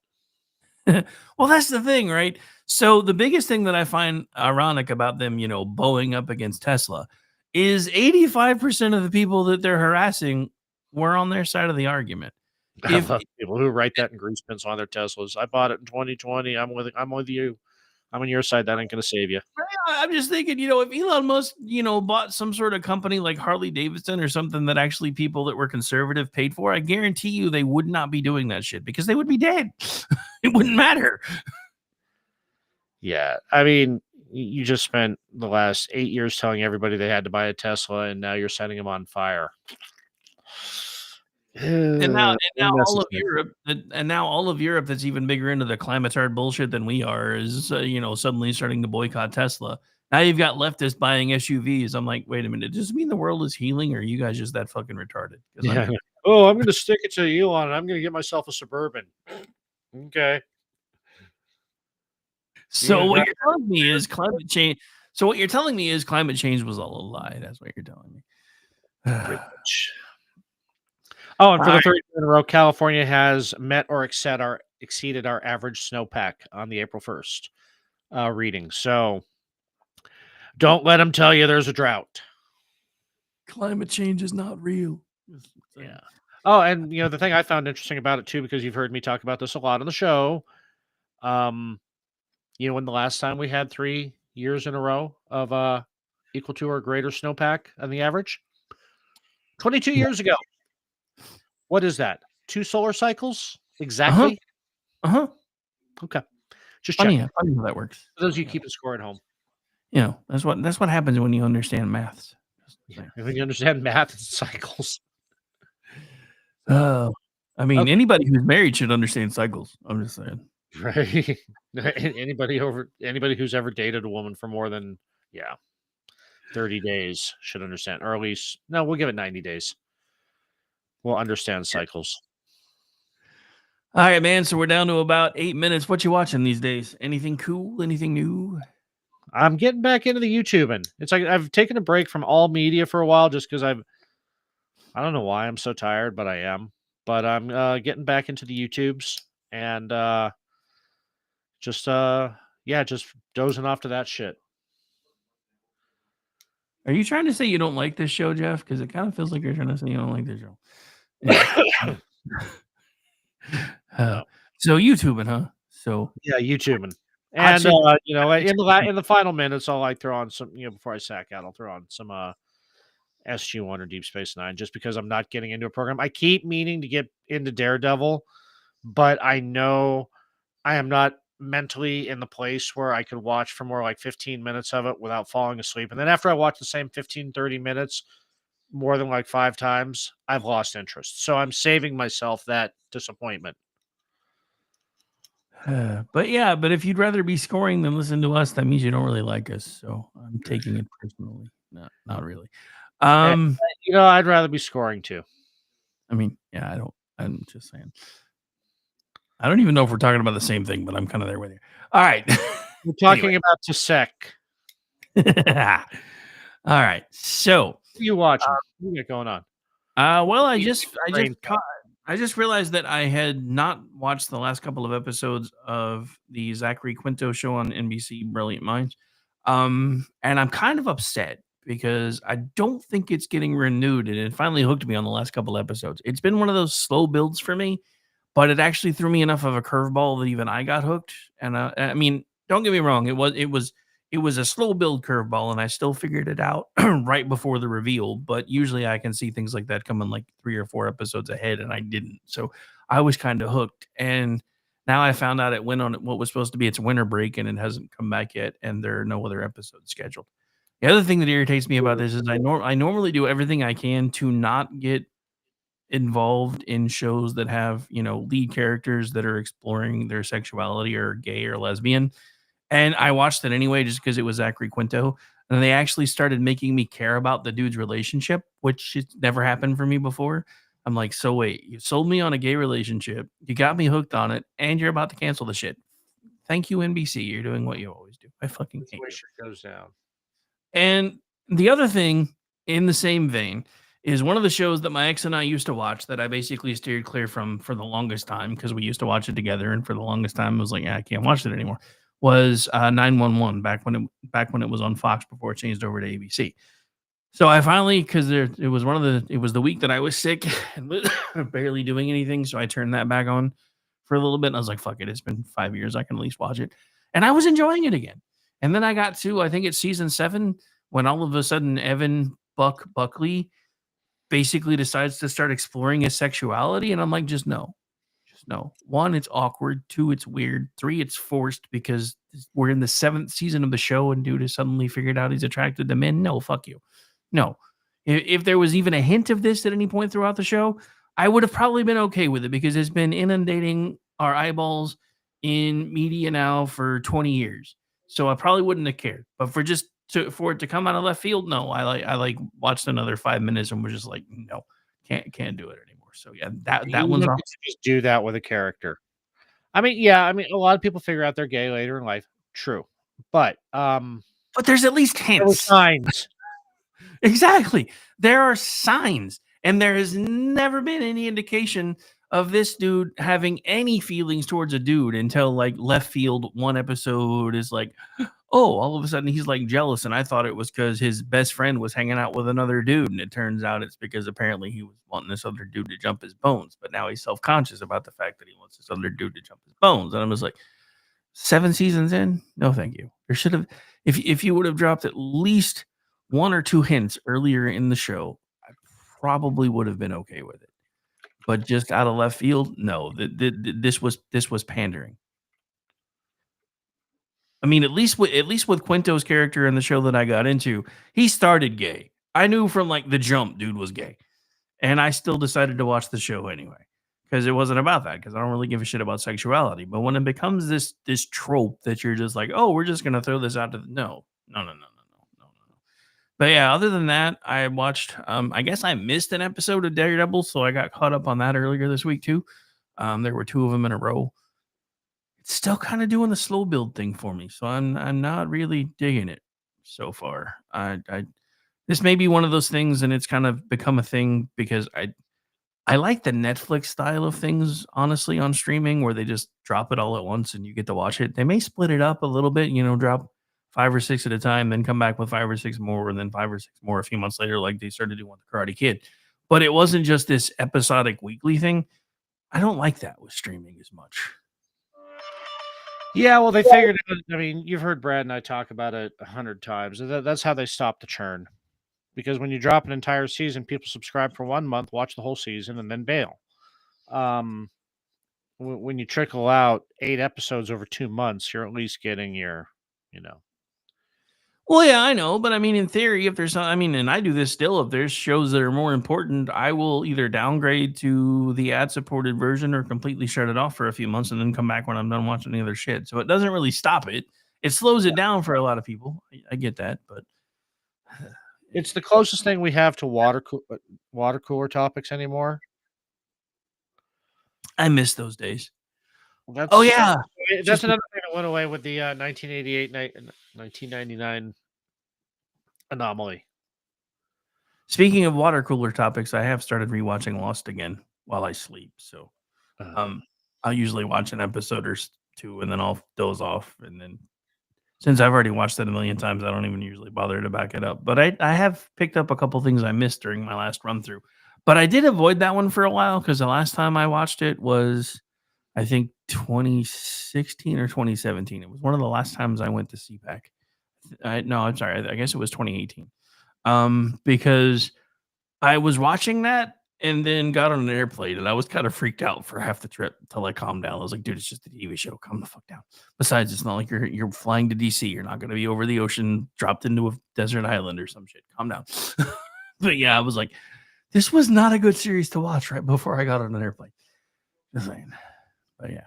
So yeah, other than that, it's mostly trying to get caught back up on the news cycle after being down again for a couple of days and watching everybody's heads explode over the tariffs. Fun times. But I think we're just about out of time, my guy. Where can folks find you? Let's see. What is it? Let's see. Tomorrow you can find me on the Culture Shift with Brad with the fantastic hair. We're not doing a juxtaposition this weekend, so I am off until next week. You can find me on X as Ordnance Packard, surprisingly still. And hey, I didn't have to unlock my account yet today. That's new. Rex just spent an hour fighting with them. Don't jinx it. If you've been paying attention to my ongoing fight with the shit tier chat bot that they have as premium DM support. I haven't decided if I'm going to post this new entry or not tonight, because it's like I explained out exactly what's going on, and it says, "Well, have you tried doing this?" And it sends me to the page on how to unlock your account. And I reply, I would really, as a paying customer, really like to have an actual human help me with this, and not some AI chatbot that is sending me to the most unhelpful link on this whole site. Well, not to mention the fact you're DMing the fucking thing, which proves your account's not locked. Right. That was like when it was appealing to locked and suspended accounts. How would I be able to DM you if my account is locked or suspended? Because, having multiple accounts when you're suspended is a violation of terms of service. Right. I think that's just on paper, but they just realized that anyway. Oh, I know, but yeah. So yeah, that's where you can find. I will admit, though, with everybody, because I've heard Sean Hannity doing it, I've heard everybody else doing it, with as good of a job as Elon Musk has done with X, maybe we should just completely turn him loose on our government. I'm like, you don't use X as much as you used to, did you? Yeah. All right. Where are you? As far as where to find me, you guys already know most of that. You can find me tomorrow afternoon on the Rick Robinson Show starting at noon Eastern. You can find me hanging out with Jen tomorrow night at 10 p.m. Eastern. As far as I know, you can find me doing He Said, She Said with the lovely Aggie Rican on Friday. And Going Mental is on hiatus until John tells me he's ready to come back. It just did it to me. I told you not to jinx it. I'm not lying. It just popped up. Okay, so, well, first of all, this proves that we may, in fact, be living in a simulation. The other thing that's been really weird is ever since I said R.I.P. Val Kilmer, everything that's come up on my YouTube playlist has been things about death. I did not pick this song to go out with. I just decided because it was funny that I was going to close with it. It's Don't Fear the Reaper. Telling you, we are, in fact, living in a simulation. Hang out for... I just retweeted the poll. If you're not choosing Real Genius, you don't deserve to follow me. Yeah, that's actually, like I said, there was one movie that he was in before that I never saw, but Real Genius is the first one that I remember him in. I'm going to find the other one now, though, because I didn't know there was one in like 84. I don't think I've ever seen that one, so I'm going to go find it. I'll probably be doing a Val Kilmer thing this week on Saturday since I don't have as much work to do. But I'll be hanging out here for about another 2 hours. I'm going to be running BZ's Berserk Bobcat Saloon coming up next. Stay tuned after the break. Amish and I will be back next week. You guys know where to find us by now, and if you don't, just go look at the schedule on klrnradio.com. Bye, everybody. Hello, friends. You have a moment so that we may discuss our Lord and Savior Minarchy. No, seriously, I'm just kidding. Hi, my name's Rick Robinson. I am the general manager of KLRNradio.com. We are probably the largest independent podcast network that you've never heard of. We have a little bit of everything, and by that, what I mean to tell you is we have news, pop culture, special events, conspiratainment, true crime, mental health shows, drama productions, and pretty much everything in between. So if you're looking for a new podcast home to grab a little bit of everything that you love all in one place, come check us out. You can find us on X under @KLRNradio. You can find us on our Rumble and our YouTube channels under the same names. You can also find us at KLRNradio.com and pretty much every podcast catcher known to man. So again, feel free to come check us out anytime you like at KLRNradio.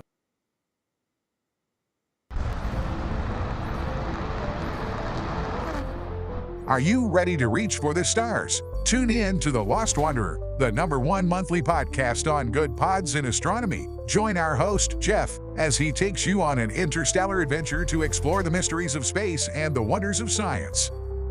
From rocket launches and distant galaxies to the latest discoveries in astronomy, each episode is a thrilling ride through the cosmos. Don't just gaze at the stars. Come explore the universe with us. Follow The Lost Wanderer wherever you get your podcasts, and let's discover the stars together.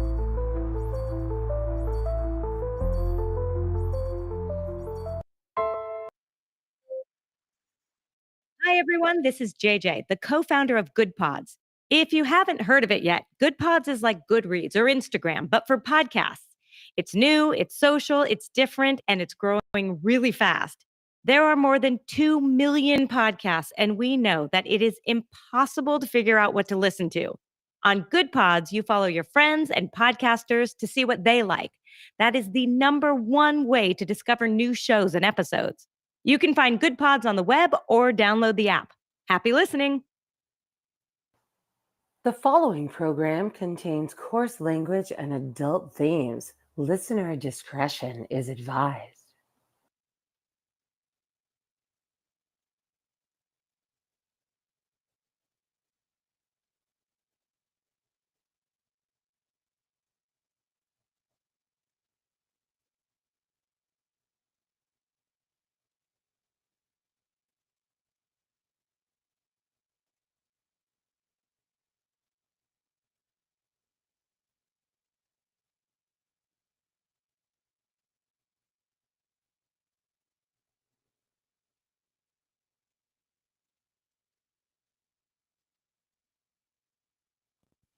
You're listening to Late Night Radio on the SHR Media Network. Caution, there will be mature themes explored and potentially adult language used. If conservatarian words, phrases, certain concepts, or rhetoric offends you, tune out now. Freedom is never more than one generation away from extinction. We didn't pass it on to our children in the bloodstream. The only way they can inherit the freedom we have known is if we fight for it, protect it, defend it, and then hand it to them with the well-taught lessons of how they in their lifetime must do the same. And if you and I don't do this, then you and I may well spend our sunset years telling our children and our children's children what it once was like in America when men were free. I have come here to chew bubble gum and kick ass, and I'm all out of bubble. Look what happened. Something happened. And I'm back. I'm nationwide. So, as per normal, ladies and gentlemen, boys and girls, children of all ages, welcome to BZ's Berserk Bobcat Saloon radio show, where I am broadcasting from North Idaho in an actual free state. I am your conservative Sherpa. It looks something, well, it looks something like this, perhaps, if I can find it. There I am. Well, what am I doing? Well, being your conservative Sherpa, I am guiding you through the maelstrom of Democrat, leftist, globalist, lies, tyranny, chaos, deceit, and betrayal. And generally all those things at once. And it should shock no one that the theme for tonight's show is America, betrayed from within. Sadly, I have multiple examples of this. And thanks for being here. I have 10 watching live right now. Thank you very much. If you wish to opine, you may call in a little bit later if you would like. I have to tell you this, that what you're about to hear for the next hour, perhaps even 2 hours, consists of my opinion, and my opinion only, and that we don't water our drinks just like we don't water our conversations, because I am doing the job the American media maggots won't. I am fundamentally changing America one leftist diaper at a time. We are still serving stiff drinks in the saloon, along with facts, clarity, history, logic, rationality, proportion, context, tradition, and common sense for normal people like you and me. We're not leftists, we're not insane, and it shouldn't surprise you that I'm going to point out the insanity of leftists tonight. So I am streaming live on a whole host of various platforms. I'm streaming live on Rumble right now, live on X, live on YouTube, live on Facebook, live on Twitch, and with fingers and phalanges crossed, perhaps at KLRN Radio, courtesy of the wondrous Rick Robinson. It is, OMG, I could go here, but I'm not going to. It is April 1st, the year of our Lord, 2025. And I just recently, about 5 minutes ago, had an April Fool's joke pulled on me. I've never been a serious April Fool's kind of person. Usually the bulk of them are really obvious. This one wasn't so obvious. Perhaps I'll tell you later, I'm not sure. But at least after the second time, I finally clued in. Yeah, it has to do with the date. So thanks and welcome to everybody, the other side of SHR Media, who is here. Mission Ready Men, thank you for being here. And Sean Lewis, thank you for being here. Reaver of Common Sense, thanks for being here. The Lost Wanderer, not all who wander are lost, is here tonight. Thank you ever so kindly. The Phantom is lurking like a lurking lurkerton. And Rick Robinson is also in here from KLRN. I should care to point out this. You can listen to Rick Robinson on KLRN on Twitter at KLRN Radio. You can listen to our very own SHR Media, Sean Lewis, at Edge of Liberty. And you can listen to our very own Big E, Earl Big E Jackson on Tuesday and Thursday mornings. And of course, you can listen to the Reaver of Common Sense, because if there were ever anybody who has, imagine this hand, and imagine this hand was close to common sense, and imagine the vodka within was common sense, and imagine this common sense could all of a sudden, you could dunk your hand right in here and just reeve the hell out of the common sense in here. Well, that's exactly what Jersey Joe does. Skull, brother. So welcome to everyone who is here tonight. I grandly appreciate it. I'm going to do a few things tonight. It's kind of an experiment, kind of not. We're going to talk about Democrats who happen to be in the corner. And we have some breaking news with regard to elections. 2 went well, 1 not so bueno, and we'll talk about that. The Florida elections, the Wisconsin election, the Supreme Court election in Wisconsin, because in Wisconsin, it's all about Milwaukee, right? What happened in Milwaukee besides Milwaukee just stood back and Wisconsin stood back? And hey, you want to tear Milwaukee apart? You want to tear the entire state apart? Have at it. It's 2020. I think you're seeing where I'm going with regard to that election. And also, I have 2 very specific sad examples of the GOP betraying America from within. And also some information, some updated information about Signalgate.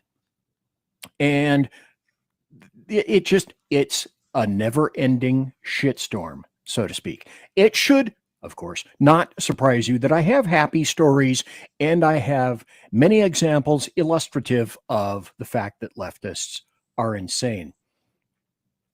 First, I have to start out with this. I don't know, unless you have a 3-hour show every day like Rick Robinson has, you bastard. I don't know how anybody keeps up. There's so much going on. How does anybody who is a political podcaster or a political devotee, how does anybody keep up with what's going on, or much less keep track of what's going on? And I would wager that if Rick Robinson was here right now, he would say something similar to, dude and dudettes, I have 3 hours a day to chat about all of this stuff, and there aren't enough hours in the week to keep up with a fraction of this. And it's very true. I want to point this out. Besides coming back after having put a pause on the show for a little bit, besides coming back, I was pleasantly surprised to learn that StreamYard had screwed me over yet once again in my diminished capacity as a podcaster. So luckily, I didn't just jump into StreamYard about an hour ago. Luckily, I was smart enough to try to assemble all of this stuff once more about 2.5 hours ago. And what I discovered is that StreamYard continues to act as though I don't even exist. It's like, host? Okay, fill this in for BZ. Fill this in for BZ's Saloon. Fill this in for your destiny. Dude, now, whether this is because I took a brief hiatus or whether it's because it's StreamYard, it's technology, and its end goal is to fuck me over as much as it possibly can, I don't know. I can't say. I'm not that smart. But luckily, I was able to cobble together as much as I possibly can. Rick Robinson also says, like and share, please. The algorithms hate conservative. Oh boy, do they ever? Do they ever? And also, Rick says, with 3 hours a day, 4 days a week, and doing the rest of the grunkly stuff that he doesn't have time to keep up. I don't know how any individual would or could. Let's look at Doge. This is going to be something of a continuous section, if you will. The U.S. national debt, $36,672 billion. But just look below at the Doge clock. Look at it winding up in terms of money saved, which equates, if you go over to the right, see if I can point this out over here, right here. Savings per taxpayer so far, $2,399. And as the Phantom also indicates, if you would, please, while you're here, 25 people, 26 people listening live and watching live, thank you to each and every one of you. I grandly appreciate it, as a matter of fact. Let me go down here and say something similar to please subscribe. We are so close at SHR to getting 500 people subscribed to the SHR Media Network on YouTube, where we broadcast all of our wonderful shows. SHR Media Network on YouTube, we're like a handful from 500. First, it was 68. Then it was 58. I haven't checked today, but we are this close. We're super inchy close to getting 500. And for whatever reason, someone much more technologically advanced than I could tell you why that is. Someone intelligent, actually intelligent, unlike me, such as Rick or Sean or Earl or Jersey Joe, could look at all of this and say, well, here's the reason. X plus squared equals 72 divided by pi. So if you would, please subscribe to the SHR Media YouTube channel. Once we get to the remarkable 500, magic things occur. Now, for me, it would be a porcelain Dalmatian. I've always wanted a porcelain Dalmatian. And the other aspect of it is I might be the recipient of additional vodka.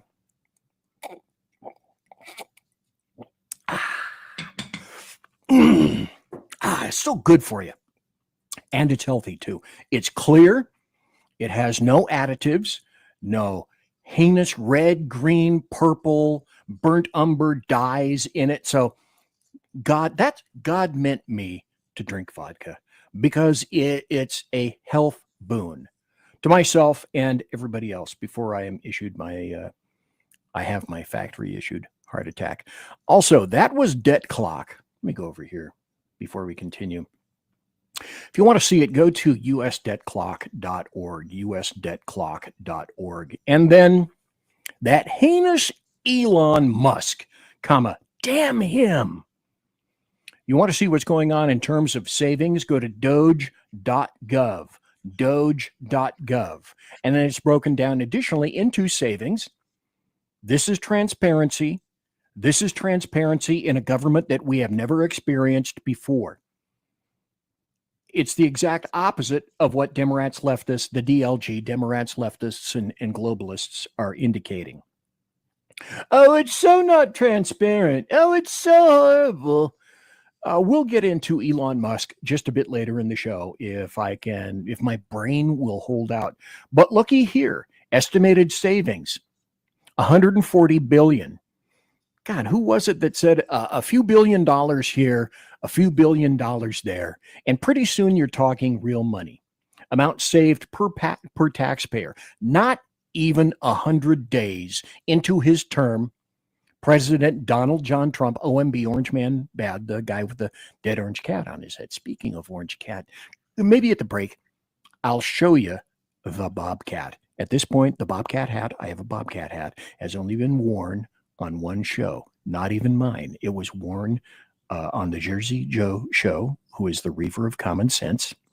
And after the break, I got to go over to the closet, which is right over there, pull it out, and I'll show you the Bobcat hat. Now, everybody will either be absolutely eked out, or they'll think, that's really fucking cool.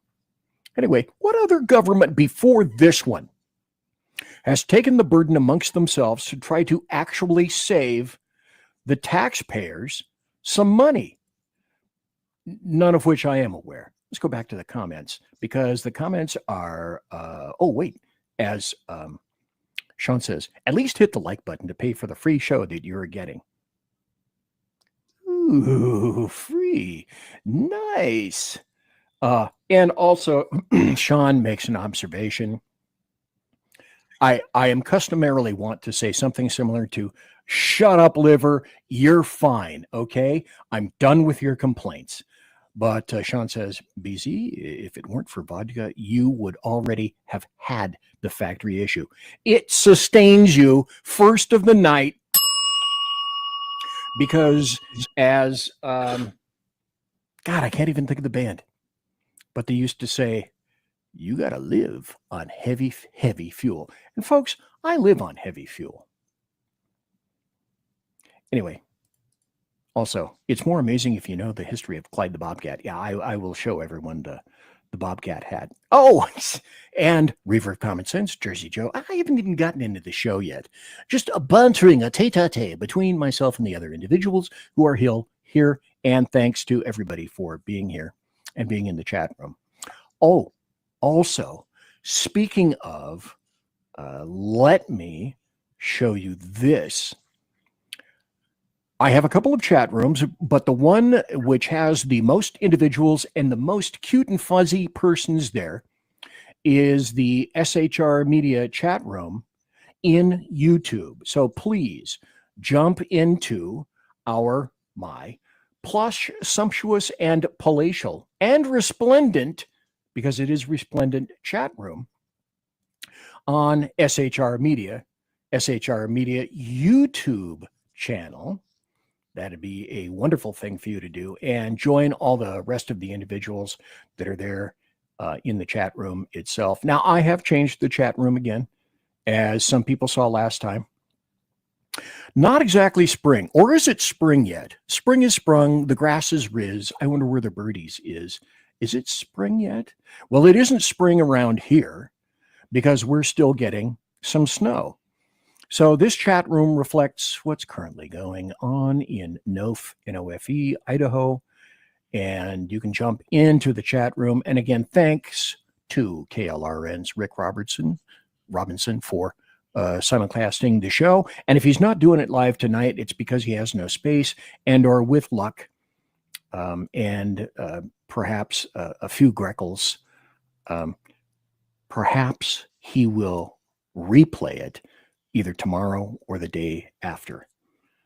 So again, thanks to everybody for being here. What I have consistently said is it's kind of my new mantra. With the new technology that I have, as long as I can make it operate, I'm not just going to make claims about any number of topics. The cool thing is I can bring these articles to life, and I can bring the videos associated with various topics to life in a way that I couldn't have done before, in a way that I lacked the technology to be able to do so or to operate, because StreamYard is a little bit simpler than the other stuff that we had. XSplit, I think, is the one that we had before. I don't need to make any of this stuff up. It makes itself up. And then when I show you the articles and or play the videos, and I have a host of them tonight, it's, again, illustrating that I don't have to make this stuff up. It's right in front of our faces.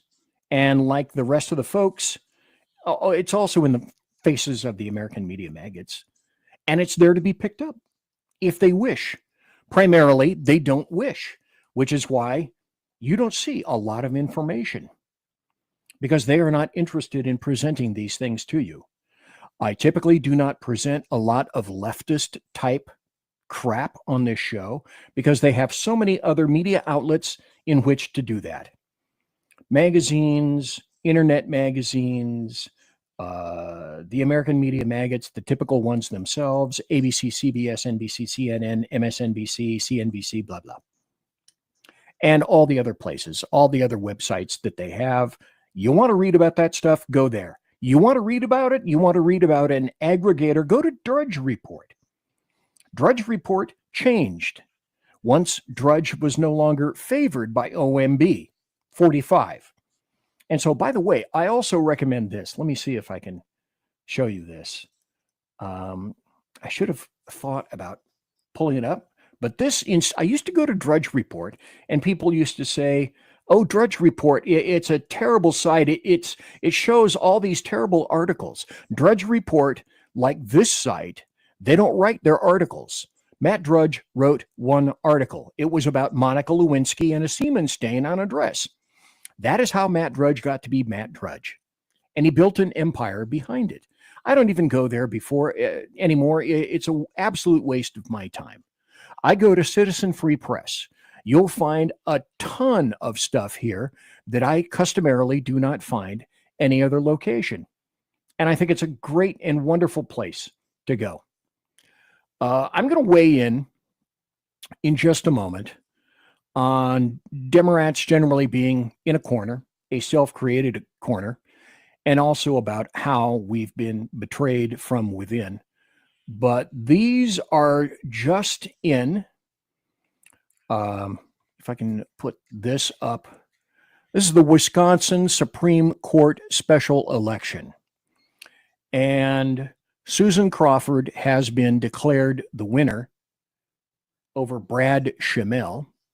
Brad Schimel is the individual for whom Elon Musk said that he would donate $1 million to somebody. I don't know who won.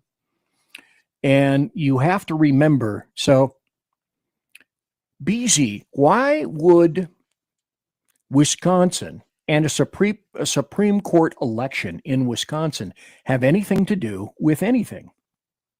And the short answer is, well, it's going to have a lot to do with seats and gerrymandering.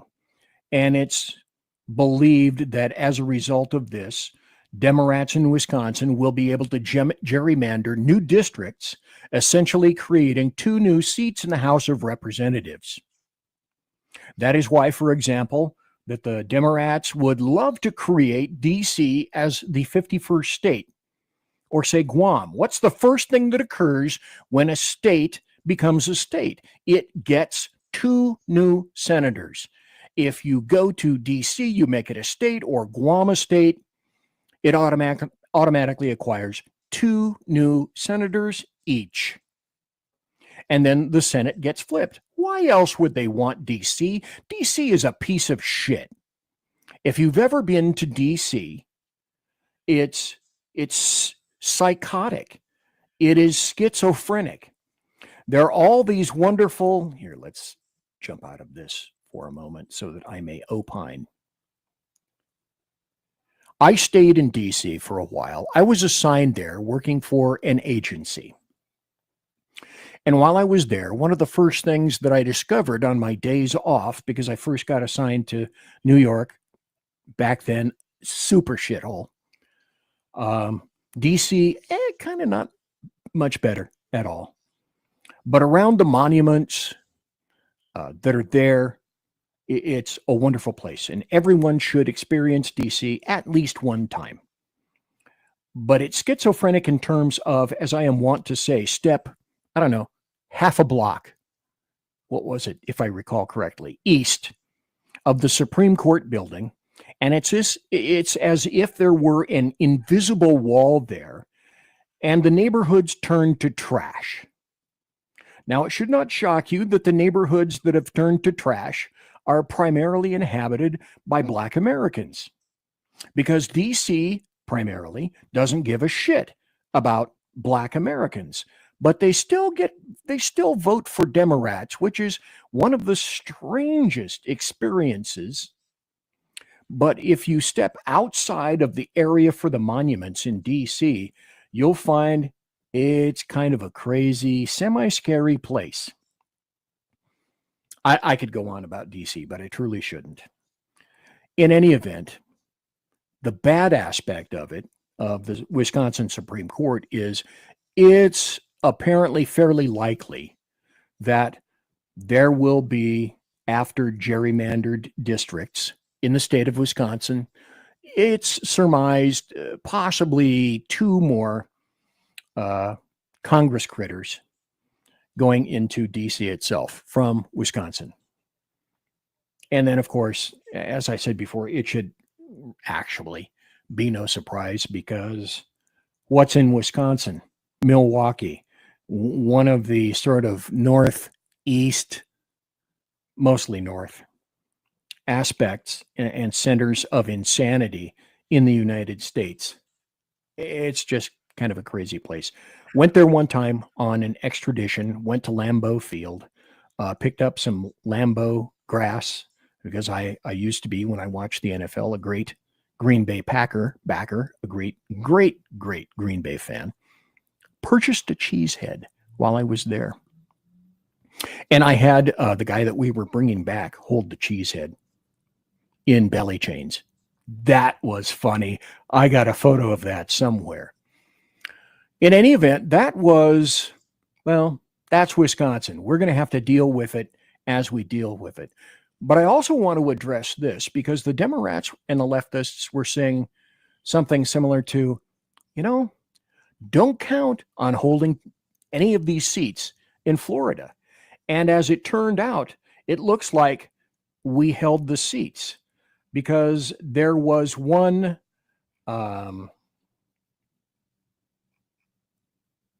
shoot. I went to this one too early. Let me back my own self up a little bit. Here we go. This is what I wanted to display. The special elections to replace Matt Gaetz and Matt Waltz. It appears as though both Republicans in those special elections have won. Jimmy Petronas and Randy Fine. So that's some good news. The Democrats were saying, no, that'll never happen. Well, it appears to have happened. So this country itself is a bit weird, a bit psychotic itself.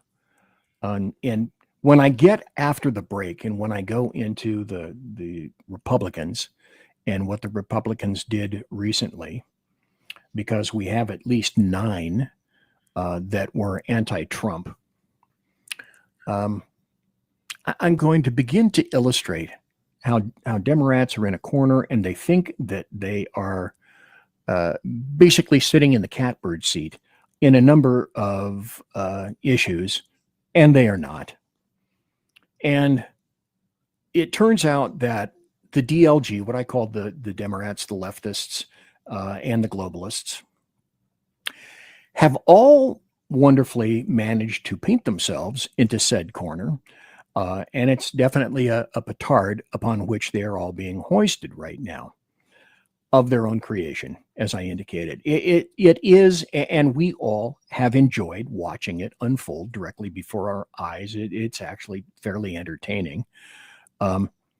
And while we are tempted to laugh and have a bit of a kerfuffle over it all and rib each other, we can have some fun over a wee bit of schadenfreude, some laughter, some finger pointing. Never forget that the Democrats, leftists, and globalists will never stop fighting. They are on a course to betray us from within. And I will, when we come back, also indicate, after a bit of standing on my soapbox for a moment or two, show you what recently happened with regard to the GOP. I am less than pleased. And it's from that, essentially, that I decided I was going to do the show tonight in terms of America being betrayed from within. It is definitely being betrayed from within. And the thing that I hope that everyone takes from the show tonight, and certainly at the conclusion, is that this little dust up, this little kerfuffle of the Democrats is temporary. And we must always look at it as temporary. We can never, ever allow them to take the lead on anything. We can never afford to cede anything to them. Never not take them seriously. Never look the other way. Never become distracted, because that is exactly what they're wanting. For you to look over in one direction while with sleight of hand they pull any number of stupid, perhaps illegal via Thug's Law things over on the other side, on the other end. Never allow them, the DLG, the Democrats, leftists, and globalists, and for that matter, the American media maggots, never allow them to define us, and never bite on anything that they are pitching. You're listening to Late Night Radio. Because they are always pitching something. We'll be right back. Conservative media done right. You're listening to the SHR Media Network. Come listen to BZ's Berserk Bobcat Saloon Radio Show. Live on select and exclusive Tuesday and Thursday nights at 11 p.m. Eastern, 10 p.m. Central, and 8 p.m. Pacific on the SHR Media Rumble channel, SHR Media YouTube channel, X, Twitch, Spreaker, and wherever great conservative podcasts are found. BZ, your conservative Sherpa, guides you through the maelstrom of Democrat, leftist, and globalist lies, chaos, deceit, and betrayal. Raised as a free-range child with dirt, stains, mud, and freedom, BZ broadcasts from North Idaho, comfortably surrounded by actual normal people. Jump into our plush, sumptuous, palatial, and resplendent chat room on rumble.com. Click on live chat to join. Now, with 37% more umbrage and 19% more bulbosity than previous shows, featuring delicious Liberty additives for the best in late-night conservatarian talk radio. BZ reminds you that with great beard comes great responsibility. No chinchillas were harmed, embarrassed, fat-shamed, or the focus of any sarcasm whatsoever in the making of this ad. Hello, I'm Matt, a student at Hillsdale College. Here is Hillsdale President Larry Arnn on the continuing relevance of the Constitution. Many argue today that the Constitution is outdated because it addresses problems peculiar to the 18th century. Some parts of the Constitution do read rather quaintly. Consider the injunction against titles of nobility in Article 1, Section 9 of the Constitution. But is that so outdated? The purpose of the injunction is to prevent the government granting special privileges to some for partisan reasons. This strikes at the heart of the rule of law. The crony capitalism so common today is a place where the government bestows favors and tax dollars on some businesses to give them a leg up over others. This is exactly the kind of thing the Constitution was meant to prohibit. The Constitution is not so outdated after all. This Constitution Minute was brought to you by Hillsdale College. To join the national conversation on the Constitution, go to constitutionminute.com. Hey fellas, are you mission ready? Coming in November to SHR Media. By way of Big E Jackson, you need to check out Mission Ready Men. It's a show that equips you to navigate our society's challenges from a biblical perspective with courage and conviction. Tune into Mission Ready Men as we examine our culture through the prism of biblical truths, teachings, and how to apply them in our daily lives. Prepare to step up, stand out, and step into your role as a man, as ordained by God. That's Mission Ready Men, hosted by Earl Jackson, coming this November on the SHR Media Network. And get mission ready. Want to make an immediate difference in the life of a critically ill child? You have the ability to do that right now. Make a donation to Dream Makers for Life, the organization that restores dreams to seriously ill children and their families. You can sponsor a dream pack for a child, which contains a clear PVC backpack, a dry erase board adventure coloring book, a journal, and dry erase markers to inspire a critically ill child to envision a future adventure and hope. Want to become a dream maker for life yourself? Go to dreamforlife.org. That's dreamforlife.org. Help a child. Help a family. There is always hope. You're listening to the SHR Media Network. And ladies and gentlemen, boys and girls, children of all ages, welcome back to BZ's Berserk Bobcat Saloon Radio Show. I am BZ, one each. There is only one lunker like me. I am bulbosity unrestrained. I am so large, as someone prior to me was wont to say, I have my own gravitational pull, and I have my own vodka. As they used to say, drink too much vodka and you vomit. Or words similar to that, Professor. And also, my other favorite Russian saying is moose and squirrel. Moose and squirrel. Some will get it, some may not. That's too sad, because one of my finest cartoons ever. And Fractured Flickers. Anybody remember Fractured Flickers? Peabody and Sherman? And the Wayback Machine. I certainly do. Anyway, 25 people watching live right now. Greatly appreciate it.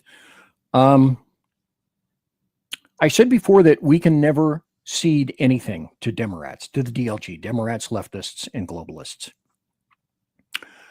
Because it is they who are the defilers. It is they who are the racists, the misogynists, the advocators of violence, the committers of violence, the violent themselves. It is they who are tyrannical. It is they who are the haters of free speech. They despise freedom. They despise liberty. They despise people who like independence. It is they who are the intolerant, the unhinged. They hate, despise a free society. They despise capitalism. And it is they who, they cannot even tolerate questions. They cannot be questioned. They have no interest in rationality and all the things that I indicate every night on the beginning of my show. You have to consider that 80-20 paradigm. Democrats, leftists, and globalists are now on the 20% side of just about everything. And I don't think that particularly they have the capability within themselves to stop with that. Hashtag because Trump. See if you can delineate any other reason, because that's where they are now on most every level. There are a few Democrats advocating for a little bit of common sense. John Fetterman, we all know about John Fetterman. He had a massive change. He had a huge brainless change. And what occurred is that he had a stroke. He had a very difficult time coming back from the stroke, but he was able to do that. He went into Walter Reed Hospital behind what is essentially a 5150 commitment. He wanted to get things straight. God bless him for doing that. And he is a changed man after coming back out. Changed these days equals, mostly hated by the rest of the Democrats. Bill Maher has changed. Some of the things he's been saying rather consistently for a while, but even he can see that the lunacy on the left is rampant, and it doesn't appear to be ramping down from that. Then there's Gavin Newsom. Never, ever, ever, ever, for those of you who just tuned in, ever think that Gavin Newsom is going to tell you anything straight to your face. He is as false a human as possible, but he isn't an empty suit. He's beginning to sense which way the political prairie winds are blowing, but don't believe that he truly within himself thinks any of the things with which he is now advocating. When you disagree with a Democrat or a leftist, it doesn't end there. You can't question. You must be in complete lockstep. You cannot color outside of any line whatsoever. No excuses. Every issue is vital. Every issue is crucial. Every issue is a hill upon which to die if you're a leftist and a Democrat. Gavin Newsom has painted himself into a corner. The Democrats have painted themselves into a corner. And Newsom is just a different animal. Yeah, you could say he's painting himself into a corner, but he's also looking ahead to 2028.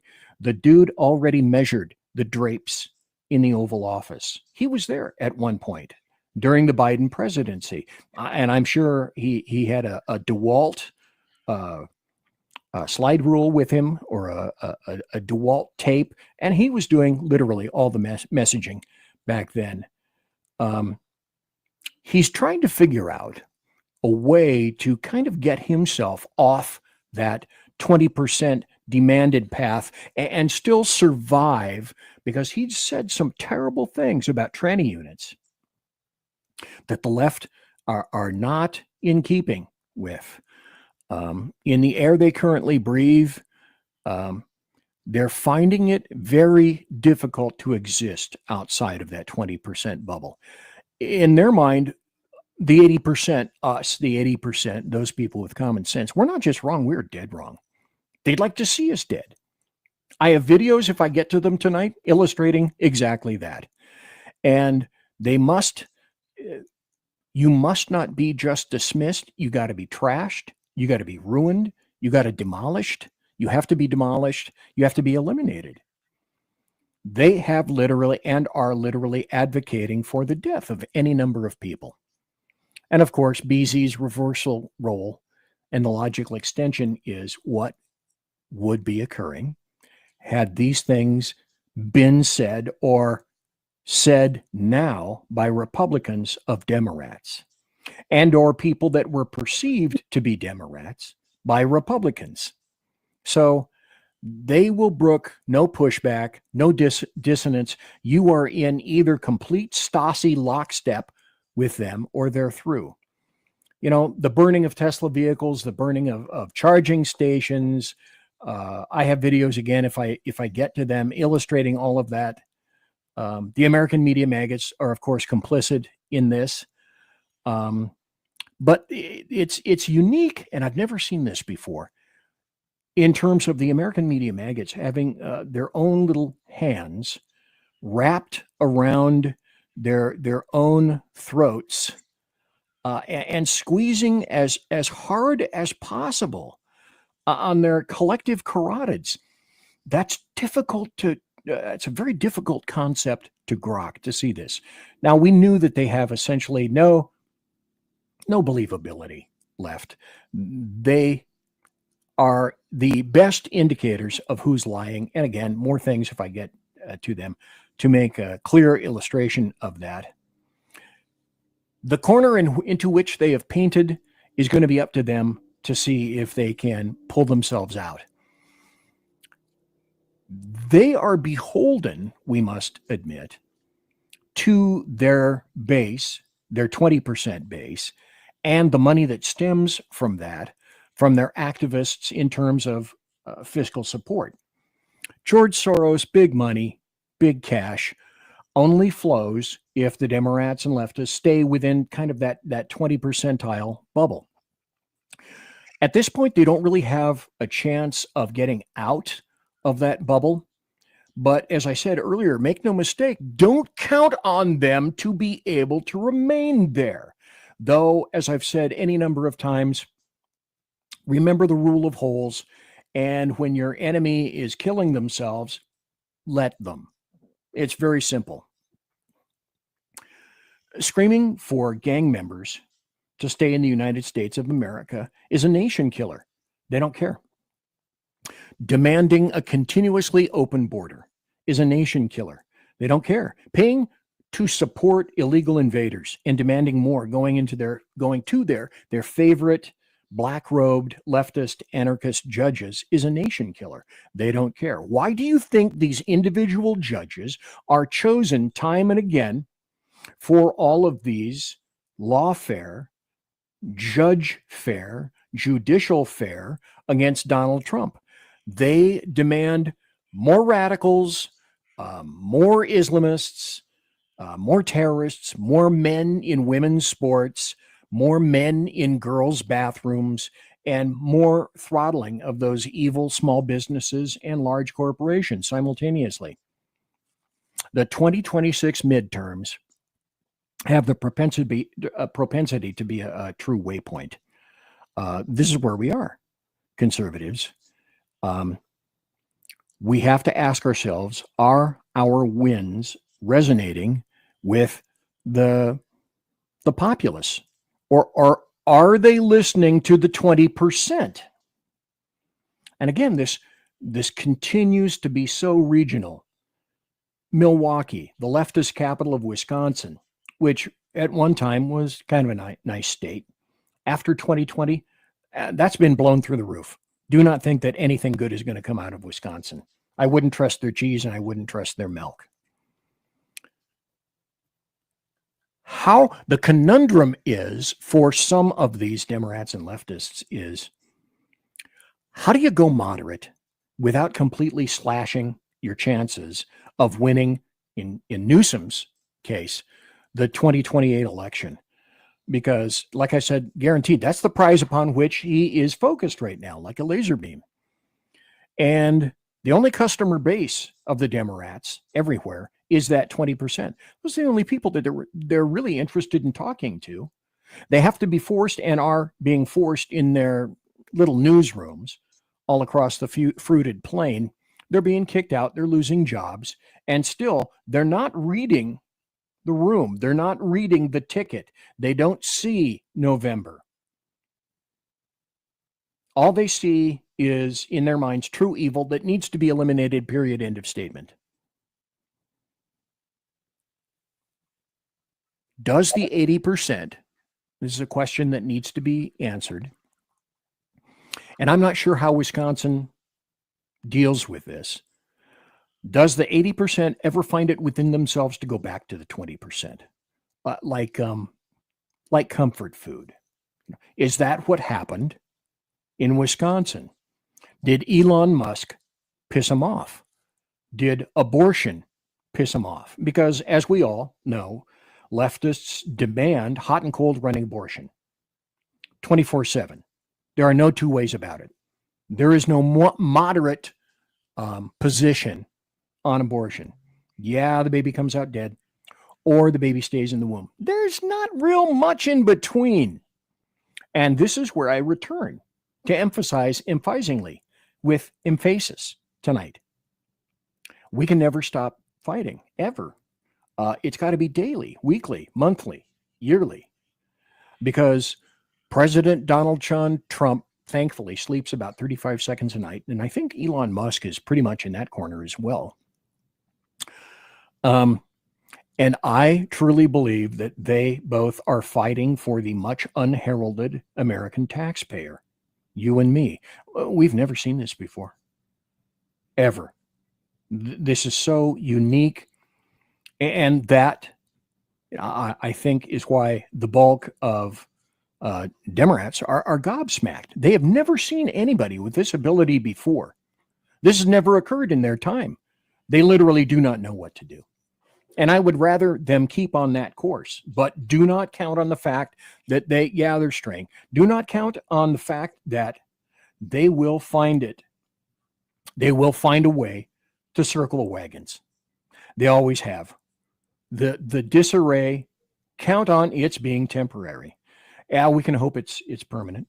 We ask ourselves, how can it not be but never count on the probity, the temperance, and and the logic of the average American citizen. Some people are not average. And of course, a bulk are not citizens with everything to gain and very little to lose, except for some of the things that are occurring these days. Look at the things revealed now. And this still amazes me with the continuing revelations that are going on in government, in history, the government corruption on a scale that is directly in front of everyone's face. You know, to say that it is unprecedented is such an incredible understatement, and yet no calls for torches and pitchforks on the conservative side. Just calls for, and I will be illustrating this, just calls for, I don't know, let's not be real hasty about this stuff, right? Take it slow. You have to take it slow. So on one hand, while we're kind of giggling endlessly and joyously at the public and the private bedlam and chaos that's going on, we have to be sufficiently wise to remember one pretty much continuous thingy. The Democrats have been historically pretty damn good about circling the wagons, coalescing, and pushing through hundreds of thousands of tons of crazy shit through pressure, lawfare, unity, thugs law, corruption, waste, fraud, abuse. Well, BZ, why do you say all those standard words? Because there are no words that are indicative of what's directly occurring right in front of our face. It is waste, fraud, and abuse. There are no better adjectives to bandy about. Because for a good part, the average American is too busy trying to find a job, trying to work, trying to make a wage, trying to pay bills. And the other people that are being supported, like the rest of Europe, and the rest of the world, because the American taxpayer funds the entire damn planet, not just the nation, not just our nation. They're just trying to make a wage. Americans are just trying to make a wage. And they just primarily, fundamentally, I think, want to be left alone. Get the fuck out of my job. Get the fuck out of my work, United States government. I've had enough of this shit. But the reason that they don't coalesce is they're busy. They're busy working. They're busy paying taxes. And they are quite aware of what happens should they stop. They just want to have a few pennies here and there jangling around in their pocket for some certs or some mints or some gum, or maybe go see a movie, or maybe go take their kid to the park, or maybe to some kind of a place that requires an admission fee or a zoo or something like that. And that's why I say never stop fighting. They can afford to lapse. They, the Democrats and leftists, can afford to lapse. They're supported on so many levels. We cannot afford to lapse. We conservatives, we who are still kind of sort of Republicans, I am not. I am an independent. We lovers of America. We lovers of freedom and liberty and sovereignty and independence. Yeah, sure. Okay. Democrats have shot themselves. Maybe we can, I said this last time, maybe we can even see the clear cerebrospinal fluid leaking out their ears and nudge somebody else and say, what the hell? I see that over there. But I just want to insist that we can never afford to take it easy. We can never afford to take it easy. When we go back and we say, okay, here are a couple of wins right here. Those are some wonderful wins. Yeah, let's cheer about that. This is not a win. This is not what a win looks like. And this is to ensure that you are fully cognizant of the fact that these people are not going to stop. They're not going to back down. They're not going to stop. We got to win. We got to kick their asses, because if for no other reason, that's exactly what they have done to all of us over these years. And they will do in the future. They will continue to do this in the future if we take our collective conservative eyes off the ball. Do not count on what you hope for. Count on what you can do. We never can afford to stop fighting, because America is most definitely being betrayed from within. And for that, I have to go over here. Now, this is, I'm going to have to, it's not necessarily terribly complicated, but there is a very specific series of issues that are involved in this. And that is the Democrats essentially shat in Donald Trump's pool, so to say. The Trump agenda upended after the GOP rebellion shuts down the House floor. GOP rebellion. Did you guys hear about a GOP rebellion? I'm not sure I did. But the reason that you watch and listen to the show is to know and understand what is going on. So, rebellion. What the hell kind of rebellion are you talking about? It's a fight over proxy voting for new parents at the heart of the issue. So, it's what they call kind of a sleepy procedural little vote. And it was a rebellion by 9 House Republicans against their own party.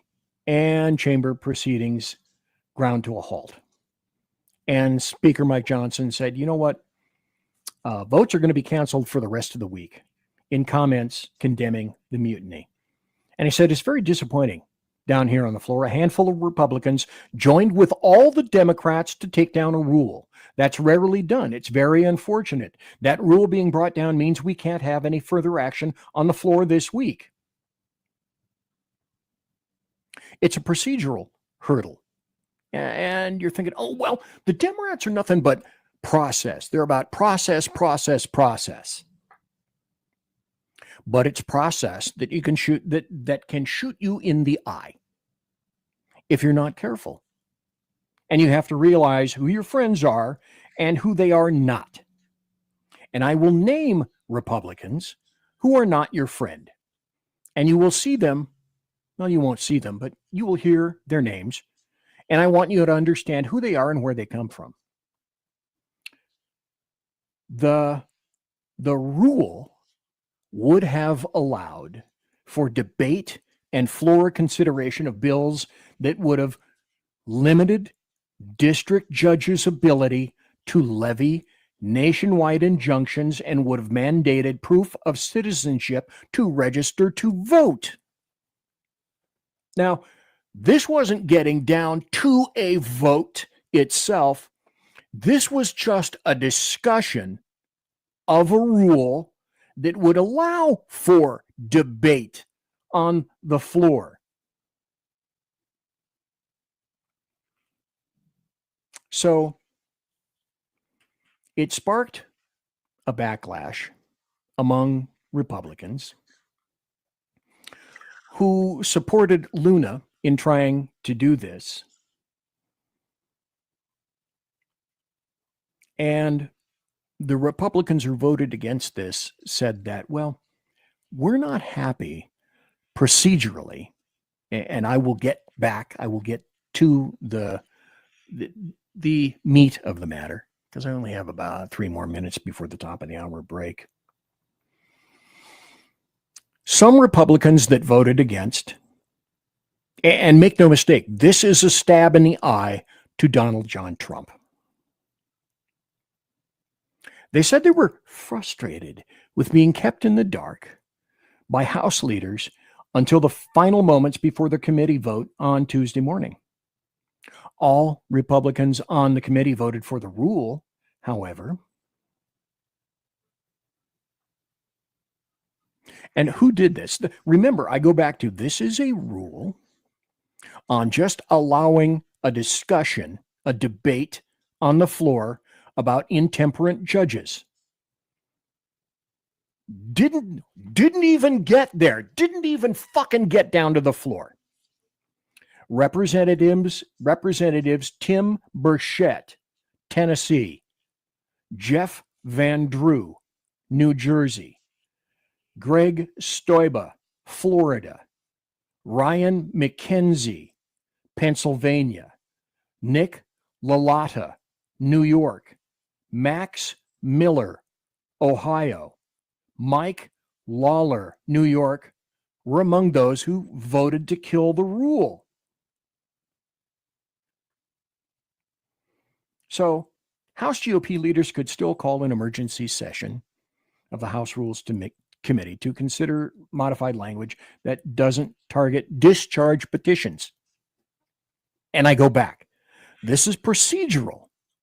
Some got miffed, and those who became miffed and supported miffedness decided, and they were never in the corner of Donald John Trump anyway, because they are not the ones that are subject to the leftist judicial lawfare, the black-robed anarchists in a singular district stopping Donald John Trump from the rest of the nation.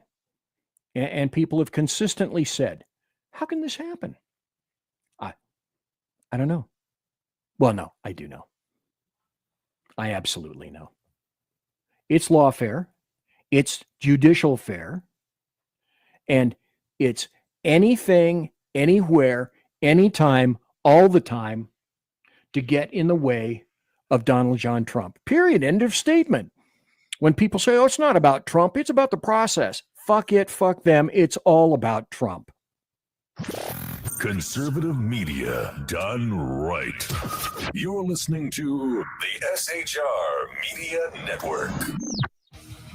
Hey, it's Sean from the Edge of Liberty. Join me right here on the SHR Media Network every Monday and Friday, 12 on the Pacific, 3 on the East Coast. On this show, we'll discuss news, politics, the government, how cranky we are about the government, and more.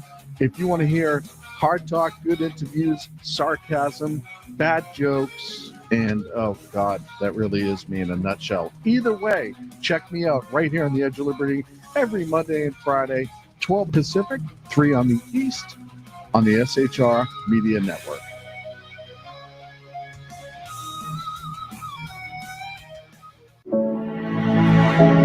Freedom.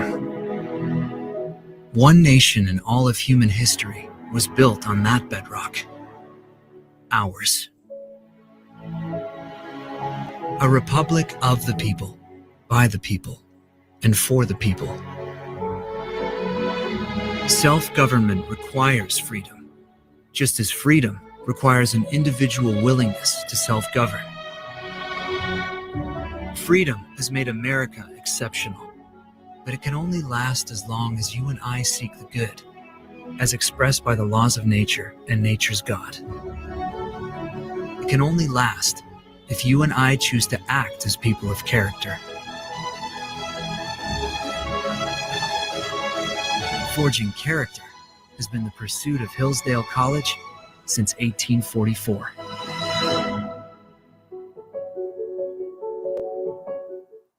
Are you looking for a way to boldly express your faith and love for your country? And check out Seven Armors, the premier apparel company for patriotic men of God, where faith meets freedom in style. Our t-shirts are more than just clothing, they're statements. Bold, stylish, and meaningful. From timeless messages to modern designs, we've got something for every patriotic man of God. Wear your beliefs proudly with Seven Armors gear. Don't miss the chance to wear your faith and freedom on your sleeve. Visit 7armors.com today and join the movement. That's the number 7armors.com. 7armors.com. Faithful, vigilant, steadfast, passion. You're listening to the SHR Media Network. And we're back. It is the beginning of the second hour. Quite frankly, I wasn't sure that my voice was going to be able to last into the second hour. I thank you ever so kindly for being here. If you would go to the SHR Media YouTube channel and hit bing, subscribe, bing, just like that. Subscribe. If we can make it this week to 500 subscribers, we could just about rule the universe. I could rule the universe if I could only find the parts. Because imagine raccoons have opposable thumbs. Oh, shit. I should tell you my raccoon story sometime, because that completely kerfuffled me. So anyway, Big E says he's got to go. He's an early riser and he's a working man. So Big E, thanks for being here tonight. I appreciate it. Let me also add this in as well, as per normal. Okay. I'll show you this, because what did I say? There's so much going on. How do you keep up or keep track? Look up here. If this isn't enough to either make you laugh or, involve a little emesis, these are all the stories that I want to talk about tonight. Those are all the stories I want to talk about tonight. And I'm not going to make it. Not by a fraction. So what do you think perhaps I may be talking about this coming Thursday night? 30 people watching live. Thanks to everybody who is here. Grandly appreciated. But this is another graphic example of what happens when the Republicans and the conservatives do not have their eyes on the ball. Democrats scored a shocking win in Lancaster, Pennsylvania's state Senate special election. This story now is March 28th. It's a couple of days ago, but it makes my point. The Lancaster loss wasn't a fluke. It was the inevitable decision and a result of refusing to compete under the rules that actually decide elections in the Keystone State. This guy says, I got it wrong. I got this wrong. And sometimes these big things right here in articles, these are termed call-outs. And a call-out takes a big point from an article so that everybody groks that concept. We cannot afford to sit out the mail-in game and hope for a red wave to appear by magic on any election day. If it's legal, if it's lawful, we need to be doing it. And the point of the article comes right here. The Democrats essentially said, we'll turn out. The consultants, Republican consultants said, it's going to be a cakewalk. You got this, baby. You got this. And the author says, they were wrong, and I was really wrong to believe them. Who was this guy? Cliff Maloney in Pennsylvania. And the point was, let's be very clear about why this happened. The Democrats crushed us in mail-in voting.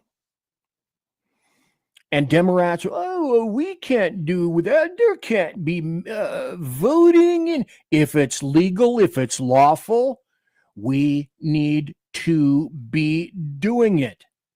You cannot afford to cede anything to the Democrats, because they will never, ever cede anything over to you. Like, for example, Signalgate. Now, I find this very interesting. I don't know that there is a specific answer for any of this, but I find it very interesting, and I hope that's why you're here. Is I will present any number of reasons that I discover on the internet, which apparently the American media maggots never can. And I just go seeking. No, it's not a moisture missile. Stop thinking like that. Oh, you guys, to the moon. But I find all sorts of things, and I will not consider them. For example, here's one. Now, say what you will about Laura Loomer. She's kind of an interesting chick. And if I'm not mistaken, I think she was the first to suggest that Alex Wong, the Chinese Deputy National Security Advisor, appointed by President Trump, okay, you do see where a little bit of this is going. happens to be at the center of the Signalgate scandal. He's married to U.S. Attorney Candace Chu Wong, a Chinese woman who was one of the key attorneys involved in prosecuting J6ers. Let's continue.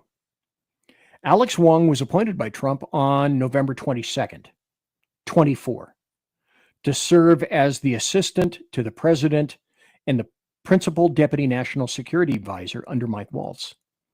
He's the new national security advisor himself. So Laura Loomer writes, I've discovered that Alex's wife, Candace Wong, worked under the Obama administration and the Biden administration as an assistant United States attorney. That's an AUSA. Oh, the stories I could tell you about dealing with AUSAs. In the United States Attorney's Office for the District of Columbia, where she led the Violence Reduction and Traffic Offenses section for more than 2 years. She was involved in the prosecution of J6ers during the Biden regime, under which she was nominated to become a member of the United States Sentencing Commission. Additionally, Candace Wong served as a law clerk to Obama-appointed U.S. Supreme Court Justice Sonia Sotomayor, a wise Latina. If anybody had ever said, I'm a wise white guy, I would be considered a racist. But because it's Sotomayor, being a wise Latina, she's not racist much. So Laura Loomer asked, why do we have a Chinese deputy national security advisor who is married to a Chinese U.S. attorney who worked under Obama and Biden and helped prosecute J6ers after the 2020 election? And why is this acceptable? Well, you do have to ask yourself that question. And then if you're not willing to ask the questions even, then why are you here? As she continues, now I'm going through this kind of chronologically. This began on March 26th. And so here's another X publication. I think this is also, March 26th. And she says, there have been some debates in D.C. about whether or not Alex Wong, the deputy national security advisor, is truly loyal to President Trump. She states, I do not believe he is. I think he's worth more trouble than anything positive he is supposedly capable of bringing to the table. But he has an army of neocons defending him since he's the direct line of access to the president. Everybody should know that Alex Wong tried to hire Matthew Kroenig to work at the NSC. So, okay, so what? Who's this Matthew Kroenig guy? He's another guy that spent the 2016 cycle smearing President Trump as a national security threat. So Kroenig works with the Atlantic Council, which, by the way, I spoke of before almost about a month ago. The Atlantic Council happens to have 7 ex-CIA directors on its board and was involved in censoring President Trump during the 2020 election. Anybody remember the 51 intelligence individuals who said Trump was bad, OMB bad, very bad guy, and he needs to be taken out in some fashion? Well, that was part and parcel of that. Oh, well, what if we complicate things just a little bit more? What if we discovered the Atlantic Council, and when I did my USAID show, I revealed this.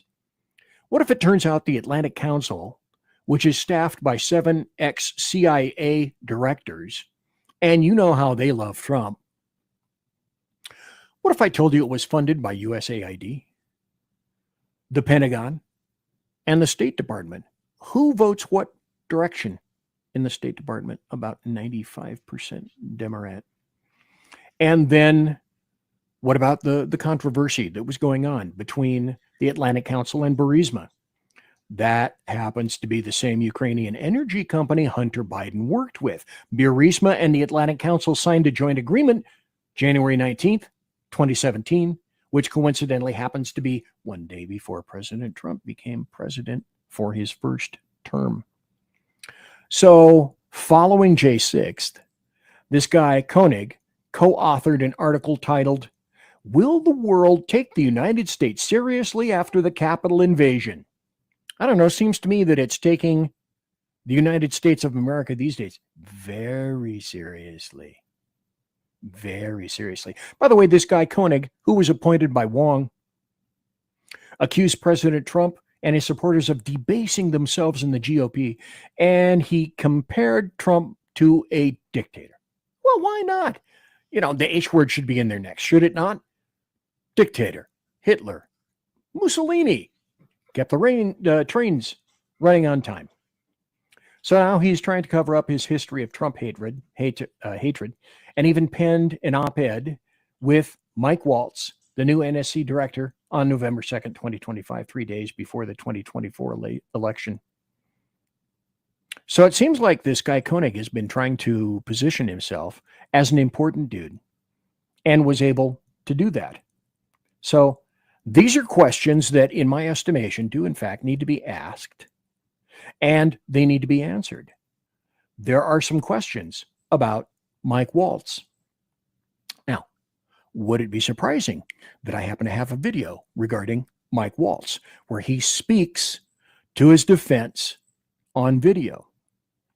And I'm not labeling, I'm not trying to indicate a pejorative because I do not know for sure. But I certainly need to ask questions because I'm at the point in my life and in my political history and in this show where I don't trust almost nothing. I don't trust fucking nobody, and I don't trust fucking nothing. Because I have been dragged kicking and screaming into that quadrant of the universe, as I'll wager a good percentile of you have as well. So here's Mike Waltz. Do you believe him? You got to ask yourself now, is he a good guy? What kind of a guy is he? Is this a replay in 47 of some of the ill appointments of 45? I ask the question. And consider to repeat. There is so much going on these days. How do you keep track? How do you know? How do you keep up? Well, let's play and see what Mike Waltz has to say. Now, Mike Waltz says in this, and you will hear him say, that he did not add Jeffrey Goldberg, journalist from The Atlantic, to the Signal group. But he says he will find out who did. So apparently, if you believe him, it wasn't him. But there is information indicating that Alex Wong created the Signal chat group to discuss the operation against the Houthis. Oh, did I mention that it was a successful operation? I hope I did, and I certainly have now. Mike, go. After success. So they want to focus on this. It's embarrassing, Right. yes. We're going to get to the bottom of it. After success. So they want to focus on this. It's embarrassing, Right. yes. We're going to get to the bottom of it. I just talked to Elon on the way here. We've got the best technical minds looking at how this happened. But I can tell you for 100%, I don't know this guy. I know him by his horrible reputation, and he really is the bottom scum of journalists. And I know him in the Okay, he's talking about Jeffrey Goldberg from The Atlantic. sense that he hates the president, but I don't text him. He wasn't on my phone, and we're going to figure out how this So happened. you don't know what staffer is responsible for this right now? Okay, that's Laura Ingram. She's interviewing Mike Waltz on the Ingram angle. Well, look, a staffer wasn't responsible, and look, I take full responsibility. I built the group. My job is to make sure everything's coordinated. But how We did the number? execute I mean, I don't mean to be pedantic here, but how did the number? Have get you ever in the had chat? have you ever had somebody's contact that shows their name, and then you have somebody Oh, else's I number never there? make those mistakes. Right? You got somebody else's number on someone else's contact. So of course I didn't see this loser in the group. It looked like someone else. Now, whether he did it deliberately or it happened in some other technical mean is something we're trying to figure out. So that's Waltz opining on that. And then we have this from Andrew Fisher. There's some breaking news that just came out that I'm going to mention here in a moment, and thanks to the people in chat for making me aware. Andrew Fisher says most likely it was Waltz's deputy, Alex Wong, who created the group chat and accidentally added Goldberg instead of Jameson Greer. JG, Jameson Greer, Jonah Goldberg.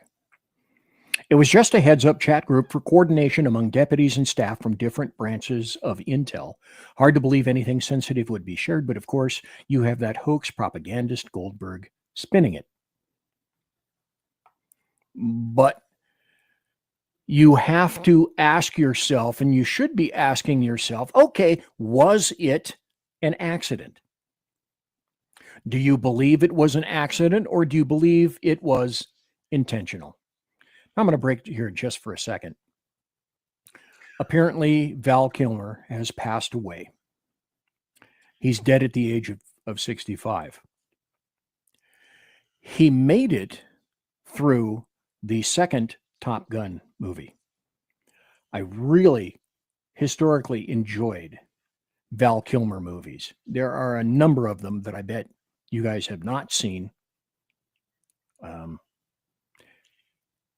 He had a bunch of bad things occur to him. He wasn't the huge box office sensation anymore. He stopped doing a great deal of movies. He got big. He got fat. He wasn't fit for a lot of the leading roles. And then, damn him, he got cancer. He got cancer, if I'm not mistaken, I think it was throat or neck cancer. And he had been fighting that for, to my recollection, about 8 to 10 years. That was not his voice that you heard in the newest Top Gun. He had a very troubled life with the cancer. He was an actor that I enjoyed watching, and I'm sad that he passed away. As Sean indicated, he was a great actor. He wasn't always wonderful behind the camera, but he was, in fact, incredible as an actor. So, yeah, hats off to Val Kilmer. It was pretty much assumed that cancer was going to get him, and that's a relatively young age, although 65 years is better than 45 years or 55 years. Let's continue with Laura Loomer. When Signalgate exposed the Atlantic editor Jeffrey Goldberg was added to a troop group admin, she did some digging. Now, again, this is a few days later. I'm marching this through chronologically, starting with March 26th. This is now March 29th. Alex Wong is Mike Waltz's Deputy National Security Advisor. He's married to a DOJ attorney named Candace Chongwu, who worked under Biden and Obama. What you're not hearing, and this is obviously true, you're not hearing this from the GOP or from conservative media. And she says and alleges this is what happens when you don't properly vet national security officials. You vet the president, you embarrass the president. I'm going to play her video in just a moment. I have always said, I do not love Donald John Trump, OMB, Orange Man Bad, the guy with the dead orange cat on his head. It'd be nice to have him for a dinner sometime, but I do not love him, and I do not love all of his positions. He has made some fairly serious mistakes as 45. He will continue to make mistakes as 47, but he's primarily going the right direction, the right way, the right day. And I believe that he truly has in his own mind the betterment of the United States of America in his decision-making process than pretty much any other president up to this point. Any of them. And I would say including Reagan. Reagan did some good things, and he did some screwball things that he didn't have to do. And Republicans have screwed the pooch on any number of occasions, to include Nixon. But having said that, the only good presidential candidate, perfect presidential candidate would be me, and I'm not running. Laura, what do you say? Alex Wong is the Deputy National Security Advisor serving under Michael Waltz. He is also an assistant to President Donald Trump. And if you're following my reports, then you'll see that Alex Wong is one of the individuals who was in the... Sadly, sorry, Mike, I called you Matt. You're Mike Waltz. Sorry, I apologize. Signal chat that Michael Waltz is now taking responsibility for setting up. But if you look at the Signal messages, it clearly says that, oh, Alex Wong is my deputy and I put him in charge with making sure that everybody gets in this chat. And the controversy is how a leftist reporter by the name of Jeffrey Goldberg, who works for a hostile anti-Trump publication known as The Atlantic, was able to get added to this top secret chat with intel officials and key administration officials. And it's now quite an embarrassment to the Trump administration. And that's the crux of the biscuit, is it not? Of course it is. How did this happen? Are we going to admit it? And that did occur. And will it happen again? But we can never stop asking questions. Never stop asking questions. Mike Waltz continues. Let me put this on the stage and continue. I can tell you for 100%, I don't know this guy. I know him by his horrible reputation, and he really is a bottom scum of journalists. And I know him in the sense that he hates the president, but I don't text him. He wasn't on my phone, and we're going to figure out how this happens. So you don't. So he continues to say, this is essentially the same cut as before. This is from Paul Zispola. It was a setup to attack the Trump admin right before the hearing. And then, of course, this is worse than World War II. This is potential World War III. You cannot have everyone must be fired. Everyone must be fired. Say the Democrats and leftists. Oh, but look, BZ found something else, because I should look and find things that others are not interested in display. And that is this. Houthi PC small group, 19 members. Michael Waltz added you to the group. Disappearing message time set to 1 week. Michael Waltz. Team. Establishing a principals group for coordination on Houthis, particularly over the next 72 hours. My deputy, Alex Wong, is pulling together a Tiger team at Deputies Agency Chief of Staff level, following up from the meeting in the sit room this morning for action items. And we'll be sending that out later this evening. Well, gee, to me, that appears pretty damn clear. And why this terrible hate, BZ? Why this terrible depiction of Chinese that we know are in our country, cells that are in our country, proprietary information stolen, continuing to be stolen from universities and corporations, because China is our enemy. Ask Eric Swalwell, ask Dianne Feinstein, ask Pelosi, ask Chuck Schumer, ask Tim Nuts. Tampon Tim. Exclusive, how a small town in America stopped a Chinese communist takeover, a party takeover. A U.S. electric vehicle battery manufacturer with ties to the Chinese Communist Party. Okay, stop right there. Let me make this singularly clear, if I may. Any business that is in China, every business that is in China is linked inexorably to the Communist Party. The Communist Party has its feet, eyes, hands, tendrils in every Chinese business. If it's a Chinese business, it's overseen by the Chinese Communist Party.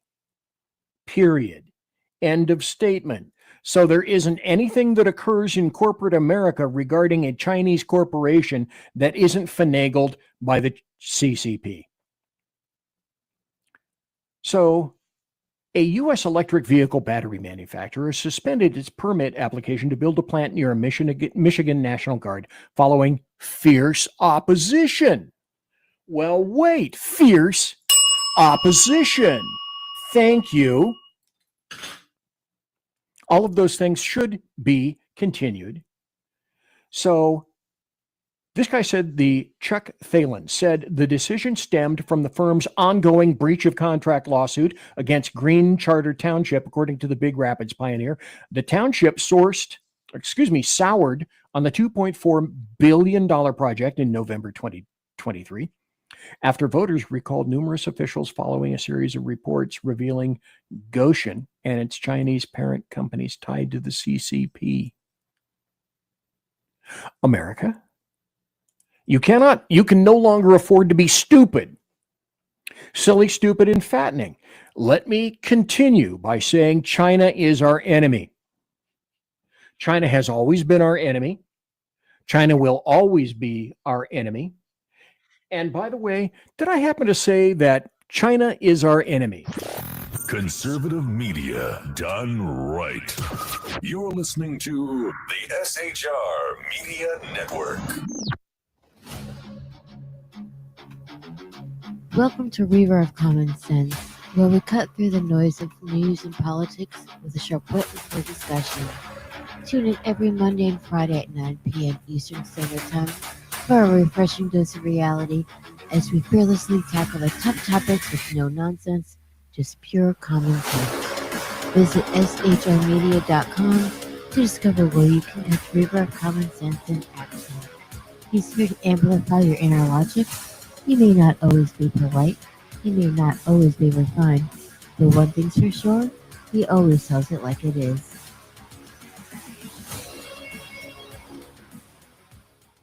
Independence. With that declaration, America was born. Inspired by a belief in the God-given rights of every human being, and in the good that comes from exercising these rights well. The founders of our great nation chose independence. As do we. Hillsdale College accepts no government funding because independence makes possible the good to which we aspire. Attention, all patriotic women of faith. Yep, I'm talking to you, sis. Are you looking for high-quality, super soft apparel that reflects your love for country and your devotion to God? Look no further than Carry Girl Gear. Picture this. You rocking a tee so soft it's like being hugged by a cloud, all while showing off your love for God and country. Sounds dreamy, right? Well, welcome to reality, babes, because that's what we're all about here at Carry Girl Gear. We specialize in super soft tees, tanks, and more, designed specifically for the strong, patriotic woman who proudly wants to carry their message of faith and freedom. When you shop with us, you're not just getting a t-shirt. You're joining a community of like-minded women who are proud to wear their beliefs straight on their tees. So whether you're sipping sweet tea on the porch or leading the charge for faith and freedom, do it in a Carry Girl tee. Because life's too short for stiff, boring tees. CarryGirl.com, where faith and freedom meets fashion. You're listening to the SHR Media Network. And we are in the final half hour of the show. 30 people watching live right now. Thanks to every one of you silly-ass bastards for being here. Oh, and possibly bastardettes, because you're as nuts as I am. Just ask any Democrat, leftist, or globalist. So thanks to Rick Robinson, who will be playing the show, I believe, later on in podcast. Thanks for being in the sumptuous, palatial, resplendent chat room. And please subscribe to the SHR Media channel on YouTube. We're just a hair's breadth away from 500 big subscriptions. Now, it may not mean much to you, but it certainly means a host of great things to us. To me, personally, you've heard me mention vodka before. You know, something my KC-135 Kettle One refueling team generously provides me post-show. Thank you for that. I get either that or more cat food or blinker fluid. You don't need so much blinker fluid these days because I think, as I said before, isn't it already spring? It may be. I should keep track of the seasons much more closely. So share the show. Thanks for being here tonight. I am ever so kindly thanking you for all of these things. All these things and more.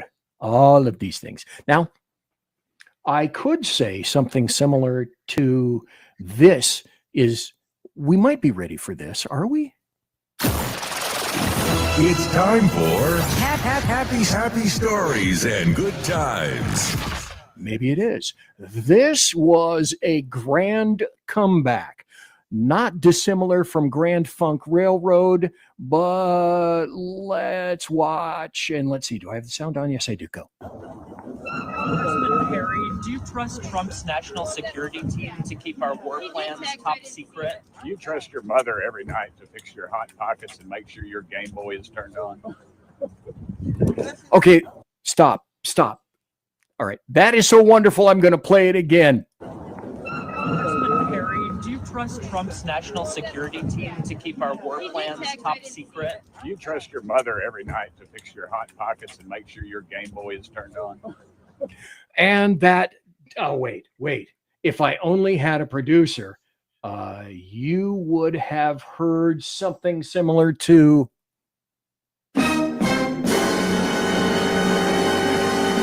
combined with, that is some great stuff right there. Now, some people said this was a setup. I'm not sure that it was. I really don't think it was. Well, it may have been a setup from the little leftist with the phone, but I think basically that this guy, I can't think of his name because it's not up here right now. Tim Burchett? Not sure. In any event, I think he'd had this in his brain for quite some time and just waiting for the perfect opportunity to throw it into the mix. Let's also talk about this in terms of a happy story. Democrats in Congress now have a wonderful 21% approval rating. That's down from 25, down from 24. Now it's 21%. Holy Toledo. Voters' views of the Democrats in Congress among all voters disapprove 68%. And look at the approved number, just 21%, even lower than the Democratic Party at large. This is the lowest on record for Democrats, according to Quinnipiac University polling. You think these numbers are bad? Let's go to this side of the screen. We'll look how Democratic voters feel. Get this. The plurality of Democratic voters disapprove of Democrats in Congress at 49%. And as far as I'm concerned, that's got to be a happy story, don't you think? I certainly do. And what's up next for bid?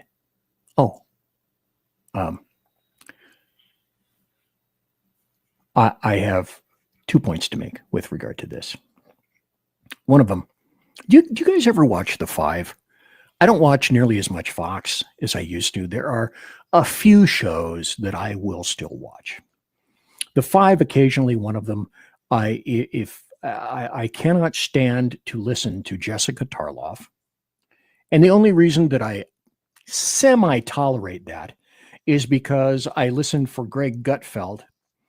And I also just love the witty repartee between Jesse Waters and Jessica and Gutfeld. And I'm going to make a point in just a moment. And Jessica Tarloff today, I believe, and has historically continued to say that this poor little gay barber got deported. He got yanked out and he got shoved down to El Salvador. And this poor little guy's not going to make it in an El Salvadorian prison. And he's not a gangbanger. He couldn't possibly be a gangbanger. Could he? Well, let's listen. First of all, the error that you are referring to was a clerical error. It was an administrative error. The administration maintains the position that this individual who was deported to El Salvador and will not be returning to our country was a member of the brutal and vicious MS-13 gang. That is fact number one. Fact number two, we also have credible intelligence proving that this individual was involved in human trafficking.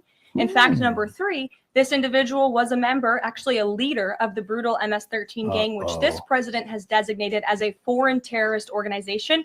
Fact number 4 is that foreign terrorists do not have legal protections in the United States of America anymore. And it is within the president's executive authority and power to deport these heinous individuals from American communities. It is a promise he campaigned on. It is a promise he is keeping. And every single person in this room should be grateful for that, considering especially MS-13 is very prevalent and prominent here in the District of Columbia, in Maryland, and in Virginia. And the president, the attorney general, everyone who has been involved in these operations is focused on eradicating these criminals and terrorists from our communities. Well, I think that's a wonderful thing, don't you? But see, Democrats, leftists, and globalists, especially the people here in this nation, I will get back to the ICE response to this. But first, because we are, in fact, in happy stories, I want to let everybody know that there are 2 prominent lawmakers who are introducing, and I love this name. I fucking love this name. The Return to Sender Act to rescind $3 billion allocated under the Biden administration's Inflation Reduction Act. That's a 22 law sold as an inflation fix, but packed with green energy funding for the U.S. Postal Service Electric Vehicle Initiative. Now, BZ, I wonder, because you need to ask questions, right? You'd best. I wonder how many electric vehicles the U.S. Postal Service took delivery of for this lovely package of $3 billion, $3 billion with a B dollars to get electric vehicles for the United States Postal Service. And there were, I know, I hope you're sitting down. There were air quotes, concerns. There were concerns over production delays. Imagine that. And escalating costs associated with the program. You know, like a train going to nowhere. In the state of California, always spell it with a K. Senator Joni Ernst and Michael Cloud, Iowa and Texas, respectively, are seeking to reclaim $3 billion earmarked for establishing an electric vehicle fleet for the U.S. Postal Service under Biden, under the Inflation Reduction Act. So those members are of the Congressional Doge Caucus, and they are set to introduce legislation to claw back all that funding. Again, I repeat, at the risk of being repetitive with repetitiousness, the Return to Sender Act, grandly applicable, of course, with the U.S. Post Office as well. Let's go to this. Now, we were talking about that poor boy, that poor guy. As I indicated here in X, the super important Jessica Tarlov, Newsweek, Democrats and leftists, say that this gay barber by the name of Jose Romero was mistakenly sucked up into an ICE raid. Poor fellow. How dare they do that to him? His tattoos, they mentioned crowns. His tattoos were simply crowns of goodwill and love. ICE doubles down and says, nope, no mistake. By the way, if it comes to trusting Jessica Tarlov, Democrats, leftists, or the American media maggots, I think you have an idea who I'll take. The Department of Homeland Security says DHS intelligence assessments determined he is a member of the vicious gang Trenderagua. DHS intelligence goes beyond a single tattoo, and we are confident in our findings. So this is when I say something similar to this guy, 2 words, which would be bye-bye. Bye-bye. Now, I don't know if you guys watch this. Some people say they don't even have cable anymore. And there are any number of shows that I still continue to watch. They happen to be on cable. And one of them is from this show, Billy Bob Thornton's new show. I kind of like Billy Bob Thornton.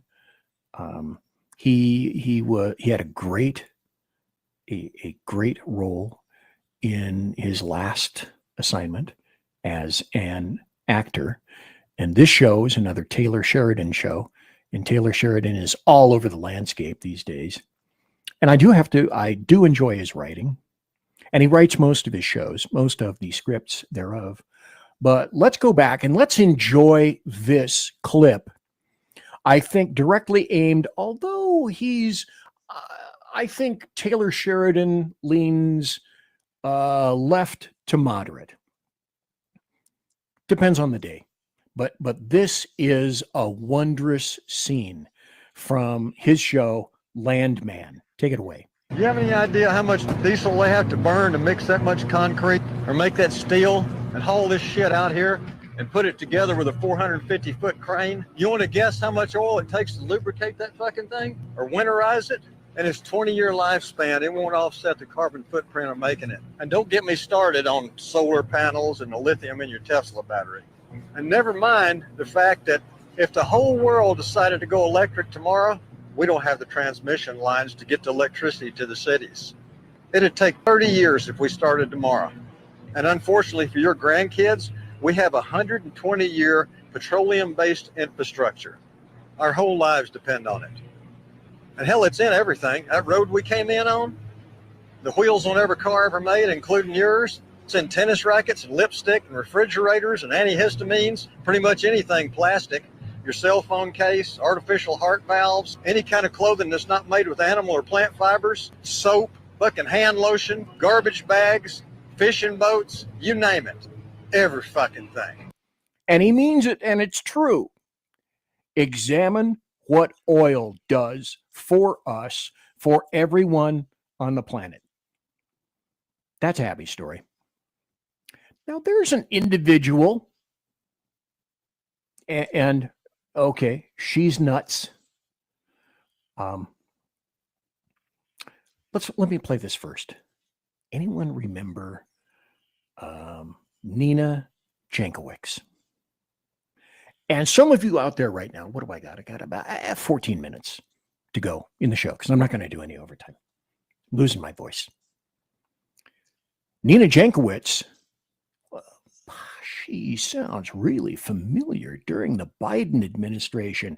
Oh, yeah, she was the disinformation czar. This is Orwellian. This is a ministry of truth.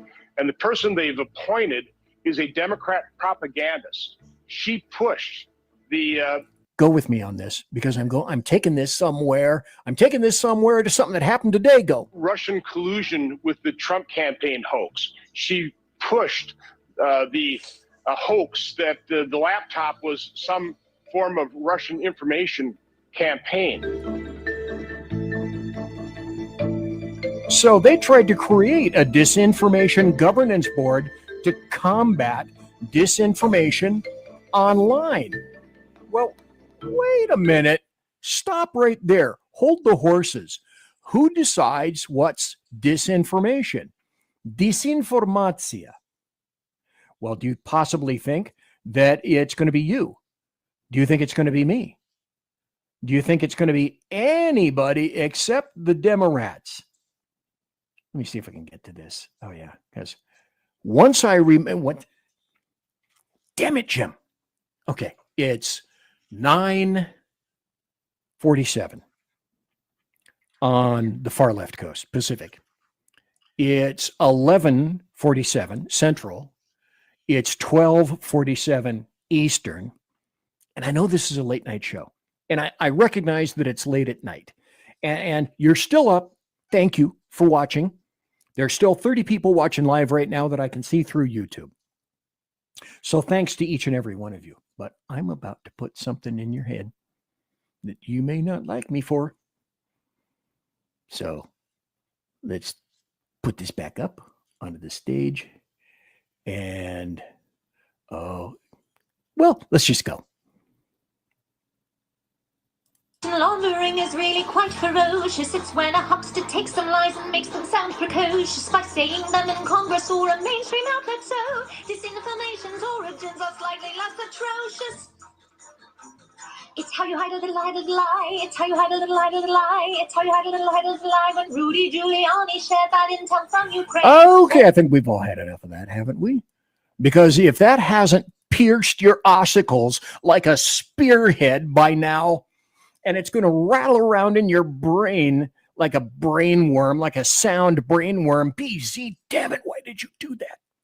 Comma, you bastard. Just before I'm about to go to bed. Well, do what I do. Have a cup of vodka and then enjoy the rest of your night because you're going to need it to get that out of your head. Well, I said I was going somewhere for a reason. There was a hearing today. Now, this is, what is this? This is April 1st. Now, not on the East Coast. It's April 2nd. But this was April Fool's Day, except that this wasn't the April Fool. The only April Fool is here, and this is Nina Jankowicz testifying today. This is, take it away. Because the premise of this hearing, the so-called censorship industrial complex, is a fiction that has not only had profound impacts on my life and safety, but on our national security. More alarmingly, this fiction is itself suppressing speech and stymieing critical research. Oh, I'm so sorry. I cut off her head. How dare I do that? Let's go back and listen to what she says is going on. It's not the leftists that are censoring. It's you guys, you evil, evil people. That protects our country. I want to acknowledge the irony we're having this discussion as we witness an assault on the First Amendment we have not seen in decades. The Trump administration has directed far more egregious violations of our Constitution than the imagined actions of the Biden administration on which this hearing is premised. Okay, as per normal, everything, I mean everything that she said is a lie. It's all a lie. That's all the leftist Democrats and globalists know how to do. It's a lie. When they accuse you of something, how many thousands of times have I said this and will continue to say this in the future? It is they themselves who are doing the exact same thing. But a lie repeated occasionally becomes truth. And that's the whole point of that particular hearing. And that's a happy story because you need to understand these people, the theme of the show tonight, America betrayed from within. If that isn't the biggest betrayer bent, okay, there are there are bigger ones, but she's certainly one of the largest. And who has continued to betray us? Here's, do you guys ever watch the Sean Ryan show? I do occasionally when I have the time. Sean Ryan gets some pretty interesting guests. Now, whether you believe all of them or not, you know, that's not for me to say. That's for you to decide. I will always, however, present alternatives here for you to consider. Always ask questions. Never take anything as truth. Always investigate on your own. I do it. I'm a techno-Luddite of the nth degree. I'm an ancient, fat, massively obese, old guy that can't manage to get himself out of bed in the morning, and I can find this stuff. And if I can find this stuff, I'll wager the American media maggots can find this stuff, but the big deal is they don't want to. Here's a minute and 45 seconds of an operative telling Sean Ryan about the Taliban and who's funding the Taliban and where that money has been sourcing. Go. The simplest way I could say it right here, right now, American taxpayer money, your tax dollars, are funding the Taliban right now. And this has been going on since September 2021. On a weekly basis, the United States, the current administration, Mr. Joe Biden, has been sending $40 million, not from his own checking account. It's the U.S. payers, Americans' tax dollars. He's sending them $40 million cash every week that ends up in Afghanistan. And it's a very complex system. The money goes to the Afghanistan International Bank that lacks any authority to convert this dollar to Afghani, to auction it, right? And so this money, AIB gives it to the Taliban-controlled. Did you hear him say it? This money, AID, U.S. AID, provides to the Taliban under Joe Biden. What else did we do when we were in Afghanistan? Let's see. We've been giving them money for terrorists to kill us and our men and women, our soldiers. And then we left billions of dollars of terribly efficient U.S. military equipment behind in Afghanistan after we got 13 U.S. soldiers killed from a fucked up withdrawal. That's a time for another show. I've done that before, and I'm not going to address that in depth again. This all came from you, and we left that behind. Oh, yeah. Do you guys remember one of the first things that happened after we left all this equipment behind? Guns, bombs, tracked vehicles, tired vehicles. Yeah, they are pretty tired. Vehicles with tires. Automatic weaponry, fully automatic weaponry. Rockets, helicopters, aircraft. Remember what one of the first things that occurred was after we left all that equipment behind? The Taliban figured out, oh, here's somebody who knows to fly a helicopter. So they took, I believe it was a Black Hawk up in the air, and then started to push their enemies out of the Black Hawk door at a couple of thousand feet. Because who wouldn't want to have that kind of fun, right? Central Bank of Afghanistan. When I say central bank, think Federal Reserves. So the money goes there. Now, who is in charge of Afghanistan's central bank right now? Nur Ahmad Agha, sanctioned terrorist, sanctioned by the United States for financing IED attacks against our soldiers that killed American soldiers. He runs the central bank. He gets $40 million every week. Now, once the money reaches the central bank, they hold what is called a bidding and auctioning session, where they invite individuals that are involved with the Hawala system, licensed money dealers. They invite them, and they're bidding. Everyone bids on who wants to buy this dollar, and for everyone bids as to who wants to buy this dollar. I have so much more, and I will be continuing it on Thursday. By the way, Unleashed Jeremy Hansen is in the show. Appreciate that. Thanks for being here. He says, I love that series, Landman. I agree. That's great. But you understand what was just said? We have been funding terrorists to kill our beloved American soldiers in foreign lands. And as Jeremy Hansen says, yes, I agree. That makes me sick to my stomach. How can we tolerate it? Oh, but wait, there's more.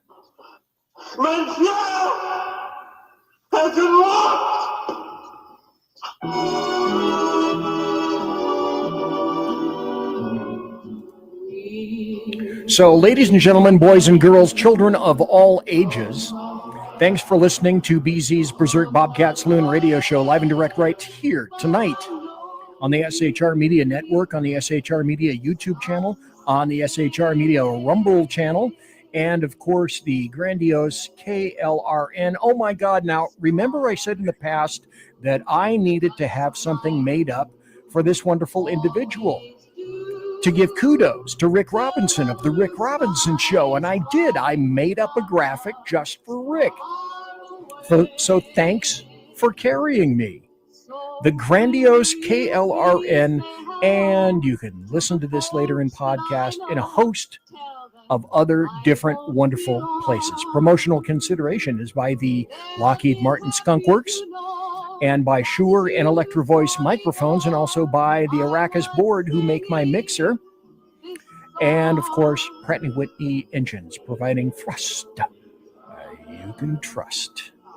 So, tiaras, experimental, are by My Little Pony. Thanks to you for being here tonight. Thanks to my personal KC-135 Kettle One refueling team with whom I will be consorting in just a few minutes.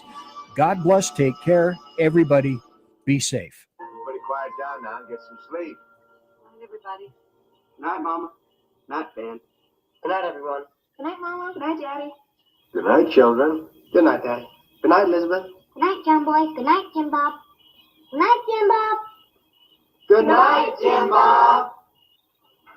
What's going on? I was asleep. What's everybody doing?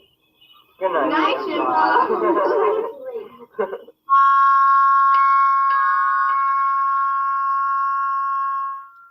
Good night, and good luck.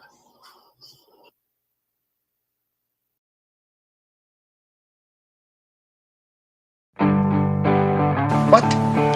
Over? Did you say over? Nothing is over until we decide it is. Was it over when the Germans bombed Pearl Harbor? Hell no! Closing time. Open all the doors and let you out into the woods. This isn't over until I say it's over! Closing time. Well, that's great. That's just fucking great, man. Now what the fuck are we supposed to do? Game over, man. Game over. Closing time. Time for you to go out to the places you will be from. Closing time. This room won't be open till your brothers or your sisters come. I love you, Oklahoma. What a great crowd. I love you. Say goodnight, Gracie.